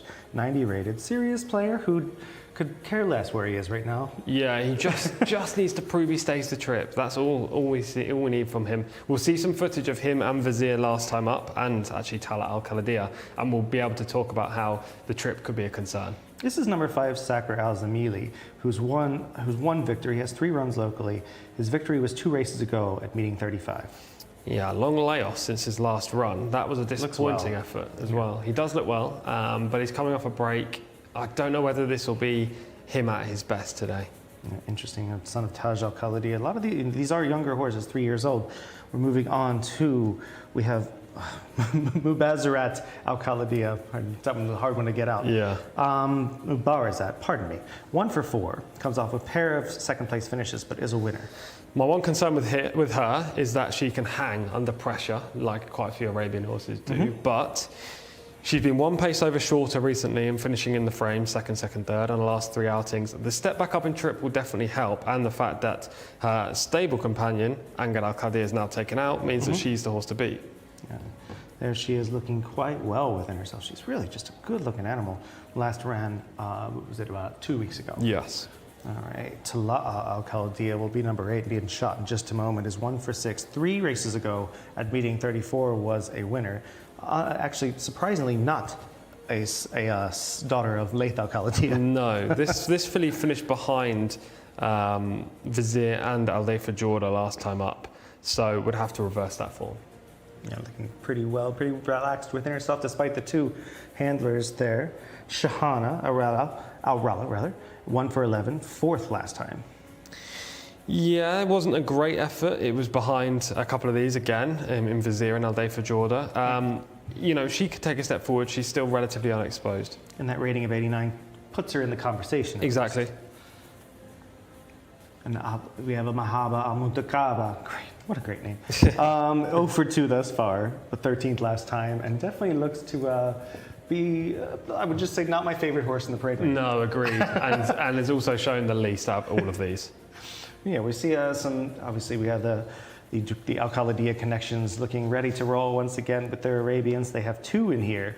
Be interesting to see whether or not maybe, obviously, Adal Faredi rides first for them usually. Yes. Whether or not he's going to usurp one of the other 2 riders in the race, or if they're going to stick to the riders. They have Alafi on Mubarazat, and we have Tala'a with Eddie Castro. Let's go to Shamila. She loves her Arabians, and we're going to see who looks well. Just take a walk with me down the parade ring to see my horse, and my selection is horse number 7 was Mubazirat Al Khalidia, rated 102, second in his last 2 starts and third the time before that, and a winner the time before that, a meeting 26. He is partnered with Turkey Alofi for Saad Mutlik bin Mishrif, so is definitely in a winning combination there. They've already won one of the Arabian races today, and I discounted all of their horses in the last Arabian race, but I'm not doing that this time. Not a chance. I'm sticking with my guns with Mubazirat Al Khalidia and Turkey Alofi. A horse that I also really liked in this race is horse number 3, Vizhir, for Camilo Ospina, third last time out. And I cannot believe we haven't had a Camilo Ospina winner today at all. It's really unusual we don't see Camilo in the winner's enclosure. Now, this race only has 8 runners and 9 runners, and 8 of them have Al Khalidia bloodline. 7 of the horses are by stallions with Al Khalidia bloodline, and 1 of them is by a mare with Al Khalidia bloodline. So all of these horses have a winning fighting chance. As we've said many, many times before, the Al Khalidia bloodlines are so strong. They're so dominant. We've got Layth Al Khalidia in there, Taj Al Khalidia, Rams Al Khalidia, Manif Al Khalidia, Asim Al Khalidia, Wada Al Khalidia, all in there representing the Al Khalidia bloodlines, which is really great and it's really strong. We also have a few mares in there. The mare I was talking about is Tabrat Al Khalidia, and we also have Manif Al Khalidia.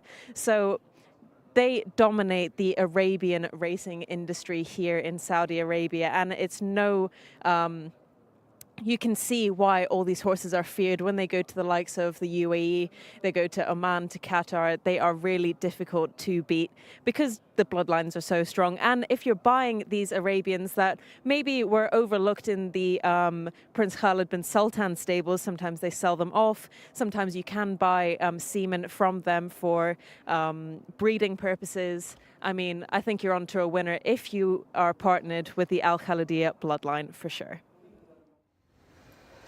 Thank you so much for that riveting review of what to do if you want to buy or breed an Arabian horse, which, considering how sound they seem to stay and how often they can run in some of the purse structure races in here and around the Middle East, it's not a bad deal. Get yourself a good Arabian and your quid's in. They become, in the Middle East in general, they've become increasingly popular with syndicates getting together and doing quite well. Little piece of form here. Al Jordan, Vizhir. 2 horses that we're seeing in this race. Shibal Gouda is also in the contest. This came over 1,600 metres, not today's 2,000. Vizhir looks a likely winner up the inside, and then just peters out in the closing stages. The same can be said for Al Jordan as well. Both of them flatten out a touch. Shibal Gouda gets on top in the end, and I just don't like how either of the second and third finish off, really. I thought Vizhir finished okay there. It wasn't really pressured to get anywhere. You know, he wasn't pressured to really get it done. I think that they knew that he probably needed the race. That's usually the body language that I'm seeing from that rider. Yeah, and if there was one other that we should have talked about in that race, it was Shihana Al Rayla finishing 4th, was miles back in the pack, but actually finished nicely over the shorter distance. So that one should definitely improve for the extra today. Here's Mubarazat Al Khalidia on the outside. Shamila selection, finishing 2nd on November 18th. Yeah, it was a good run. I think this is, I can't remember the horse's name, in front, but was a very consistent performer in Taif. The winner was constantly running in the places, was rated in the 90s, so it wasn't a bad run finishing 2nd, though it was a clear-cut 2nd. Yeah, she is well back in this one. It's worth noting this was over a shorter trip, so maybe the fact that she was probably facing a sprinter there was not, a sprinter in terms of Arabian horses, was not ideal considering she's a more stamina-laden filly. Yeah, I'm leaning a little bit toward Vizhir, all caps. I think that was a nice little proper setup over 1,600 last time, and they're going to step up, and it's a horse that should handle the trip. Obviously, one of the major players on rating, only rated 7 pounds below Shamila's selection, Mubarazat Al Khalidia. But wouldn't be shocked if Ospina has another victory today. No. Has a victory today. Absolutely. He's got to get off the mark soon. It looks like David's in the comments saying, I'm going to go with number 6. That is Bayrak Al-Hizam, Louis Morales on board. To be honest, I have no strong selection. My pick is out of this race. It was a late scratch, Angad Al-Khaladiya, and I don't have a default second in. My selection is on screen right now, looking to me by far the best. Looks nice for sure. I don't know. If I was to plump for one right now, dressaging right now, it would maybe be. I'll go with Shihana Al Rayla as a wide, a long shot in this race. A horse that's not shown enough recently, but will definitely be suited by the trip. The most likely winner is Mubarazat Al Khaladiya. There's no doubt about it. Stepping up in distance will suit this horse. Turkey Alofi's on board, and Mutlaq bin Mishrif, etc., etc. But I'll take Shihana Al Rayla. Take for what it will. We did see earlier as the 7 went down to post, definitely was pulling the rider out of the saddle. Another one doing that right now, that looks like Al Dafar Jawda on the right, in the front of the lot here. It's definitely got a bit of a few opinions going down the post. A lot of these Arabians, this is not, this is not an anomaly. These horses are just, they get keyed up the sooner they get to their destination. And if you know Pure Arabians at all, you know that they are extremely hierarchical. So they all, even like if they know another Arabian, they're running against them usually. They always like to either finish in front of them and even walk in front of them. It's and if you've ever been to an Arabian field and seen a band of matriarchal Arabians, a bunch of broodmares, they will come out of the field, and anybody who knows this who has them, they come out of the field in the same exact order each time they come out. Very interesting. Completely different breed to it's like a pecking order. Yeah, they are. They're arguably, and I'll probably get a little flack, hopefully in the comment section. They are a smarter breed. Yeah, probably. And as Jcsa, probably the most prolific writer of Arabians in Dubai, he would say that they are to be asked what to do, never to be told. So we'll see. Sure. We saw that earlier when Hamdani won nicely, went to the front. We'll see if we can get another one. Who's going to actually go to the front in here and maybe be a front-running winner once again? Yeah, potentially. I imagine one of the horses from Mutlaq bin Mishrif will go forward. Maybe Mubarazat Al Khaladiya, maybe Talat Al Khaladiya. It depends if they try to use the team tactics or however you want to use that. I know. With just 2 horses, do you think they would do that? Usually they do it with 3 or 4. The thing is, it's hard to make a strong case for Talat Al Khaladiya winning this race. So my question would be, why is she in here otherwise? It could be just to get a run in, but she's had 2 recent runs, so I doubt that. Eddie Castro can be pretty aggressive on his horses as well, can go forward. So I wouldn't be surprised if the 8 made the pace for the 7 and tried to set it up for that filly, but who knows? There aren't very many proper front runners in here otherwise. Yeah, this is going to be fun. The horses are, eventually, they go a little slower than the thoroughbreds getting down to the gate. For sure. They go slower in general, but they're always fun to watch for me at least. It's really grown on me. In the beginning, I thought I would never get into the Arabians at all, and I moved to the region, and you just, it's not that you're force-fed it, but you get used to seeing, it's when you see the quality ones. Yeah. Like when you see the good ones, you're like, Yes, definitely. That's why it's exciting. Yeah, Asfan Al Khaladiya definitely warmed me up at Taif. I didn't need to be warmed up because it was 40 degrees, but his performances were superb. So he kind of captured my attention and started my burgeoning love for Arabian horse racing. Appreciation at this point. Exactly. Some of the lower grade contests I find a little bit tougher and maybe not as good or enjoyable as the thoroughbred racing, but I think that's mainly from my analyst perspective and finding it difficult to find winners rather than the actual races itself. Nice shot of King Abdulaziz right there. This is a beautiful race course, home of the $20 million Group 1 Saudi Cup, the richest race in the world and the richest race meeting in the world, worth over $30 million.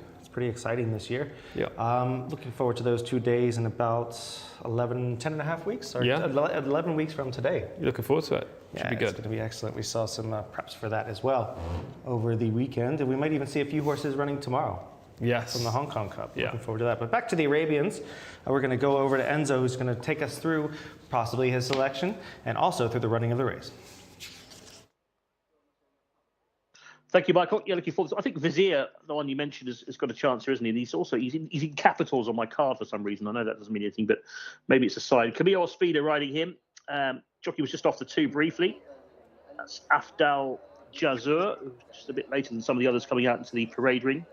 Number 3 there, Vizier. I did like the look of him. He's got a little bit warm down there at the start. Here's number 7. Mubarazat Al Kaladir should enjoy the longer trip. He's just got that 102 rating. Turkey Alofi with a big chance here of a winner on a big Saturday. As the runners are now loading up. Note the red cap for that one. That cap worn by Eddie Castro on Tala Al Kaladir. Louis Morales looking for his 3rd win of the day.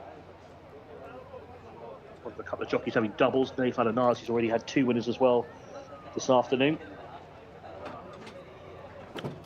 Now, just the 9 of them, because number 1 has been scratched, so slightly smaller field. Waiting for number 6 here, Bayrak Al Hazam, to go in. The white and red colours.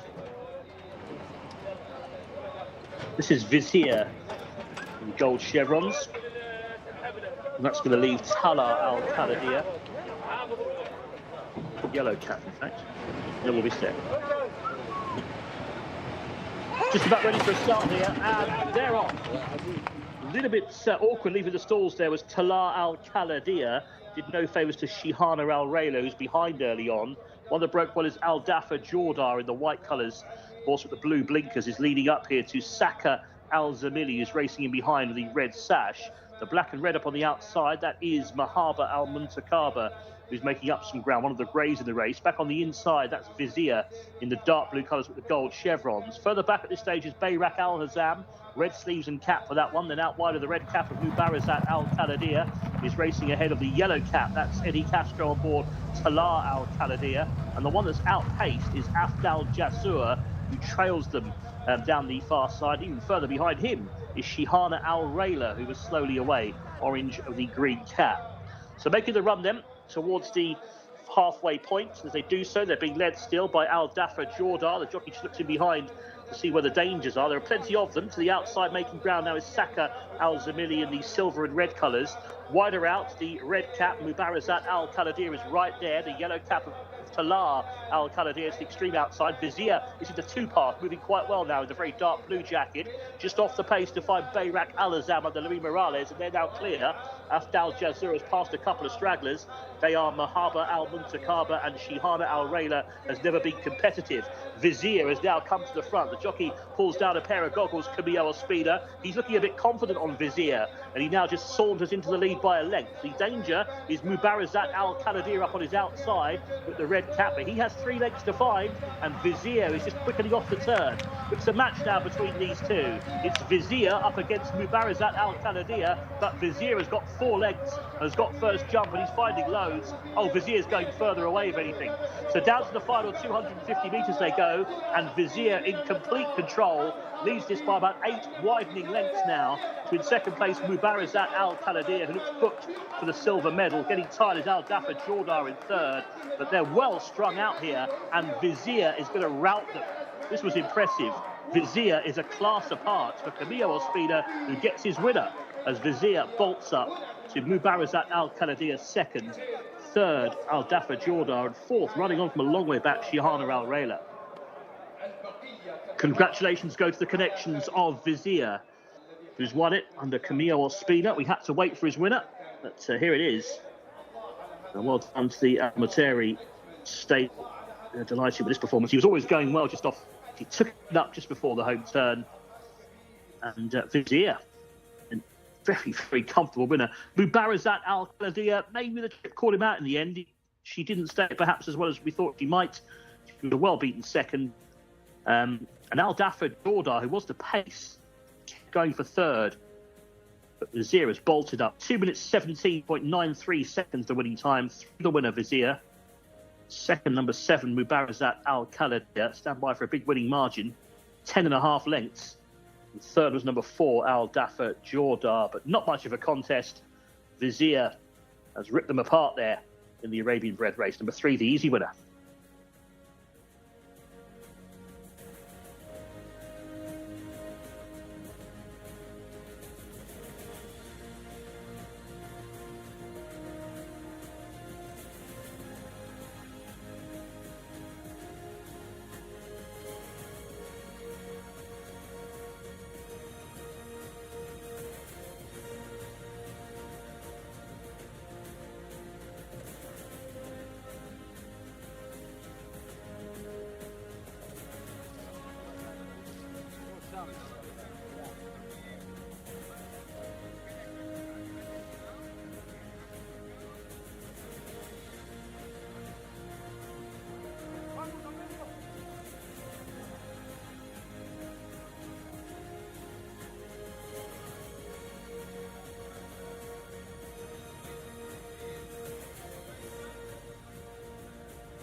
Camilo Espina, well done, Camilo. How's the horse today?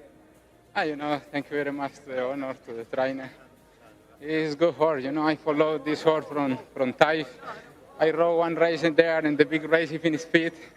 And today he is very good, very nice, you know. He's coming fit today, and he's coming very, very quiet behind the pace. And when I ask him, thank God, he responds very good. Thank you very much.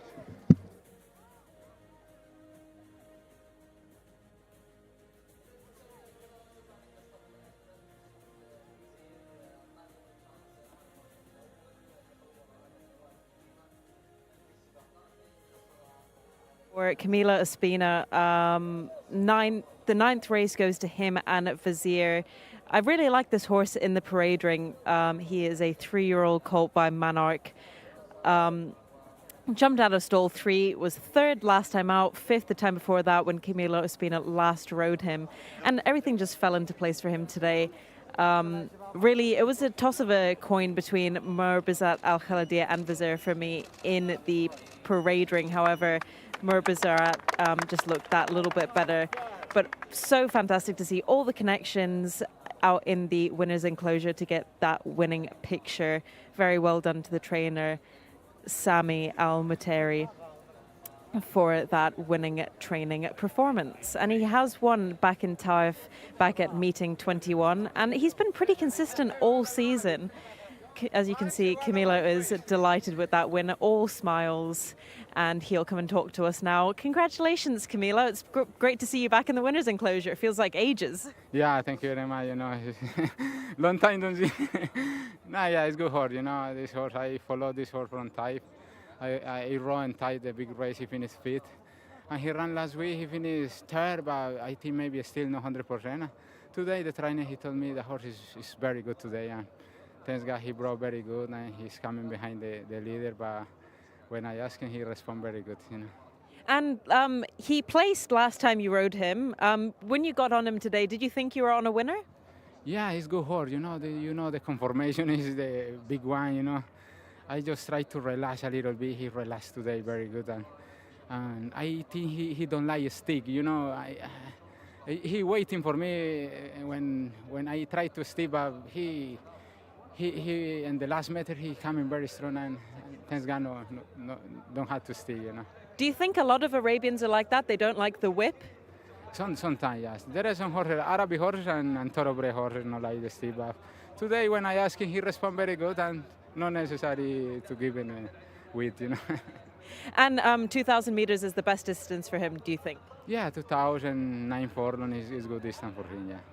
And only 2 races left today. Are you looking forward to anything else? Yeah, sure, you know. We're looking for the cups, you know. We'll see. We got a chance in that race. Brilliant. Thank you, Camilo. Thank you very much, Shamil. All right, thank you so much, Camilo. It was nice to see Ospina back in the winner's enclosure. Ages is a bit of a stretch, but a little harsh. But I bet for someone who wins as often as he does, yeah, it probably does feel a little bit like that. For sure. He hasn't been as prolific this week as he usually is, but saying that, he's still been at his best in a couple of races, including this one, including in the feature just the other day on Faisal Jcsa. It's a little bit of a squeeze on the outside there, but other than that, not too bad. A little slow as well from the 9. Shahana Aureli, your selection. Shehana Al Rayla was definitely the slowest way, as you say there. Just being told that all the top 5 jockeys in the standings currently have had a winner today. So it's been a good day for the leading jocks. How about that? Glad to see it. Now the winner at this point is in third, sitting behind the pace setters. He is the one of the few non-grays in the field and looks quite comfortable at this point. You'd have to imagine having just faced the horses on the front right there. Al Dafra Jada, that Ospina had to be pretty comfortable right now that he was going to outstay this horse in front of him. Yeah, exactly. I had trip concerns about the leader, so the fact that Al Dafra Jada actually went to the front kind of brought those concerns to reality. I didn't think Vizier was necessarily guaranteed to stay, albeit that horse had prior experience over the trip. I mean, you selected Vizier, well done. No one's congratulated you yet. Were you confident at this stage? Oh, I was confident from the get-go because, and this is why the replays come into such great hand, is that you could see at the end of that last race that one, Ospina did not abuse this horse to run well, still ran on to finish third that day. And he was easily outstaying Al Dafra Jada. So when the stretch out from a mile to a mile and a quarter, 2,000 meters now from the 1600, he was going to love every second of it. Yes. So I expected the way he rode, the way he ran, and the really grinding action, good stride this horse has, that he was going to be very tough. I was just very much worried about the sentimental favorite at this point, Mubarazat Al Khalidi on the outside. Made a nice move coming into the bend under Turkey Alofi, but just couldn't match Vizier once Camilo was asking for more effort from this horse, and Vizier just drew further and further clear. I mean, all 3 of these horses, the first 3 home, had been running over shorter distances recently. If you said before the race which one's going to stay the strongest, I'd have said Mubarazat Al Khalidi, but that wasn't the case. Vizier did. Yeah, it was not too much of a shock considering how he finished at the end of the 1600 last time. But the ratings did speak to having to make up 7 pounds of Mubarazat, and that is no small task. So yeah, just a huge performance for a horse that has been sort of knocking on the door the last 3 runs and gets back to that form that saw him win at meeting 21. Yeah, nice effort. Much better display than potentially what we've seen recently. Easily the most fluid and comfortable mover of all the horses in this race. Yeah, and the nicest of lookers in just general as well. Yeah. Yeah, they finished wide apart. These first to second to third to fourth, etc., all the way back. It's a big distance back to the horse in last place. So the rating is going to be interesting here because you got to imagine that Mubarazat did not run to the 102, but did get absolutely buried finishing second by a horse rated 95. Yeah, I think maybe Mubarazat, just didn't stay. Judging by that, the stride has really shortened in the final 200 metres. So that horse has underperformed. Maybe Vizier ran to 95 or 98, around there, and just a lot of these weren't able to run to the mark that they have been given. Well, we are going to move on now to the 10th race. We have another 2,000 meter affair, this time with 3-year-olds and upward, and for car enthusiasts as well.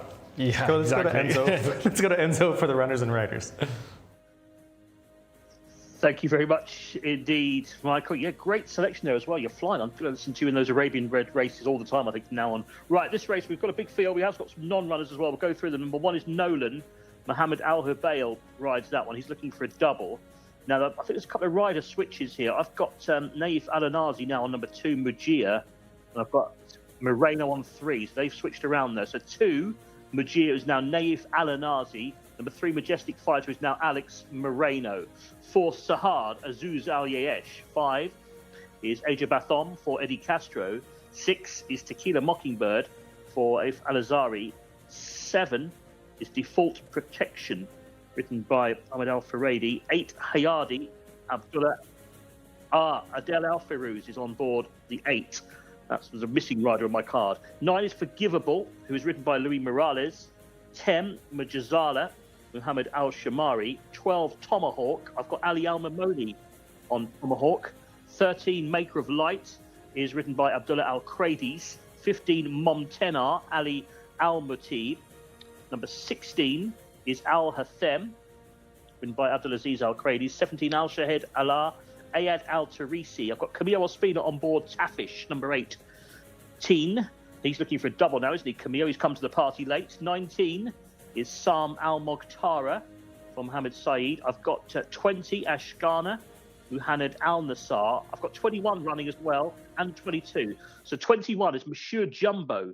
Used to run over here as a grey who runs, written by Mohammed Aldaham. Comes out stall 11. I've got 22, Clarence C running as well for Mohammed Al Lajmi, coming out stall 14. So the non-runners here, to remind you, number 11, Leia Oshun Rakan, and is also out, as well as number 14, and also 23, 24, 25 don't go. So the reserves that run are 21 and 22. Let's hope that clears it up. Well done, Enzo. Yeah, it was as clear as a bell. Yeah, that was a nice way of evaluating all the changes here. But yeah, a few rider changes, a few serious players in here. A disparity between some of the ratings. You have something to 80s and 90s, some as low as the 50s and 40s. How are you pulling this apart? I think there's one clear standout. Horse number 7, Default Protection. Definitely my selection. I'm happy to go in early with this one. Was a 2-time winner for Chad Brown in the US, this filly. Then she came here, she's shown fair form, she won a 0 to 80, 2 starts back last time she was a good second. Just a clear standout, Adele Alfredi on board. This is the first ever race I've seen where I was looking at the prize money. 5th, 9,500 Saudi Riyal. 4th, 14.25 Saudi Riyal. 3rd, 23,750 Saudi Riyal. 2nd, 47,500. First car. Just no financial reward, just a car. Car worth more than 65,000. Yeah, I've never seen it. Never seen it. So it's going to be a very good day for whoever finishes first. They're going to go home with a new insurance policy. I hope they need a car. I hope they need one. But Default Protection is interesting. You know this horse had to be owned by Seth Klarman's Klarovich Stables because of the name. Yes. There's always a financial name related to all of his horses. And if you ever get a chance to meet him, one of the nicest people in racing. And like me, he is from Baltimore, Maryland. So random pieces of information there. But we have a load of horses to get through. I think that this is going to be another 2,000 meter race. Obviously the pace is going to be absolutely key, and whether or not they go too quick up front. They are loading up already on their horses. So let's just go with number 1. This is going to be Nolan, who is 0 for 19 thus far, but 16th last time. Well below his best last week, and even his best isn't good enough. There's the fantastic beard of Nate Valanazi on number 2, Mujir, 1 for 7 here. Comes off a disappointing run. Alex Moreno jumped ship at the last minute. Number 3 is Majestic Fighter by Teofilo, 2 for 9, comes off a 7th. Moreno's on board this one. Got a good chance, been running in higher grade races for a shrewd trainer in Gaith El Gaith. There he is right there. Number 4 is Sahad, who is 0 for 6. 18th when last seen, that came 9 months ago, not good enough. Ajabatom is 1 for 23, he was 15th last time. Similar situation applies here, was an okay performance last time on the comeback, but just not good enough either. We'll go to Shamila, who is in the parade ring right now. Thank you very much, Michael. I really love Default Protection as well. Sorry about that, Tom, but I will be sticking with Default Protection as my paddock selection. Rated 90, second last time, has had a really good season. First at meeting 24 back in the Taif season, and I remember it well. And all of the Khalid Mishraf Al-Shan horses always look really nice. They do such a good job with them in the training as well. His son trains for him, Abdulaziz Khalid, and Adel Al-Faradi is on board as well. So it is a winning mix, I should say, in this field. But I just really love this horse. I mean, she is a 5-year-old filly by Quality Road, and she's so good she even looks like a colt. That's why I got confused. But she looks absolutely stunning in this race. And it's great to see that the winning prize for this race is a car. So best of luck to all connections in this. 2 more horses that I'd like to highlight are horse number 6, To Kill a Mockingbird, 4th last time out. And she was really looking nice in the parade ring. And horse number 12 as well, who will be partnered with Ali Al-Mamoni, jumping out of stall 12 as well, Tomahawk, another colt that I'm really looking forward to seeing. All right, thank you so much, Shamila. She is going to jump on the Collins wagon. I like and it. Go to with Default Protection, which you might need, because I feel like my paddock pick on looks, and I look at the form now, actually might give you a good run. I like Majestic Fighter in here. Yep. I thought the horse looked the best of those going through the parade ring. Looks quite fit as well. Comes off a run and meeting 60. Not a bad shot, I think. No, I think probably a leading player, and if not the one of the most likely, definitely the second or third most likely winner of the race. Has a shot. Has to make up 6 pounds though on the favourite. Exactly, and it's drawn inside, so we'll need to break well, otherwise could easily end up in trouble. But Alex Moreno has been phenomenal with any type of horse so far. So, having him on your side as a late jockey switch is a big positive. There's the 12 there. That is Tomahawk. We're going to go through a lot of these horses that we did not talk about yet. We have number 6, probably the best name all day. This is Tequila Mockingbird. Ran in to a fair level in the UK as well. Hasn't been at her best since she's come across. The 4th place finish on the return was okay, though. Number 7 is the one you mentioned before, Default Protection. So we'll move on to number 8, Hayadi, who's 0 for 15. Just rated 43. Next.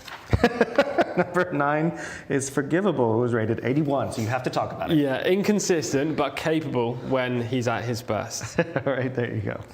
Mojazala, I'm going to just mess this one up. Mojazale is 1 for 9, rated 77, a 3-year-old gelding by Gimme a Wink. The recent efforts don't inspire confidence as we're looking at Default Protection quickly. This is the horse I like. A battling second this day. It was a good effort as well behind a nice horse from the White Stable.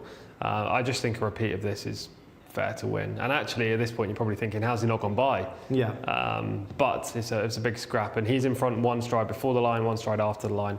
The White Stable horse really does put his head down once he sees Default Protection on his outside. So this is the issue that I sometimes see with the quality roads. Is sometimes they don't have the most stamina. And she's going to have to really step up her game. I think this is to get the full 2,000 meters if somebody else is getting it a little bit better. Yes. Even a lesser horse. Yeah, for sure. Probably Majestic Fighter. Maybe, yes. There's a good chance that he is the other one up there. We're just taking Tarfish now. This was just last week. Yellow Silks towards the inside. Had every shot of winning this race. It was 2 weeks ago, so not last week. The horse down the outside is Nordic Lights, I believe. The big white blaze. The old veteran coming through to win. Came back and ran okay the other day. Yeah, came back and ran all right. Not the same kind of performance, but it wasn't a terrible performance either. It seemed that they walked a bit home this time. Maybe this was a flattered performance. Yes, for sure. And Tarfish was getting very tired in the final 100 meters anyway. And you have number 6 there. That's Tequila Mockingbird, a daughter of Tequila Sunrise was her mother. 4th on November 18th. We'll see her right here. Tequila Mockingbird just in behind, in different silks this day. She's got different colours today. She runs okay. That's all I can say in terms of positivity. You know, she ran a fair race. She wasn't close to winning. She never looked like winning. But there are some horses in front of her who represent leading connections, and you know, she hasn't asked for maximum effort in the closing stages either. We'll see whether or not she can improve upon that. I worry about the distance with her especially. Yeah, agreed. And next one, hopefully we'll have in shot, will be number 13. There we go. This is Maker of Light. Comes off a bit of a short break on December 2nd where he was 4th. It was a step back in the right direction when he was 4th as well. It's a nice looking horse, yeah. Just pick it up here. He is rolling along in the back, right just there. making ends meet. With a lot of kickback as well. Obviously came from back in the field this day. Wasn't able to get up to the pace setters, but runs home relatively nicely over the trip. This suggests he'll get the distance again, no problem. It's just what kind of trip he gets during the race. Really going to be at the mercy of the pace scenario. Yeah, he needs a pace collapse, he needs a good run through. I do like the fact that the horse is strongest when hitting the line, which is exactly what you want to see when you're going these 2,000 meters. Carrying on, we have Tomahawk, who's number 12, is 2 for 18. Yeah, this horse needs to improve a touch, but is rated 83. That recent run was just too bad to be true last time up. We touched on Maker of Light already. Number 15 is Momtana, who's 2 for 24 and comes off a victory. That victory came in a 0 to 75 handicap. This is just a stronger race. Al Hatham is 0 for 4, number 16. 22 months off the track and not good enough. Poor bit. Al Shahed Allah is 2 for 26. Another horse coming off the long layoff, hasn't been seen for 12 months. Tarfish we already touched on. Sam Al-Mukhtar comes off a 13th on meeting 68, 3 for 25. Needs to take a huge step forward. Ashkarna, pardon me, 1 for 9, comes off a victory on week 64, or meeting 64 rather. At least has some recent form to his name, winning last time up on his reappearance. Should improve fitness-wise, but this is much tougher. Indeed. Number 21 drawing in is Monsieur Jumbo, is 3 for 13, 4th last time. Talented horse in the UK. He's had lots of chances over here, winning a couple of them.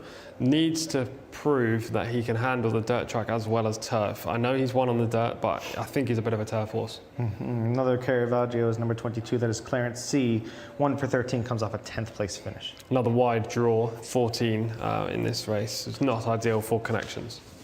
Yeah, it's going to be We're going to, so you are going to stick with default protection along with Shamila. I'm going to go with number 3, Majestic Fighter.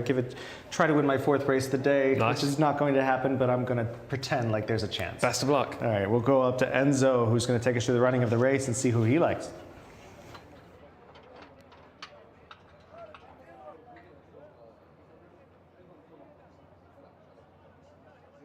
Thank you, Michael. Thank you, Michael. Yeah, I did like, just having a final study up here, default protection I liked. Ex-American filly that Tom was talking about. I know Tom likes her, but I thought she had a chance. And also, I'd give Monsieur Jumbo a bit of a shout here. Number 21 gets in as the first reserve. It's okay form. He was trained in the UK. But we're getting ready, aren't we, for this race? The Sheikh Hamoud Al Faisal Al Sabah Award and what's first prize, Dakar. We're looking forward to seeing who drives away in that later on. Yeah, well, Michael, the winners today. So we'll respect your selections here as well. And a couple of Brits running in this. Tequila Mockingbird, of course, used to race over here. I called her to win a race on the all-weather over here, actually, back in the day. And Monsieur Jumbo as well. Runners are beginning to load up them. Big field of runners. And for those jockey news, Naif Adanazi's on number 2, Mujia. Alex Moreno on number 3, Majestic Fighter. And the reserves that run, Mohammed Aldaham is on number 21, Monsieur Jumbo. Mohammed Alajmi on number 22, Clarence C. This is number 5 going in. That's the grey. Age of Bathom. Eddie Castro rides that one. So it gets a big field of runners here.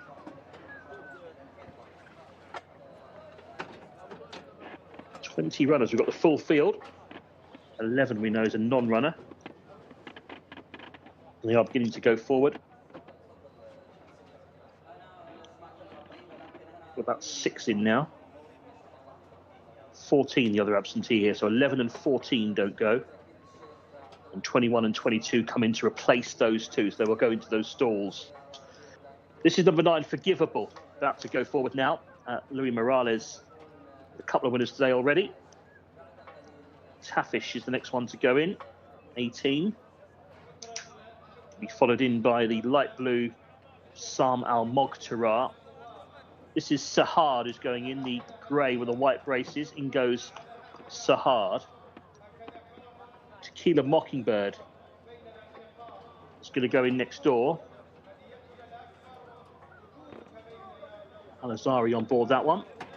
Everybody's got their viewing position there, lined up, looking very smart. And get a good view of the finish from there. Down below us here. Right, they're almost set, I think. There's number 7, Default Protection, Tom Collins fancy. I think he's the last one, so we're just about set. And the starter let them go. One was a bit slowly away there. In the white and red Clarence C, it was the reserve. He missed the break quite badly and trails them early doors. One that broke well is Majestic Fighter towards the inside, white and blue. Also up with a gallop in the dark red and green is Mujia towards the inside. These two race on early on. Just off the pace then, in the green colours is Moja Zali. Number 10 is right up with a gallop as well. Further out to find Tomahawk, number 12, who just slots in behind. Just off the pace too is Tequila Mockingbird as they sort themselves out. So up front, trying to stretch on now is Mujia. Mujia going on by a few lengths to Moja Zali in the green, who's now racing back in 3rd place as Majestic Fighter takes a clear 2nd in the white and blue. Back on the inside, that's Sahad in the diamonds on the sleeves, the blue headgear, is racing ahead of Default Protection, is on the move into about 7th or 8th position.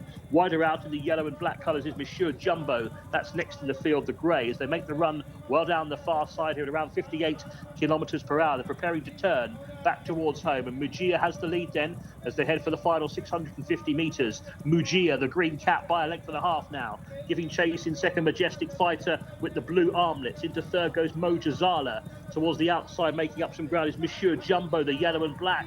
He's moving quite nicely. More towards the inside, Tomahawk in the mauve and white.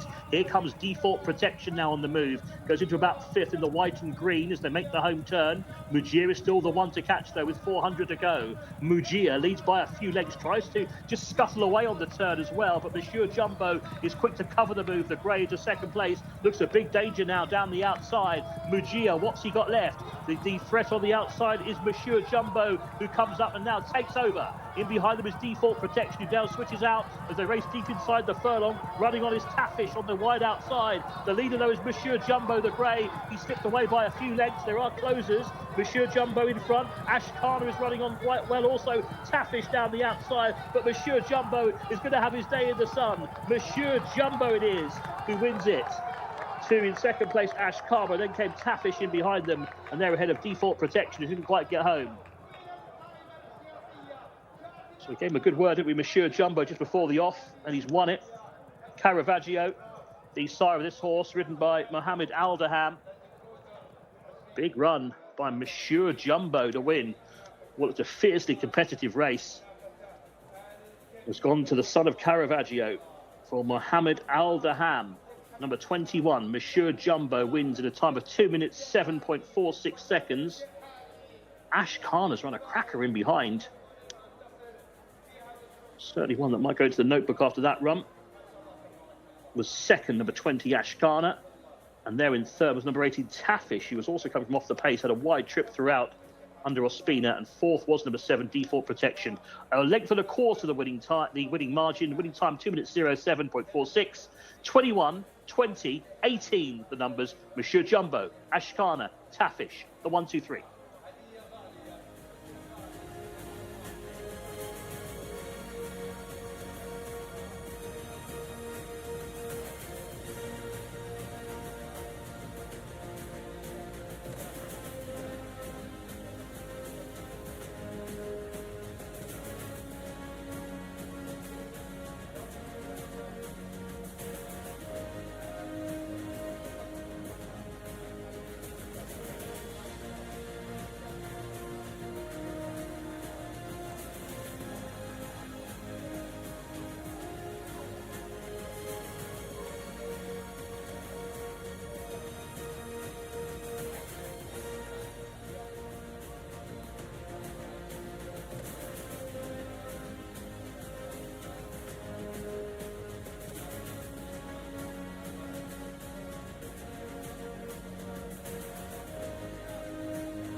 Mohammed Aldaham winning his first race of today with the 21 horse Monsieur Jumbo, a beautiful grey gelding 4-year-old by Caravaggio for the Aldahani stables, and Tharma Aldahani with a double as well.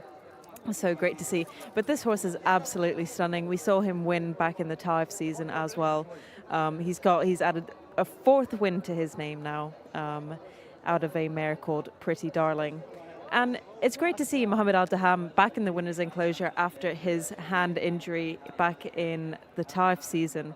I think 3 weeks until the end of the season, he had an accident in the morning where a horse swung his head around and hit his right hand and broke 2 bones in his hand. So it was a long recovery for him to get back, but He's back in the Riyadh season and loving every minute of it as well. He does keep his cards close to his chest, so we will see in the post-race interview what he has to say. But a really handy little spare ride he's picked up there on Monsieur Jumbo, considering he was a first reserve. And we've said this many times before, you can't overlook these reserve horses because they will just show up and win he did indeed. So very well done to Thamar Al-Dehani for his second win of the day. Mohammed Al-Daham on his first win of the weekend. And we love to talk to Saudi jockeys as well when they can speak English, and Mohammed does just that. This horse was rated 88, so it will be interesting to see if he goes up after that by the handicappers. And Thamar Dehani is just going in for a hug, thanking Mohammed Al-Daham for that very impressive ride on Monsieur Jumbo. And we're just going to try and see if we can catch Mohammed Al-Daham here before he gets on stage. Well done, Mohammed. Very good race. Thank you. Alhamdulillah. And it's a good ride you picked up because this was first reserve. Yeah, Alhamdulillah. I'm happy for the win. First good car, you know. I'm happy and thank for the trainer, thank for the guide. Come, everything very good. Were you expecting this win? تتوقع الكسبة؟ Yes, me, I see the horse. Good horse. Inshallah, I put my mind, inshallah, I can't win. Inshallah, alhamdulillah, I win. Well, thank you so much, Mohammed. And we have Thamar Dehani on a double as well. Congratulations, Thamar. Thank you, Shima. Thank you, alhamdulillah. And what does it mean for you to win a big race like this with the prize of a car? You know, it's a first car for my prince, and we are lucky to be in the car, you know, because we are standby one, but alhamdulillah, we enter. And we are lucky because my dad is here, you know, and I'm happy for him to get this car. Well, congratulations. And tell me a little bit about Monsieur Jumbo, how he's been training at home, because he was doing really well in the Taif season. He's a trust horse. All the time he do the job very well, you know. And all the time I put on him apprentice jockey. Only this race, I talked to Mohammed before 3 weeks. I said, Mohammed, be careful. The horse, he'll be in the car, and I hope he'll be in. And he will ride him. And he becomes standby, and Mohammed tell me I will stay with him because he know he's a good horse. And we thank God he in.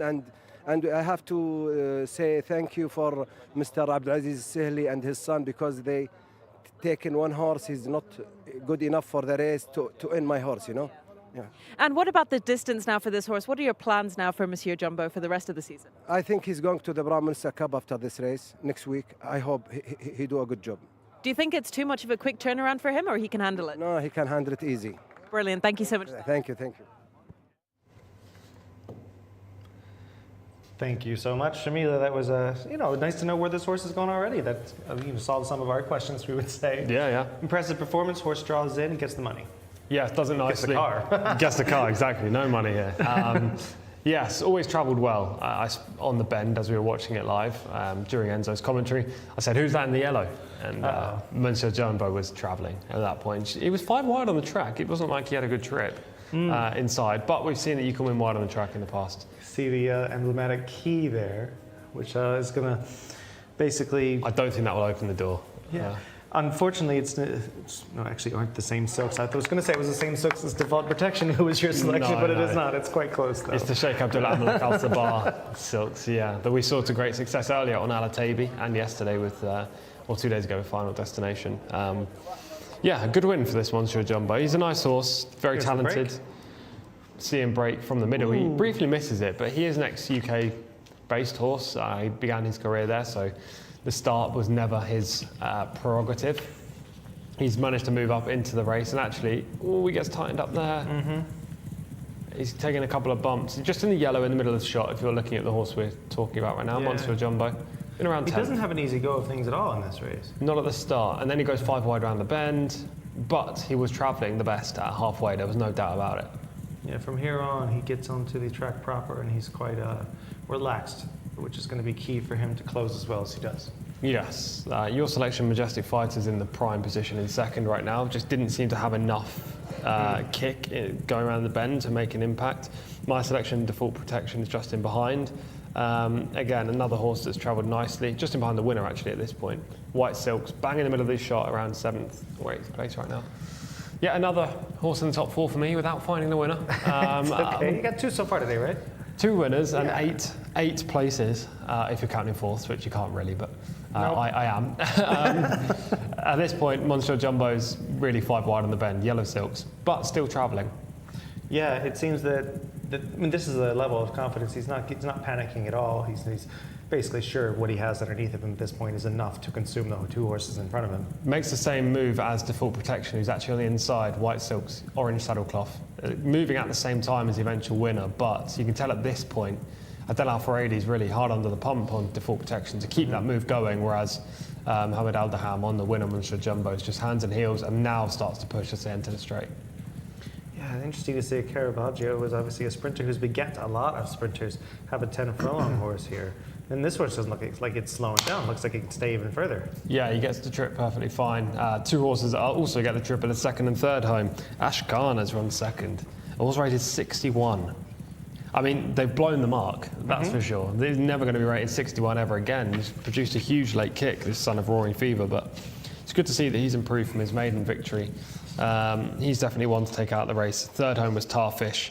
Again, he's been in good form lately. Last time out was a little bit disappointing, but prior to that, finished 3rd, 1st and 3rd, and it's another 3rd again today. All right, we're going to keep on moving on. Next up, we have the King Khalid Military Academy Cup for 2-year-olds over 1,600 meters. They are Saudi bred. Let's go to Enzo for the runners and riders. Thank you, Michael. Yeah, looking forward to this one for the 2-year-old fillies, the King Khalid Military Academy Cup. We are going the 1,600 meters, the 1 mile, and we have a field here of 10 runners. Number 1 is Rahamat for Eddie Castro. Number 2 is Bao Shah for Naif Al-Anaj, looking for a treble. 3 is Osula, Nawaf Al-Fayrouz. 4 is Al-Dafla, Alex Moreno. 5, 8th Barat for Mohammed Al-Sharima. 6 is Nafael, Egberto Ramos. 7 is Takfik, Abdullah Al-Fayrouz. 8 is Istitaye for Camille Ospina, looking for a double in the white stable colours. 9, Minbaria, Adel Al-Faradi, looking for a double as well. And Louis Morales looking for a treble. He rides number 10 here, the grey filly Naya. So 10 runners lining up here, 2-year-old fillies for the first of our cup races. Back to you, Michael. All right, thank you so much, Enzo. We're going to go through these 10 runners. To me, it's a couple of major players, I would imagine. Yes, definitely. A couple of the white stable horses, Takfik and Istatea. 8th Barrett as well, the other white stable horse you cannot rule out. I think they're really going to dominate this, though it would be foolish of me to completely dismiss Boasha, horse number 2, rated 90, actually the highest rated horse in the race. Yeah, it looks like there's a lot of these fillies, going after their first major race. This is going to be 150,000 on the line here. It's probably one of the last races they'll have of their 2-year-old season to kind of set them up to see whether or not they can step up in class at this point. Interesting one you mentioned is Takfik there, being just 1 race, 1 win, looking well. Any difference between her and Istata as far as the impressiveness of their performance? They seem to have line up in many ways. They do. Both only had 1 start, made their debuts 1 day apart from each other. Camilo Ospina rode both of them, but he's chosen Istatea in this race, horse number 8. Takfik ran over 1,400 on debut, posted a time of 1:27.47, which was a good time when you compare it to a couple of the horses we saw yesterday that also were running in a similar kind of event to this, that were running over 1,400 on their debuts. Istatea ran over 1,600 on the debut this trip and absolutely romped home. We know that this filly definitely stays a distance. Takfik, I'm sure, does as well, but we just don't know that. They are both by the stallions seeking a home. All right, we're going to go to Shamila, who is in the parade ring right now.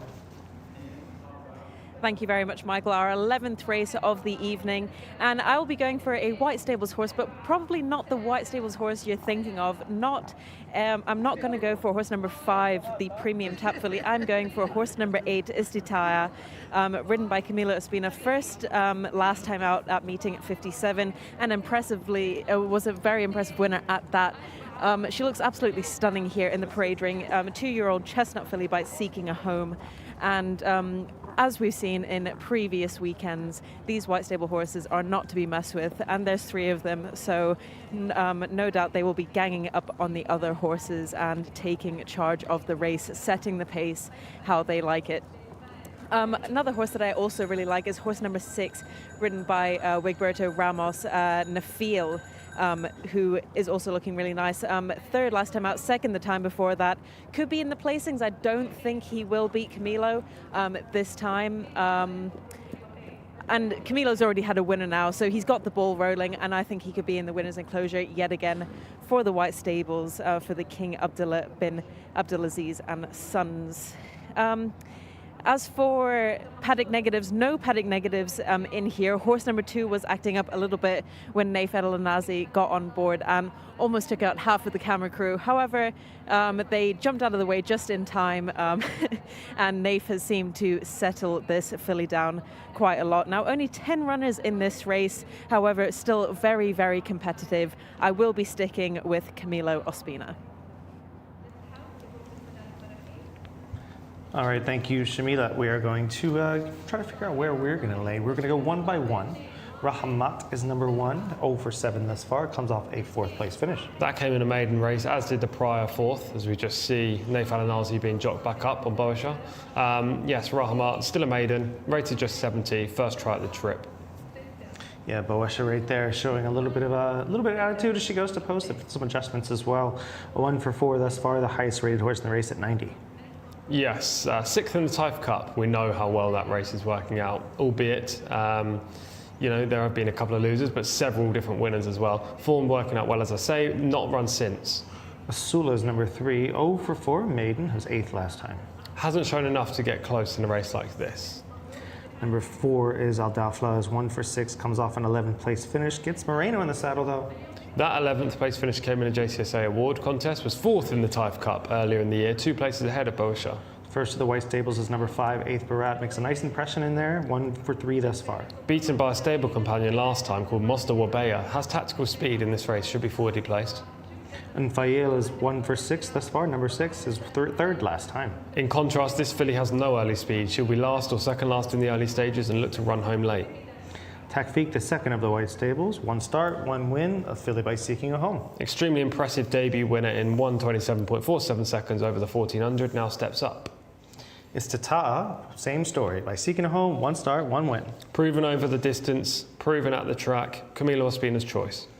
All right, we have Min Baraya, is 1 for 5, his 7th last time. 9th in the Taif Cup earlier this year, behind Boasha and Al Dafla, 7th last time on the final day of Taif. We'll get number 10 in just a moment. First, we're going to look a little bit of form here. Istata'a, number 8, you see in shot right there. She was first on October 28th. She romps home in this day. We'll see the footage. No, she's already clear. She's kicked clear off the front end. The horse in the green and the yellow is a runner called Hardaba, who won yesterday. And for a second time. Yes, exactly, and won a maiden 2 weeks ago, so has won twice since.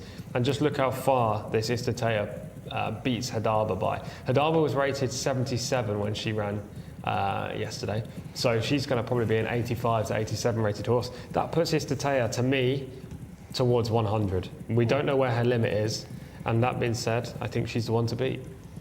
Interesting. We have Takfiq. Similar horse, similar style, 1 day earlier, wins on October 27th.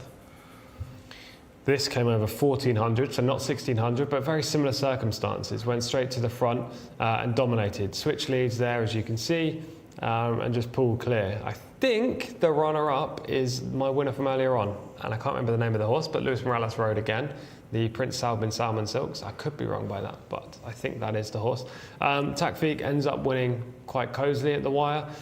Moving further ahead, suggesting that this distance is absolutely fine for her, but at the same time, I was more impressed with Istata'a. Is that Amshay in second? Amshay, that's the one, yes. There we go. All right, 2 obvious players in here with similar styles last time. Do you think with the jockey assignments, with Ospina on Istata'a, she goes ahead? Obviously, they're not going to battle for the lead. No, they won't battle for the lead. I don't know whether Camilo will go ahead or whether he'll try to sit on the shoulder. I think she's more tactically versatile than Takfiq, who is all speed. Interesting between the two. Lots of similarities between them as we get ready for the King Khalid Military Academy Cup. Pretty exciting. Obviously, the Military Academy is ready to go, and they're ready for this exciting race, 1,600 meters. To me, I'm interested to see Naya a little bit more. Might need the run physically, but the horse looks really well. That is number 10. Won back at meeting 51 and has not been seen since, and really has done nothing wrong, a second and a first so far. No, and that win came in a sales race at Taif, so it's worth a lot. probably her early season target. She's been on the sidelines ever since. Hopefully she'll run a good race and step up, but I have my slight concerns about the layoff and whether she's actually good enough to contest a cup race of this nature. The one that did look fit and I thought had the best coat going out was the 2 Jcsa. Gave me a little bit of concern when Naif was off the horse there, but I think Jcsa is probably going to be my selection. I just think the just looked the best. To me, just best coat. Absolutely. Obviously the 5 made a great impression as well, but seems to be the least revered of the 3 white stables. Yeah, I think so. Ace Barrett's shown enough ability, but at the same time, I think she's beatable on what we've seen. She was beaten by a stablemate in Mostawabaya last time, and it seems like they're using her in this race because there's no other spot and they've got just better opposition. They're about to go in. I'm with horse number 8, Istatea. All right, so you're going to stick with that one as well? All right, so I'm going to go with number 2, Jcsa. You and Shamila both on Istatea. We're going to go to Enzo, see who he likes in here as they load up. Thank you, Michael. Yeah, looking forward to this one. I have to think that Bawa Shah had a good chance here to give Naif Al-Anazi his treble. Right, we're loading up. Great to see the members of the King Khalid Military Academy there, waiting for the action to unfold in this cup race for 2-year-old fillies. We're almost set, in fact. Last couple coming forward, waiting for Minbaria to complete the line. We saw the caps there: green cap, Eighth Barat; red cap, Takfik; yellow cap, Istatea. And we're just about set. Ready for a start.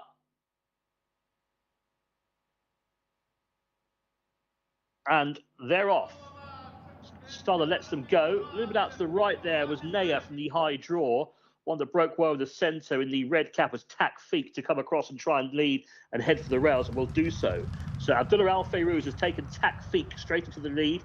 Minbaria, number 9, is racing wide, the maroon and beige colours in second. The yellow cap, that's Istatea, up on the outside in third. Just off the speed is Nafael in the grey colours. And then the grey horse on the outside is Naya.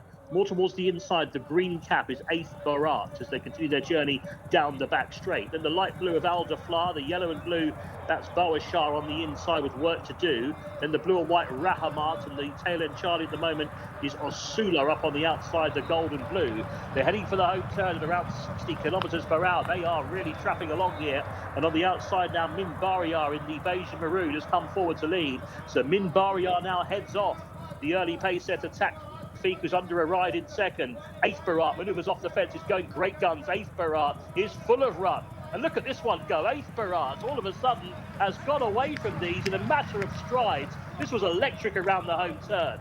Eighth Barat by 5 or 6 lengths now. The race is for placings. The yellow cap moving to second, Istatea, and then down the outside, Al Dafla, the grey, is keeping on. But Eighth Barat showed an incredible injection of pace at the crown of the home turn and is clear by 5 lengths, maybe getting a bit tired now, but Eighth Barat is well clear, entering the final 100 metres. Eighth Barat is coming back to the other 2. Al Dafla is trying to close on the outside with Istatea.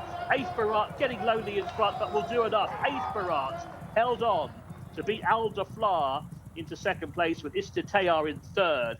That was some manoeuvre around the home turn with about 500 metres to go. This horse just absolutely kicked in the afterburners and she went away from them. She did come back to them late, but I think she was entitled to. That was an incredible injection of speed around the 400 metre from home mark, and she wins. Number 5, Eighth Barat, has won the King Khalid Military Academy Cup for the 2-year-old fillies. Mohammed Al Sharima delighted with that. Second, number 4, Al Dafla. And third, number 8, Istatea, who ran quite well. A length and a half, the winning margin, 1 minute 41.4 seconds. It was a diminishing margin, but Eighth Barat done enough to win the King Khalid Military Academy Cup.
Yes, a decisive move at the top of the stretch was all the difference for Mohammed Al Sharima, who comes through with 8th Barat for the victory in the King Khalid Military Academy Cup for 2-year-old fillies. She was full of run, and there was a little gap, and Mohammed didn't let that gap go. He was like straight through it, and that was the race-winning move. We haven't seen too many races be won at that point. It was right at the top of the turn. Decisive move to the front. She got tired late because obviously he's made the move very early in the race, considering how much of a move it was. It was a winning move, basically, but 600 metres out. Yeah, she just managed to build up an advantage that was insurmountable. Despite 2 closers in the final stages, Al Dafla and my selection Istitaya, another place. I think David Ballin on YouTube comments said it best when he said, "What?" Turning with a double exclamation.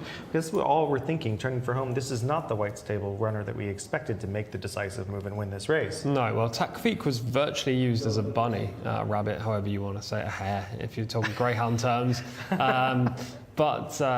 I thought that was for Istitaya, I thought. But it turns out it was for 8th Barat more so. This filly's got the job done well. I think Istitaya will go up to 2,000 maybe in time. It's just a proper out-and-out stayer with no change of acceleration. Probably just really speaks to the depth of the yard, obviously, that you, especially with these younger kind of unexposed horses, you can't really discount anything from the white stable. No, this filly's really annoying for me though. Really annoying because she hasn't run a poor race though. She hasn't, but I was in Taif when she ran and finished 3rd, a meeting 28 on debut. She was super unlucky, but I selected her in the race. She should have won. She got tightened up on the bend as they were coming for home, lost 3 or 4 lengths and only got beat a length. Then I was in Taif when she ran at meeting 37, selected a horse against her, and she won. I wasn't there in Taif last time, but I'm 0 for 3 basically. I keep going the wrong way with this filly. She's clearly very good, but I just can't catch her right. Wow. So they're here coming out of the gate. No real sad stories. A little bit of squeezing there for the number for that number 4. Number 3, Usula. Number 3, Usula. Yeah. Pardon me. And yeah, these fillies basically nobody really has any excuses at this point. Everybody's in a spot that they've kind of chosen at this point. Yeah, 8th Barat's in the best spot on the rail. The eventual winner in 5th place. You can just see he's perfectly in the comfort zone, tracking through the pacemaker, if you want to use that term. Camino Ospina's wide, 3 in 3rd right now. Had to nudge the horse up there. I think he expected her to break better than she did, but she showed early speed. There were no excuses. Nafail was a lot further forward than I thought in 5th in the grey silk. She's a deep closer, but she managed to get up near the pace. And Al Dafla, the eventual runner-up, is just about to move up into 6th and then 5th in the bluish silks. Yeah, she's down there in that sort of 3rd pocket of horses. And it seems that right here, the big move is about to happen. Decisive move, where the 5 is shifting off the rail, sees the slot between 2 horses in front of her. And threads the needle, as they say. Goes through it super quick as well. 2 tired horses, and then she puts them to bed. And now those tired horses have become cumbersome horses for the horses behind them. Yeah, it was like a knife through butter there. She just went through the gap willingly, without really being forced through. She just did it. He shut the reins once, instantly put 6 lengths between herself and the rest of the field. And albeit that margin does come down quite a bit in the final 200 metres, she never looked like being caught. Yeah, it seems that, when you're, obviously we're not riding the race, but if you think about it, he has that chance to either, he knows what he has under him. He knows he has a kick under him. He knows the horse is traveling well. He knows that they're going to come back at him, so the horse is probably going to get tired at the end. Would you have done the same thing, basically bolted through, taken what you have in front of you and hope for the best? Because we've seen a lot of horses get caught just like that. In hindsight, yes, but you never know. You have to make split-second decisions in the races. We see the trophy presentation. Phenomenal trophy, Michael. Yes. Just like all the other trophies that we see there. Fantastic. For the creative. King Khalid Military Academy Cup. This was just a fantastic performance. I mean, another one for Premium Tap. We should have known. Yeah, and actually, Shamila should have known. Yeah, Shamila said, "I'm not going for the obvious one," as the connections pick up their award. Congratulations to them. Well earned. Nice 75,000 Saudi Riyal to the winner as well. White Stable also pick up the 3rd place prize money of 22,500 Saudi Riyal. So good race for them. Another win on the board for them in the owner's title. Another cup win in the owner's title as well. As you see, another trophy. Do they get 2 points for that? I believe so, yes. So that strengthens their lead at the top. Not that they need to strengthen it because they are miles clear. I think that brings them up to technically 103. Yeah, at I this think point. so. So they're moving right along. Look at this. Wow, I've never seen anything like that before. It's incredible. Yeah. Wow, well done. It's a mixture of a riding crop and a golf club. It's I don't know. phenomenal. Yeah, it's just got quite the leather strap on it there. Wow. Well done. And congratulations. Congratulations to the winning connections. Now, this is our 108th race together coming up after 3 weeks. This is race number 12, the Jcsa Board of Directors Cup. It's a Group 3. We're going to go to Enzo, who's going to take us through the 8 runners. Thank you, Michael. Yeah, looking forward to our finale. 108th Another classy race, this, isn't it? This Grade 3 affair, the Jcsa Jockey Club of Saudi Arabia Board of Directors Cup for the 3-year-olds and upwards.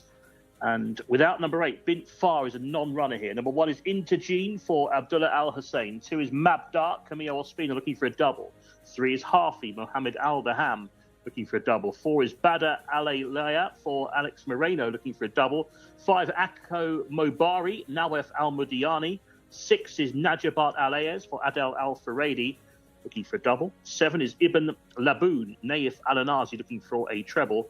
And number 9 will be Fard Najd for Abdulaziz Al Musa because number 8 is scratched. So we have just 8 runners, small field for the feature race coming up then. 82,500 Saudi Riyal to the winner. 2,000 metres for our day's feature. Back to Michael and Tom. All right, we got the runners coming in. We got just the 8. It's a nice little change of pace for us. We're used to the 20s, the 16s, the 18s. I like this. A nice way to end the week. It's not a difficult maiden or anything like that. It's a good race. It's a Group 3. 165,000 on the line. Exactly. 82.5 to the winner. I will say it's not the strongest of fields for the grade. They're rated 80s and 90s. But that being said, it's super competitive. Yeah, indeed. And we're going to see some of the stronger outfits going at it. We have a couple from Red Stables in here. We have another from White as well. Also, Haif Mohammed Aboud is going to be in there with obviously a serious runner in Hafi. So I look forward to seeing who looks the best of this crew because I feel like they're fairly well matched. Yeah, they are. There's not much separating any of them. Horse number 8, Bint Far, coming out of the race is a little disappointing given she was probably the horse to beat, the joint highest rated in the race, and she gets the fillies allowance. But she's no longer in the field, so it's a competitive race. We've got a mixture of horses who have won once, and then we can go all the way up to a horse called Najabat Alayez, who's won 10 times in her career. Wow. It's a nice mix of horses. I'm looking forward to it. Yeah, Najabat Alayez is the one that really actually is striking me, looking pretty good for a 10-time winner from 32 starts. 10-time winners, you think the horse would be much older than just the 5 years old, but this 5-year-old mare just likes to get there. Yeah, she had a very good 3-year-old campaign. I think she won 4 times, and then I think she won 4 times as a 4-year-old as well. So her last 2 seasons have been super prolific. Question mark for me is those last 2 runs don't really show that she is that prolific because she's been down the field both occasions. But first time she was running first up in this year after a long break, and then she had another long break before her most recent start. So maybe today with Adel Al Faradi booked on, which is a key pointer, we need to pay notes. Yeah, she was at our week 72 just a few meetings ago, so not week 2, meeting Last 72 Saturday. just last week. She basically had to just didn't have the run of the race, finished 11th that day, didn't show nearly enough. No, she does need to come on a great deal to win this, but she's rated up there with the best, and as I say, Adel Al Faradi wouldn't be riding if she didn't have a chance in here. We really chapped the other day that Ibn Laboon wasn't in the running, but you get him back here. Yeah, James Doyle was on Ibn Laboon. I selected him. I thought he was going to go close, and it wasn't to be. Obviously, James is not here anymore. He's riding abroad. Is it Bahrain or Maidan? I don't know where he is. Maidan, maybe. Yeah. But Naif Al Anazi takes the ride, and that's no bad jockey switch, albeit Doyle is super well known, and Naif maybe not as well known outside of Saudi Arabia. I'm not with him. Again, this is a case of me being unloyal when a horse lets me down. Is unloyal even a word? I don't even Disloyal. know. Disloyal. But it's been a long week. No, it's okay. We see the one in shot there actually looking pretty well and within himself. One of the younger ones in the field, one of 2 3-year-olds. That's into Gene. We'll get to him in just a moment. Son of Oxbow have done quite well with just a limited amount of horses as a stallion. I don't know if they've even, I think he's probably finished as a stallion, but he did have Hot Rod Charlie, and he did finish second in the Belmont and first in the Preakness himself. Just to jump in there, you talking about stallions. Did you see the sad news about Speightstown yesterday? Yes. We've seen lots of Speightstowns over here. And so many, and he's a legend. At 26, he finally kicked the bucket. Yeah. Poor guy. We're going to go to Shamila, who is in the parade ring. Thank you very much, Michael. It is our last race of the weekend, the Jcsa Group 3 Board of Directors Cup worth 165,000 Saudi Riyal. It's an open contest for local bred 3-year-olds and upwards, and my selection is horse number 7, Ibn Laboon. I just absolutely love this horse. I think he was really unlucky last time out, finishing 12th, because I think he got caught in some really bad kickback. So hopefully Naif Al-Nazi can give him a clear run now from stall number 7. And Naif knows this horse pretty well. He rode him to victory back in 2021. So I don't know if he is a little bit past his prime, but there are 8 runners, in this race. So he's still in for a chance, I think. And I would really, really like to see Ibn Laboon finally come back into victory. A horse that I also really like is horse number 3, Hafi, second last time out. Mohammed Al-Daham is chasing that double. And last race, it was all about the white stables. In this race, for me, it is all about Prince Faisal bin Khalid, because I also really like horse number 5 for Nawaf Al-Mudahani. 5th last time out, a 7-year-old caught by Astrology, so one of the older horses in the race.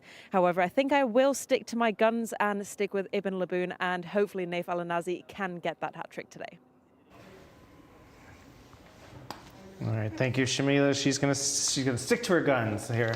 Ibn Laboon, she's taken your horse from the other day. But I'm glad she is, because I'm not. So yeah, at least someone's on it. Yeah, exactly that. At least we can cheer one way or another. That's the one that is into Gene. We mentioned earlier, the son of Oxbow. 3 for 20, comes off a 6th place finish. I was interested to see if Louis Morales would continue the ride. This was the horse that Morales rode last week and took a few bumps, just surged inside as they come to the straight and probably knocked him off kilter. And Morales' horse was a non-runner here. I'm just going to have a look over my shoulder while you introduce the second. Number 2 is Mabdak. 3 wins from 19 starts. The white stables, Espina in the saddle. Yeah, it's not Morales, I can confirm. It is the jockey booking, as is the race card. Mabdak, 7th in the Ministry of Interior Cup last time. This is tougher, and the 2 runs this year just haven't been great. Number 3 is Hafi. 1 for 5, was second last time by First Defence. Second over the 1600 last time, needs to step up and never tried this trip before. Badr Al-Aliyah is 6 for 22, 7th last time. My selection in this race, horse number 4, finished 7th in the Al Kabir Cup, was also in the Al Masif Cup earlier in the campaign and won that at Taif. Akamobari is 7 for 47, 5th last time.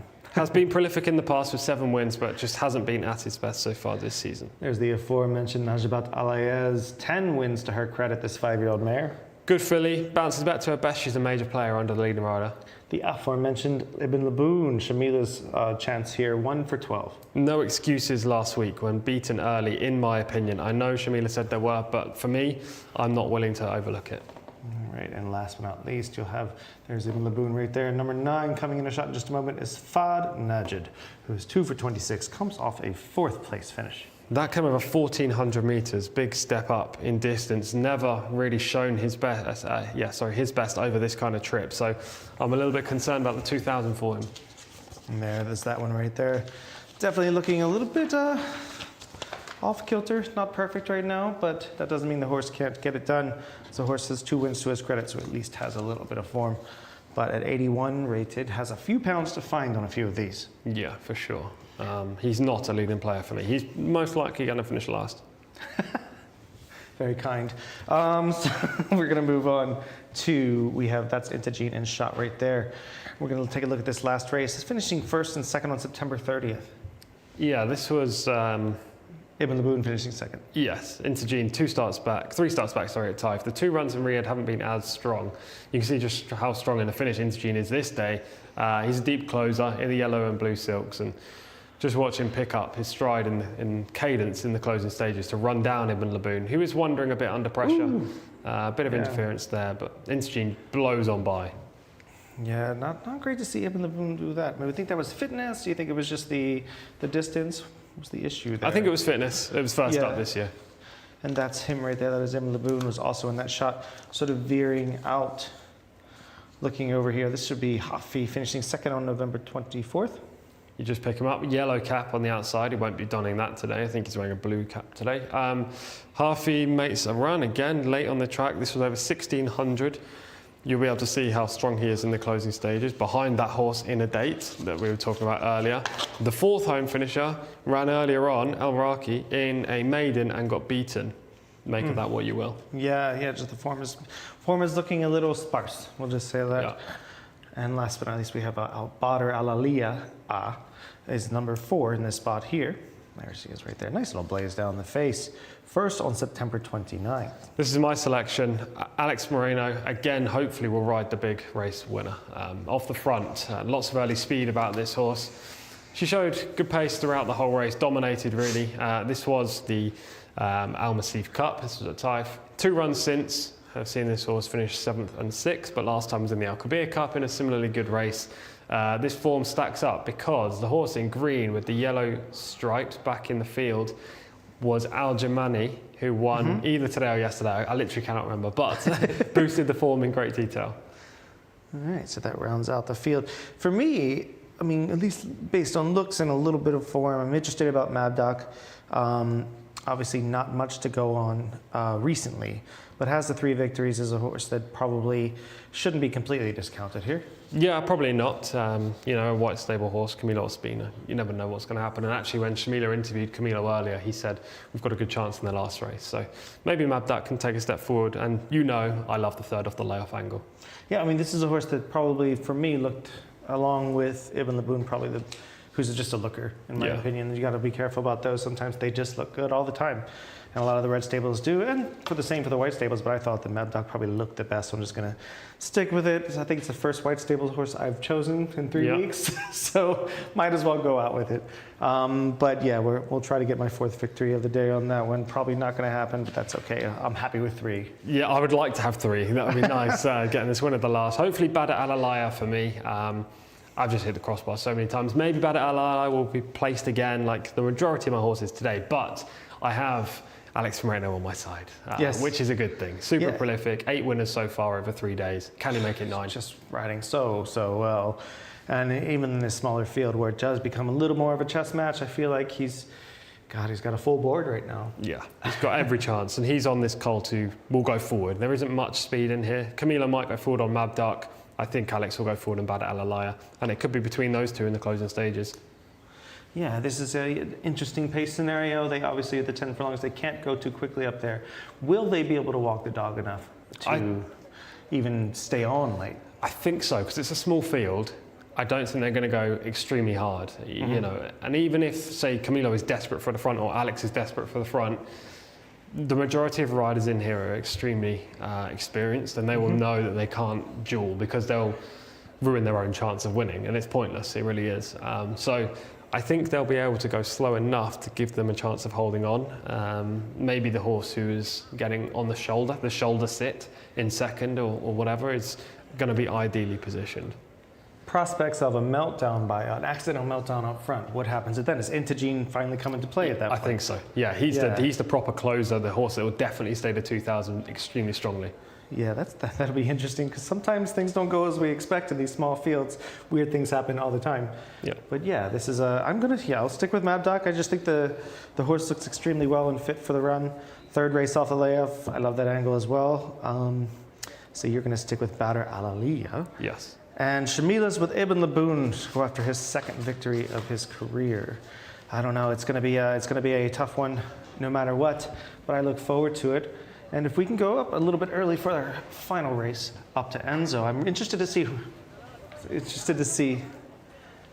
We'll wait a few minutes and then go up in just a minute. Let's see. The horses are looking well. They're about to go in the gate. There they go. We'll go up to Enzo. Who's going to call us through the race.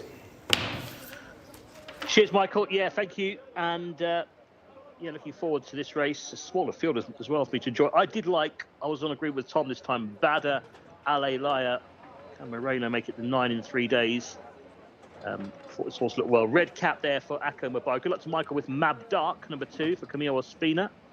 That's Akko Mabari, who's got the first colours, the red cap, the white cap for Ibn Laboon or Naif Al-Anazi. Just a small field here, 8 runners, because number 8, Bint Far, is out, so we're almost ready. There is the rider, Nawef Al-Mudiani.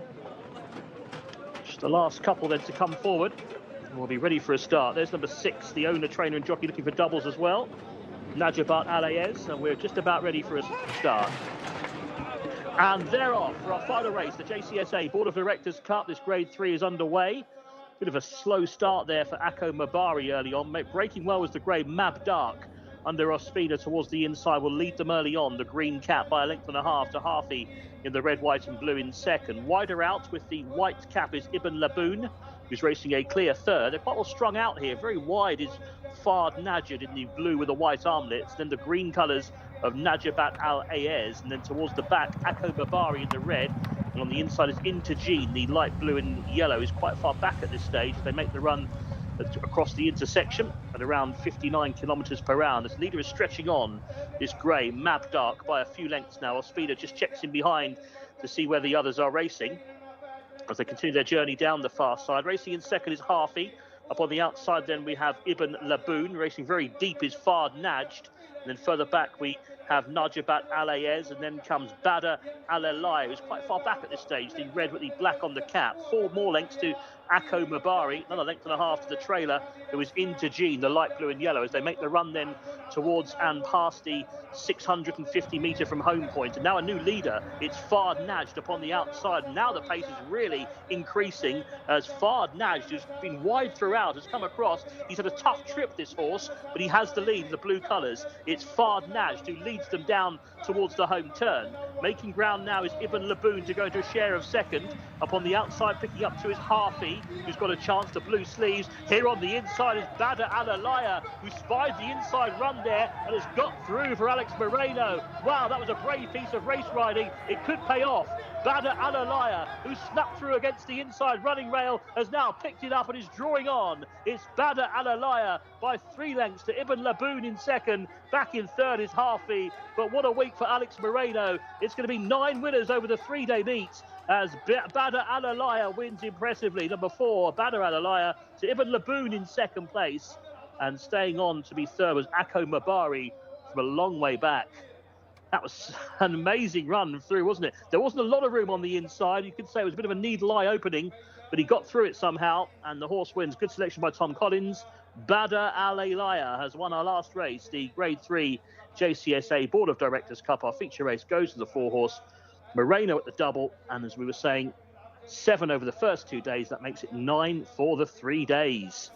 Winning time 2 minutes 7.25 seconds. Second, number 7, Ibn Laboon. 2 lengths to winning margin, 2 minutes 7.25 seconds in third. Number 5, Akko Mabari, another menu horse winning from earlier on. If you're watching with us earlier on YouTube, you may have seen that the 3 horses at the top of the show, 2 of them have gone in. 4.75, our final result. Badr Al-Alaya wins. Winner for Tom Collins, but the week surely belongs to Alex Moreno, who gets a double on the day and 9 for the 3 days.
Well, another fantastic performance.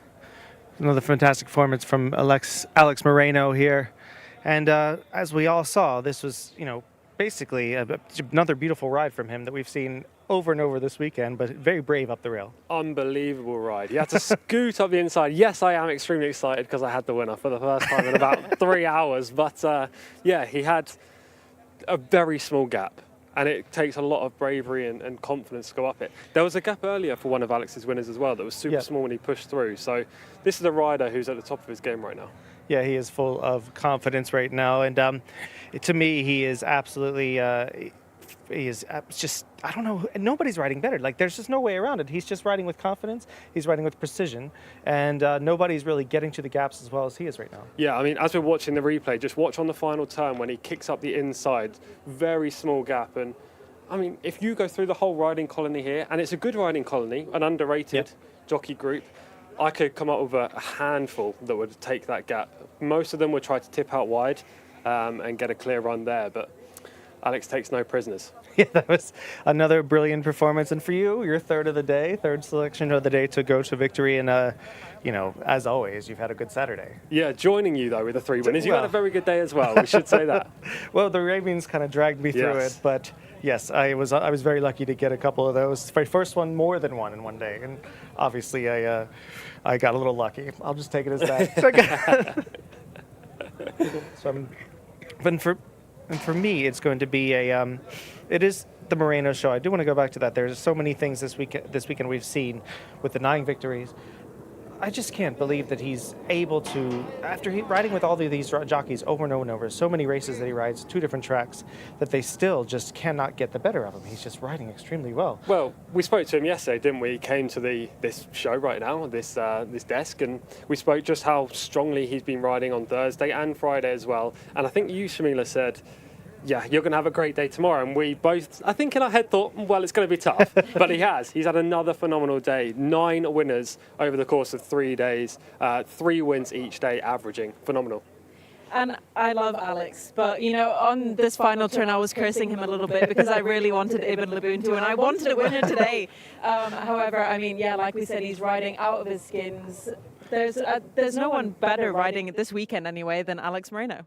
Yeah, it's been just a phenomenal time for him. And this was just the icing on the cake, to be honest. And a lot of us knew this horse was going to be very tough if he ran his race. But all he needed was the X factor. And that was, for me, that was Moreno. We'll go up. So, Tom, like, obviously, we'll go outside of that. What was your highlight of the day? My highlight was probably Alatabi in race 2. Now, I did want to make that my highlight in hindsight, but it was a little bit late to put that as the highlight. That's okay. Alatabi for Thumb Al Dahani, very good success. 4-year-old colt coming into the contest on the back of a win in a handicap just last week, and he was running in a non-winners of 4 this time, and he just proved that he's a horse really on the up. You know, we've seen Sheikh Abdullah Al Malek Al Sabah's green and white silks in great form over the last few days. Final Destination winning the big race yesterday. Alatabi obviously taking the prize. And Ricardo Ferreira, a jockey we don't see all that often. Well, I know we're raving about Alex Moreno, we're raving about Camilo. Luis Morales, phenomenal week. Ricardo Ferreira's riding well too. Yeah, he is. He's riding extremely well. And what I've known is, and Shamila, you can probably weigh in on this, you've been able to talk to him. He's very eloquent. He knows what he's doing out there. I just think it's a matter of time before he gets more rides. Yeah, absolutely. I feel like people still don't really know who he is and what he's doing here. But, I mean, when he gets chances for big trainers like Thamar Al-Dehani, who wins all the big races, I mean, I don't think he's too far away from a cup victory. You keep mentioning Thamar Al-Dehani, even on days when he hasn't had winners. And I've maybe thought, oh, does this guy warrant the mentions? You are right, because he had 2 today, Monsieur Jumbo winning the car, for example, and he seems to be a guy for the big day. Yeah, he's great, and he does really well going to Europe and America and buying these really nice horses, and he got transferred a lot of nice horses from the UK. But he's just great, and he's so enthusiastic about racing as well. I mean, when you're talking to him after he's had a winner, I don't think there's many trainers who are that excited to have a winner or to win the car. He pushed Mohammed Al-Naham out the way when he was doing that interview with you at the end there. So, yeah, he seems to be ecstatic to have all these winners. And, you know, when you've got Sheikh Abdullah Al Malek Al Sabah's support, what more are you going to do? You can't do any more than train winners because he's got such powerful horses in his yard right now. Yeah, absolutely. And I think Final Destination is definitely a horse to keep on your books for the big races coming up for the rest of the season. Talking about Final Destination, did you have some news about Commissioner King? I did get some news about Commissioner King. They scoped him post-race yesterday, and they did find some mucus, so that could definitely contribute to his poor run yesterday, as we've seen probably. What we see is too bad to be true kind of a performance. It's a Saudi Derby winner. We expect him to run a little bit better than that. He just packed it in too quickly, and you always know there's just a little bit wrong at that point. And it's good to get some answers so we can move forward, and hopefully he can move forward and back to that good form he has. Exactly. Both of you are horse people. How long does it take a horse to get over something like that? Is it quick? So it's just a lot of times it can be habitual, and they have to deal with sort of overcoming that, whether it's through a lot of issues that they have to overcome in general. But for me, it's going to be you just have to run them again and see if they do it again. For sure. But we've been very lucky to see horses like him in action. We saw Deriva was probably my highlight of the weekend. That horse, and the ride by Moreno was absolutely out of this world. Not to harp on Moreno again, but to me that was the highlight. Great Scott was really good. Yeah. We've been very blessed. We've been very blessed. Callum and Roy will be back next week here in the saddle. We look forward to having them. And we thank you for joining us on Jcsa English. We'll see you next week. I'll see you in a few weeks with Tom. Thank you for joining us.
Affection.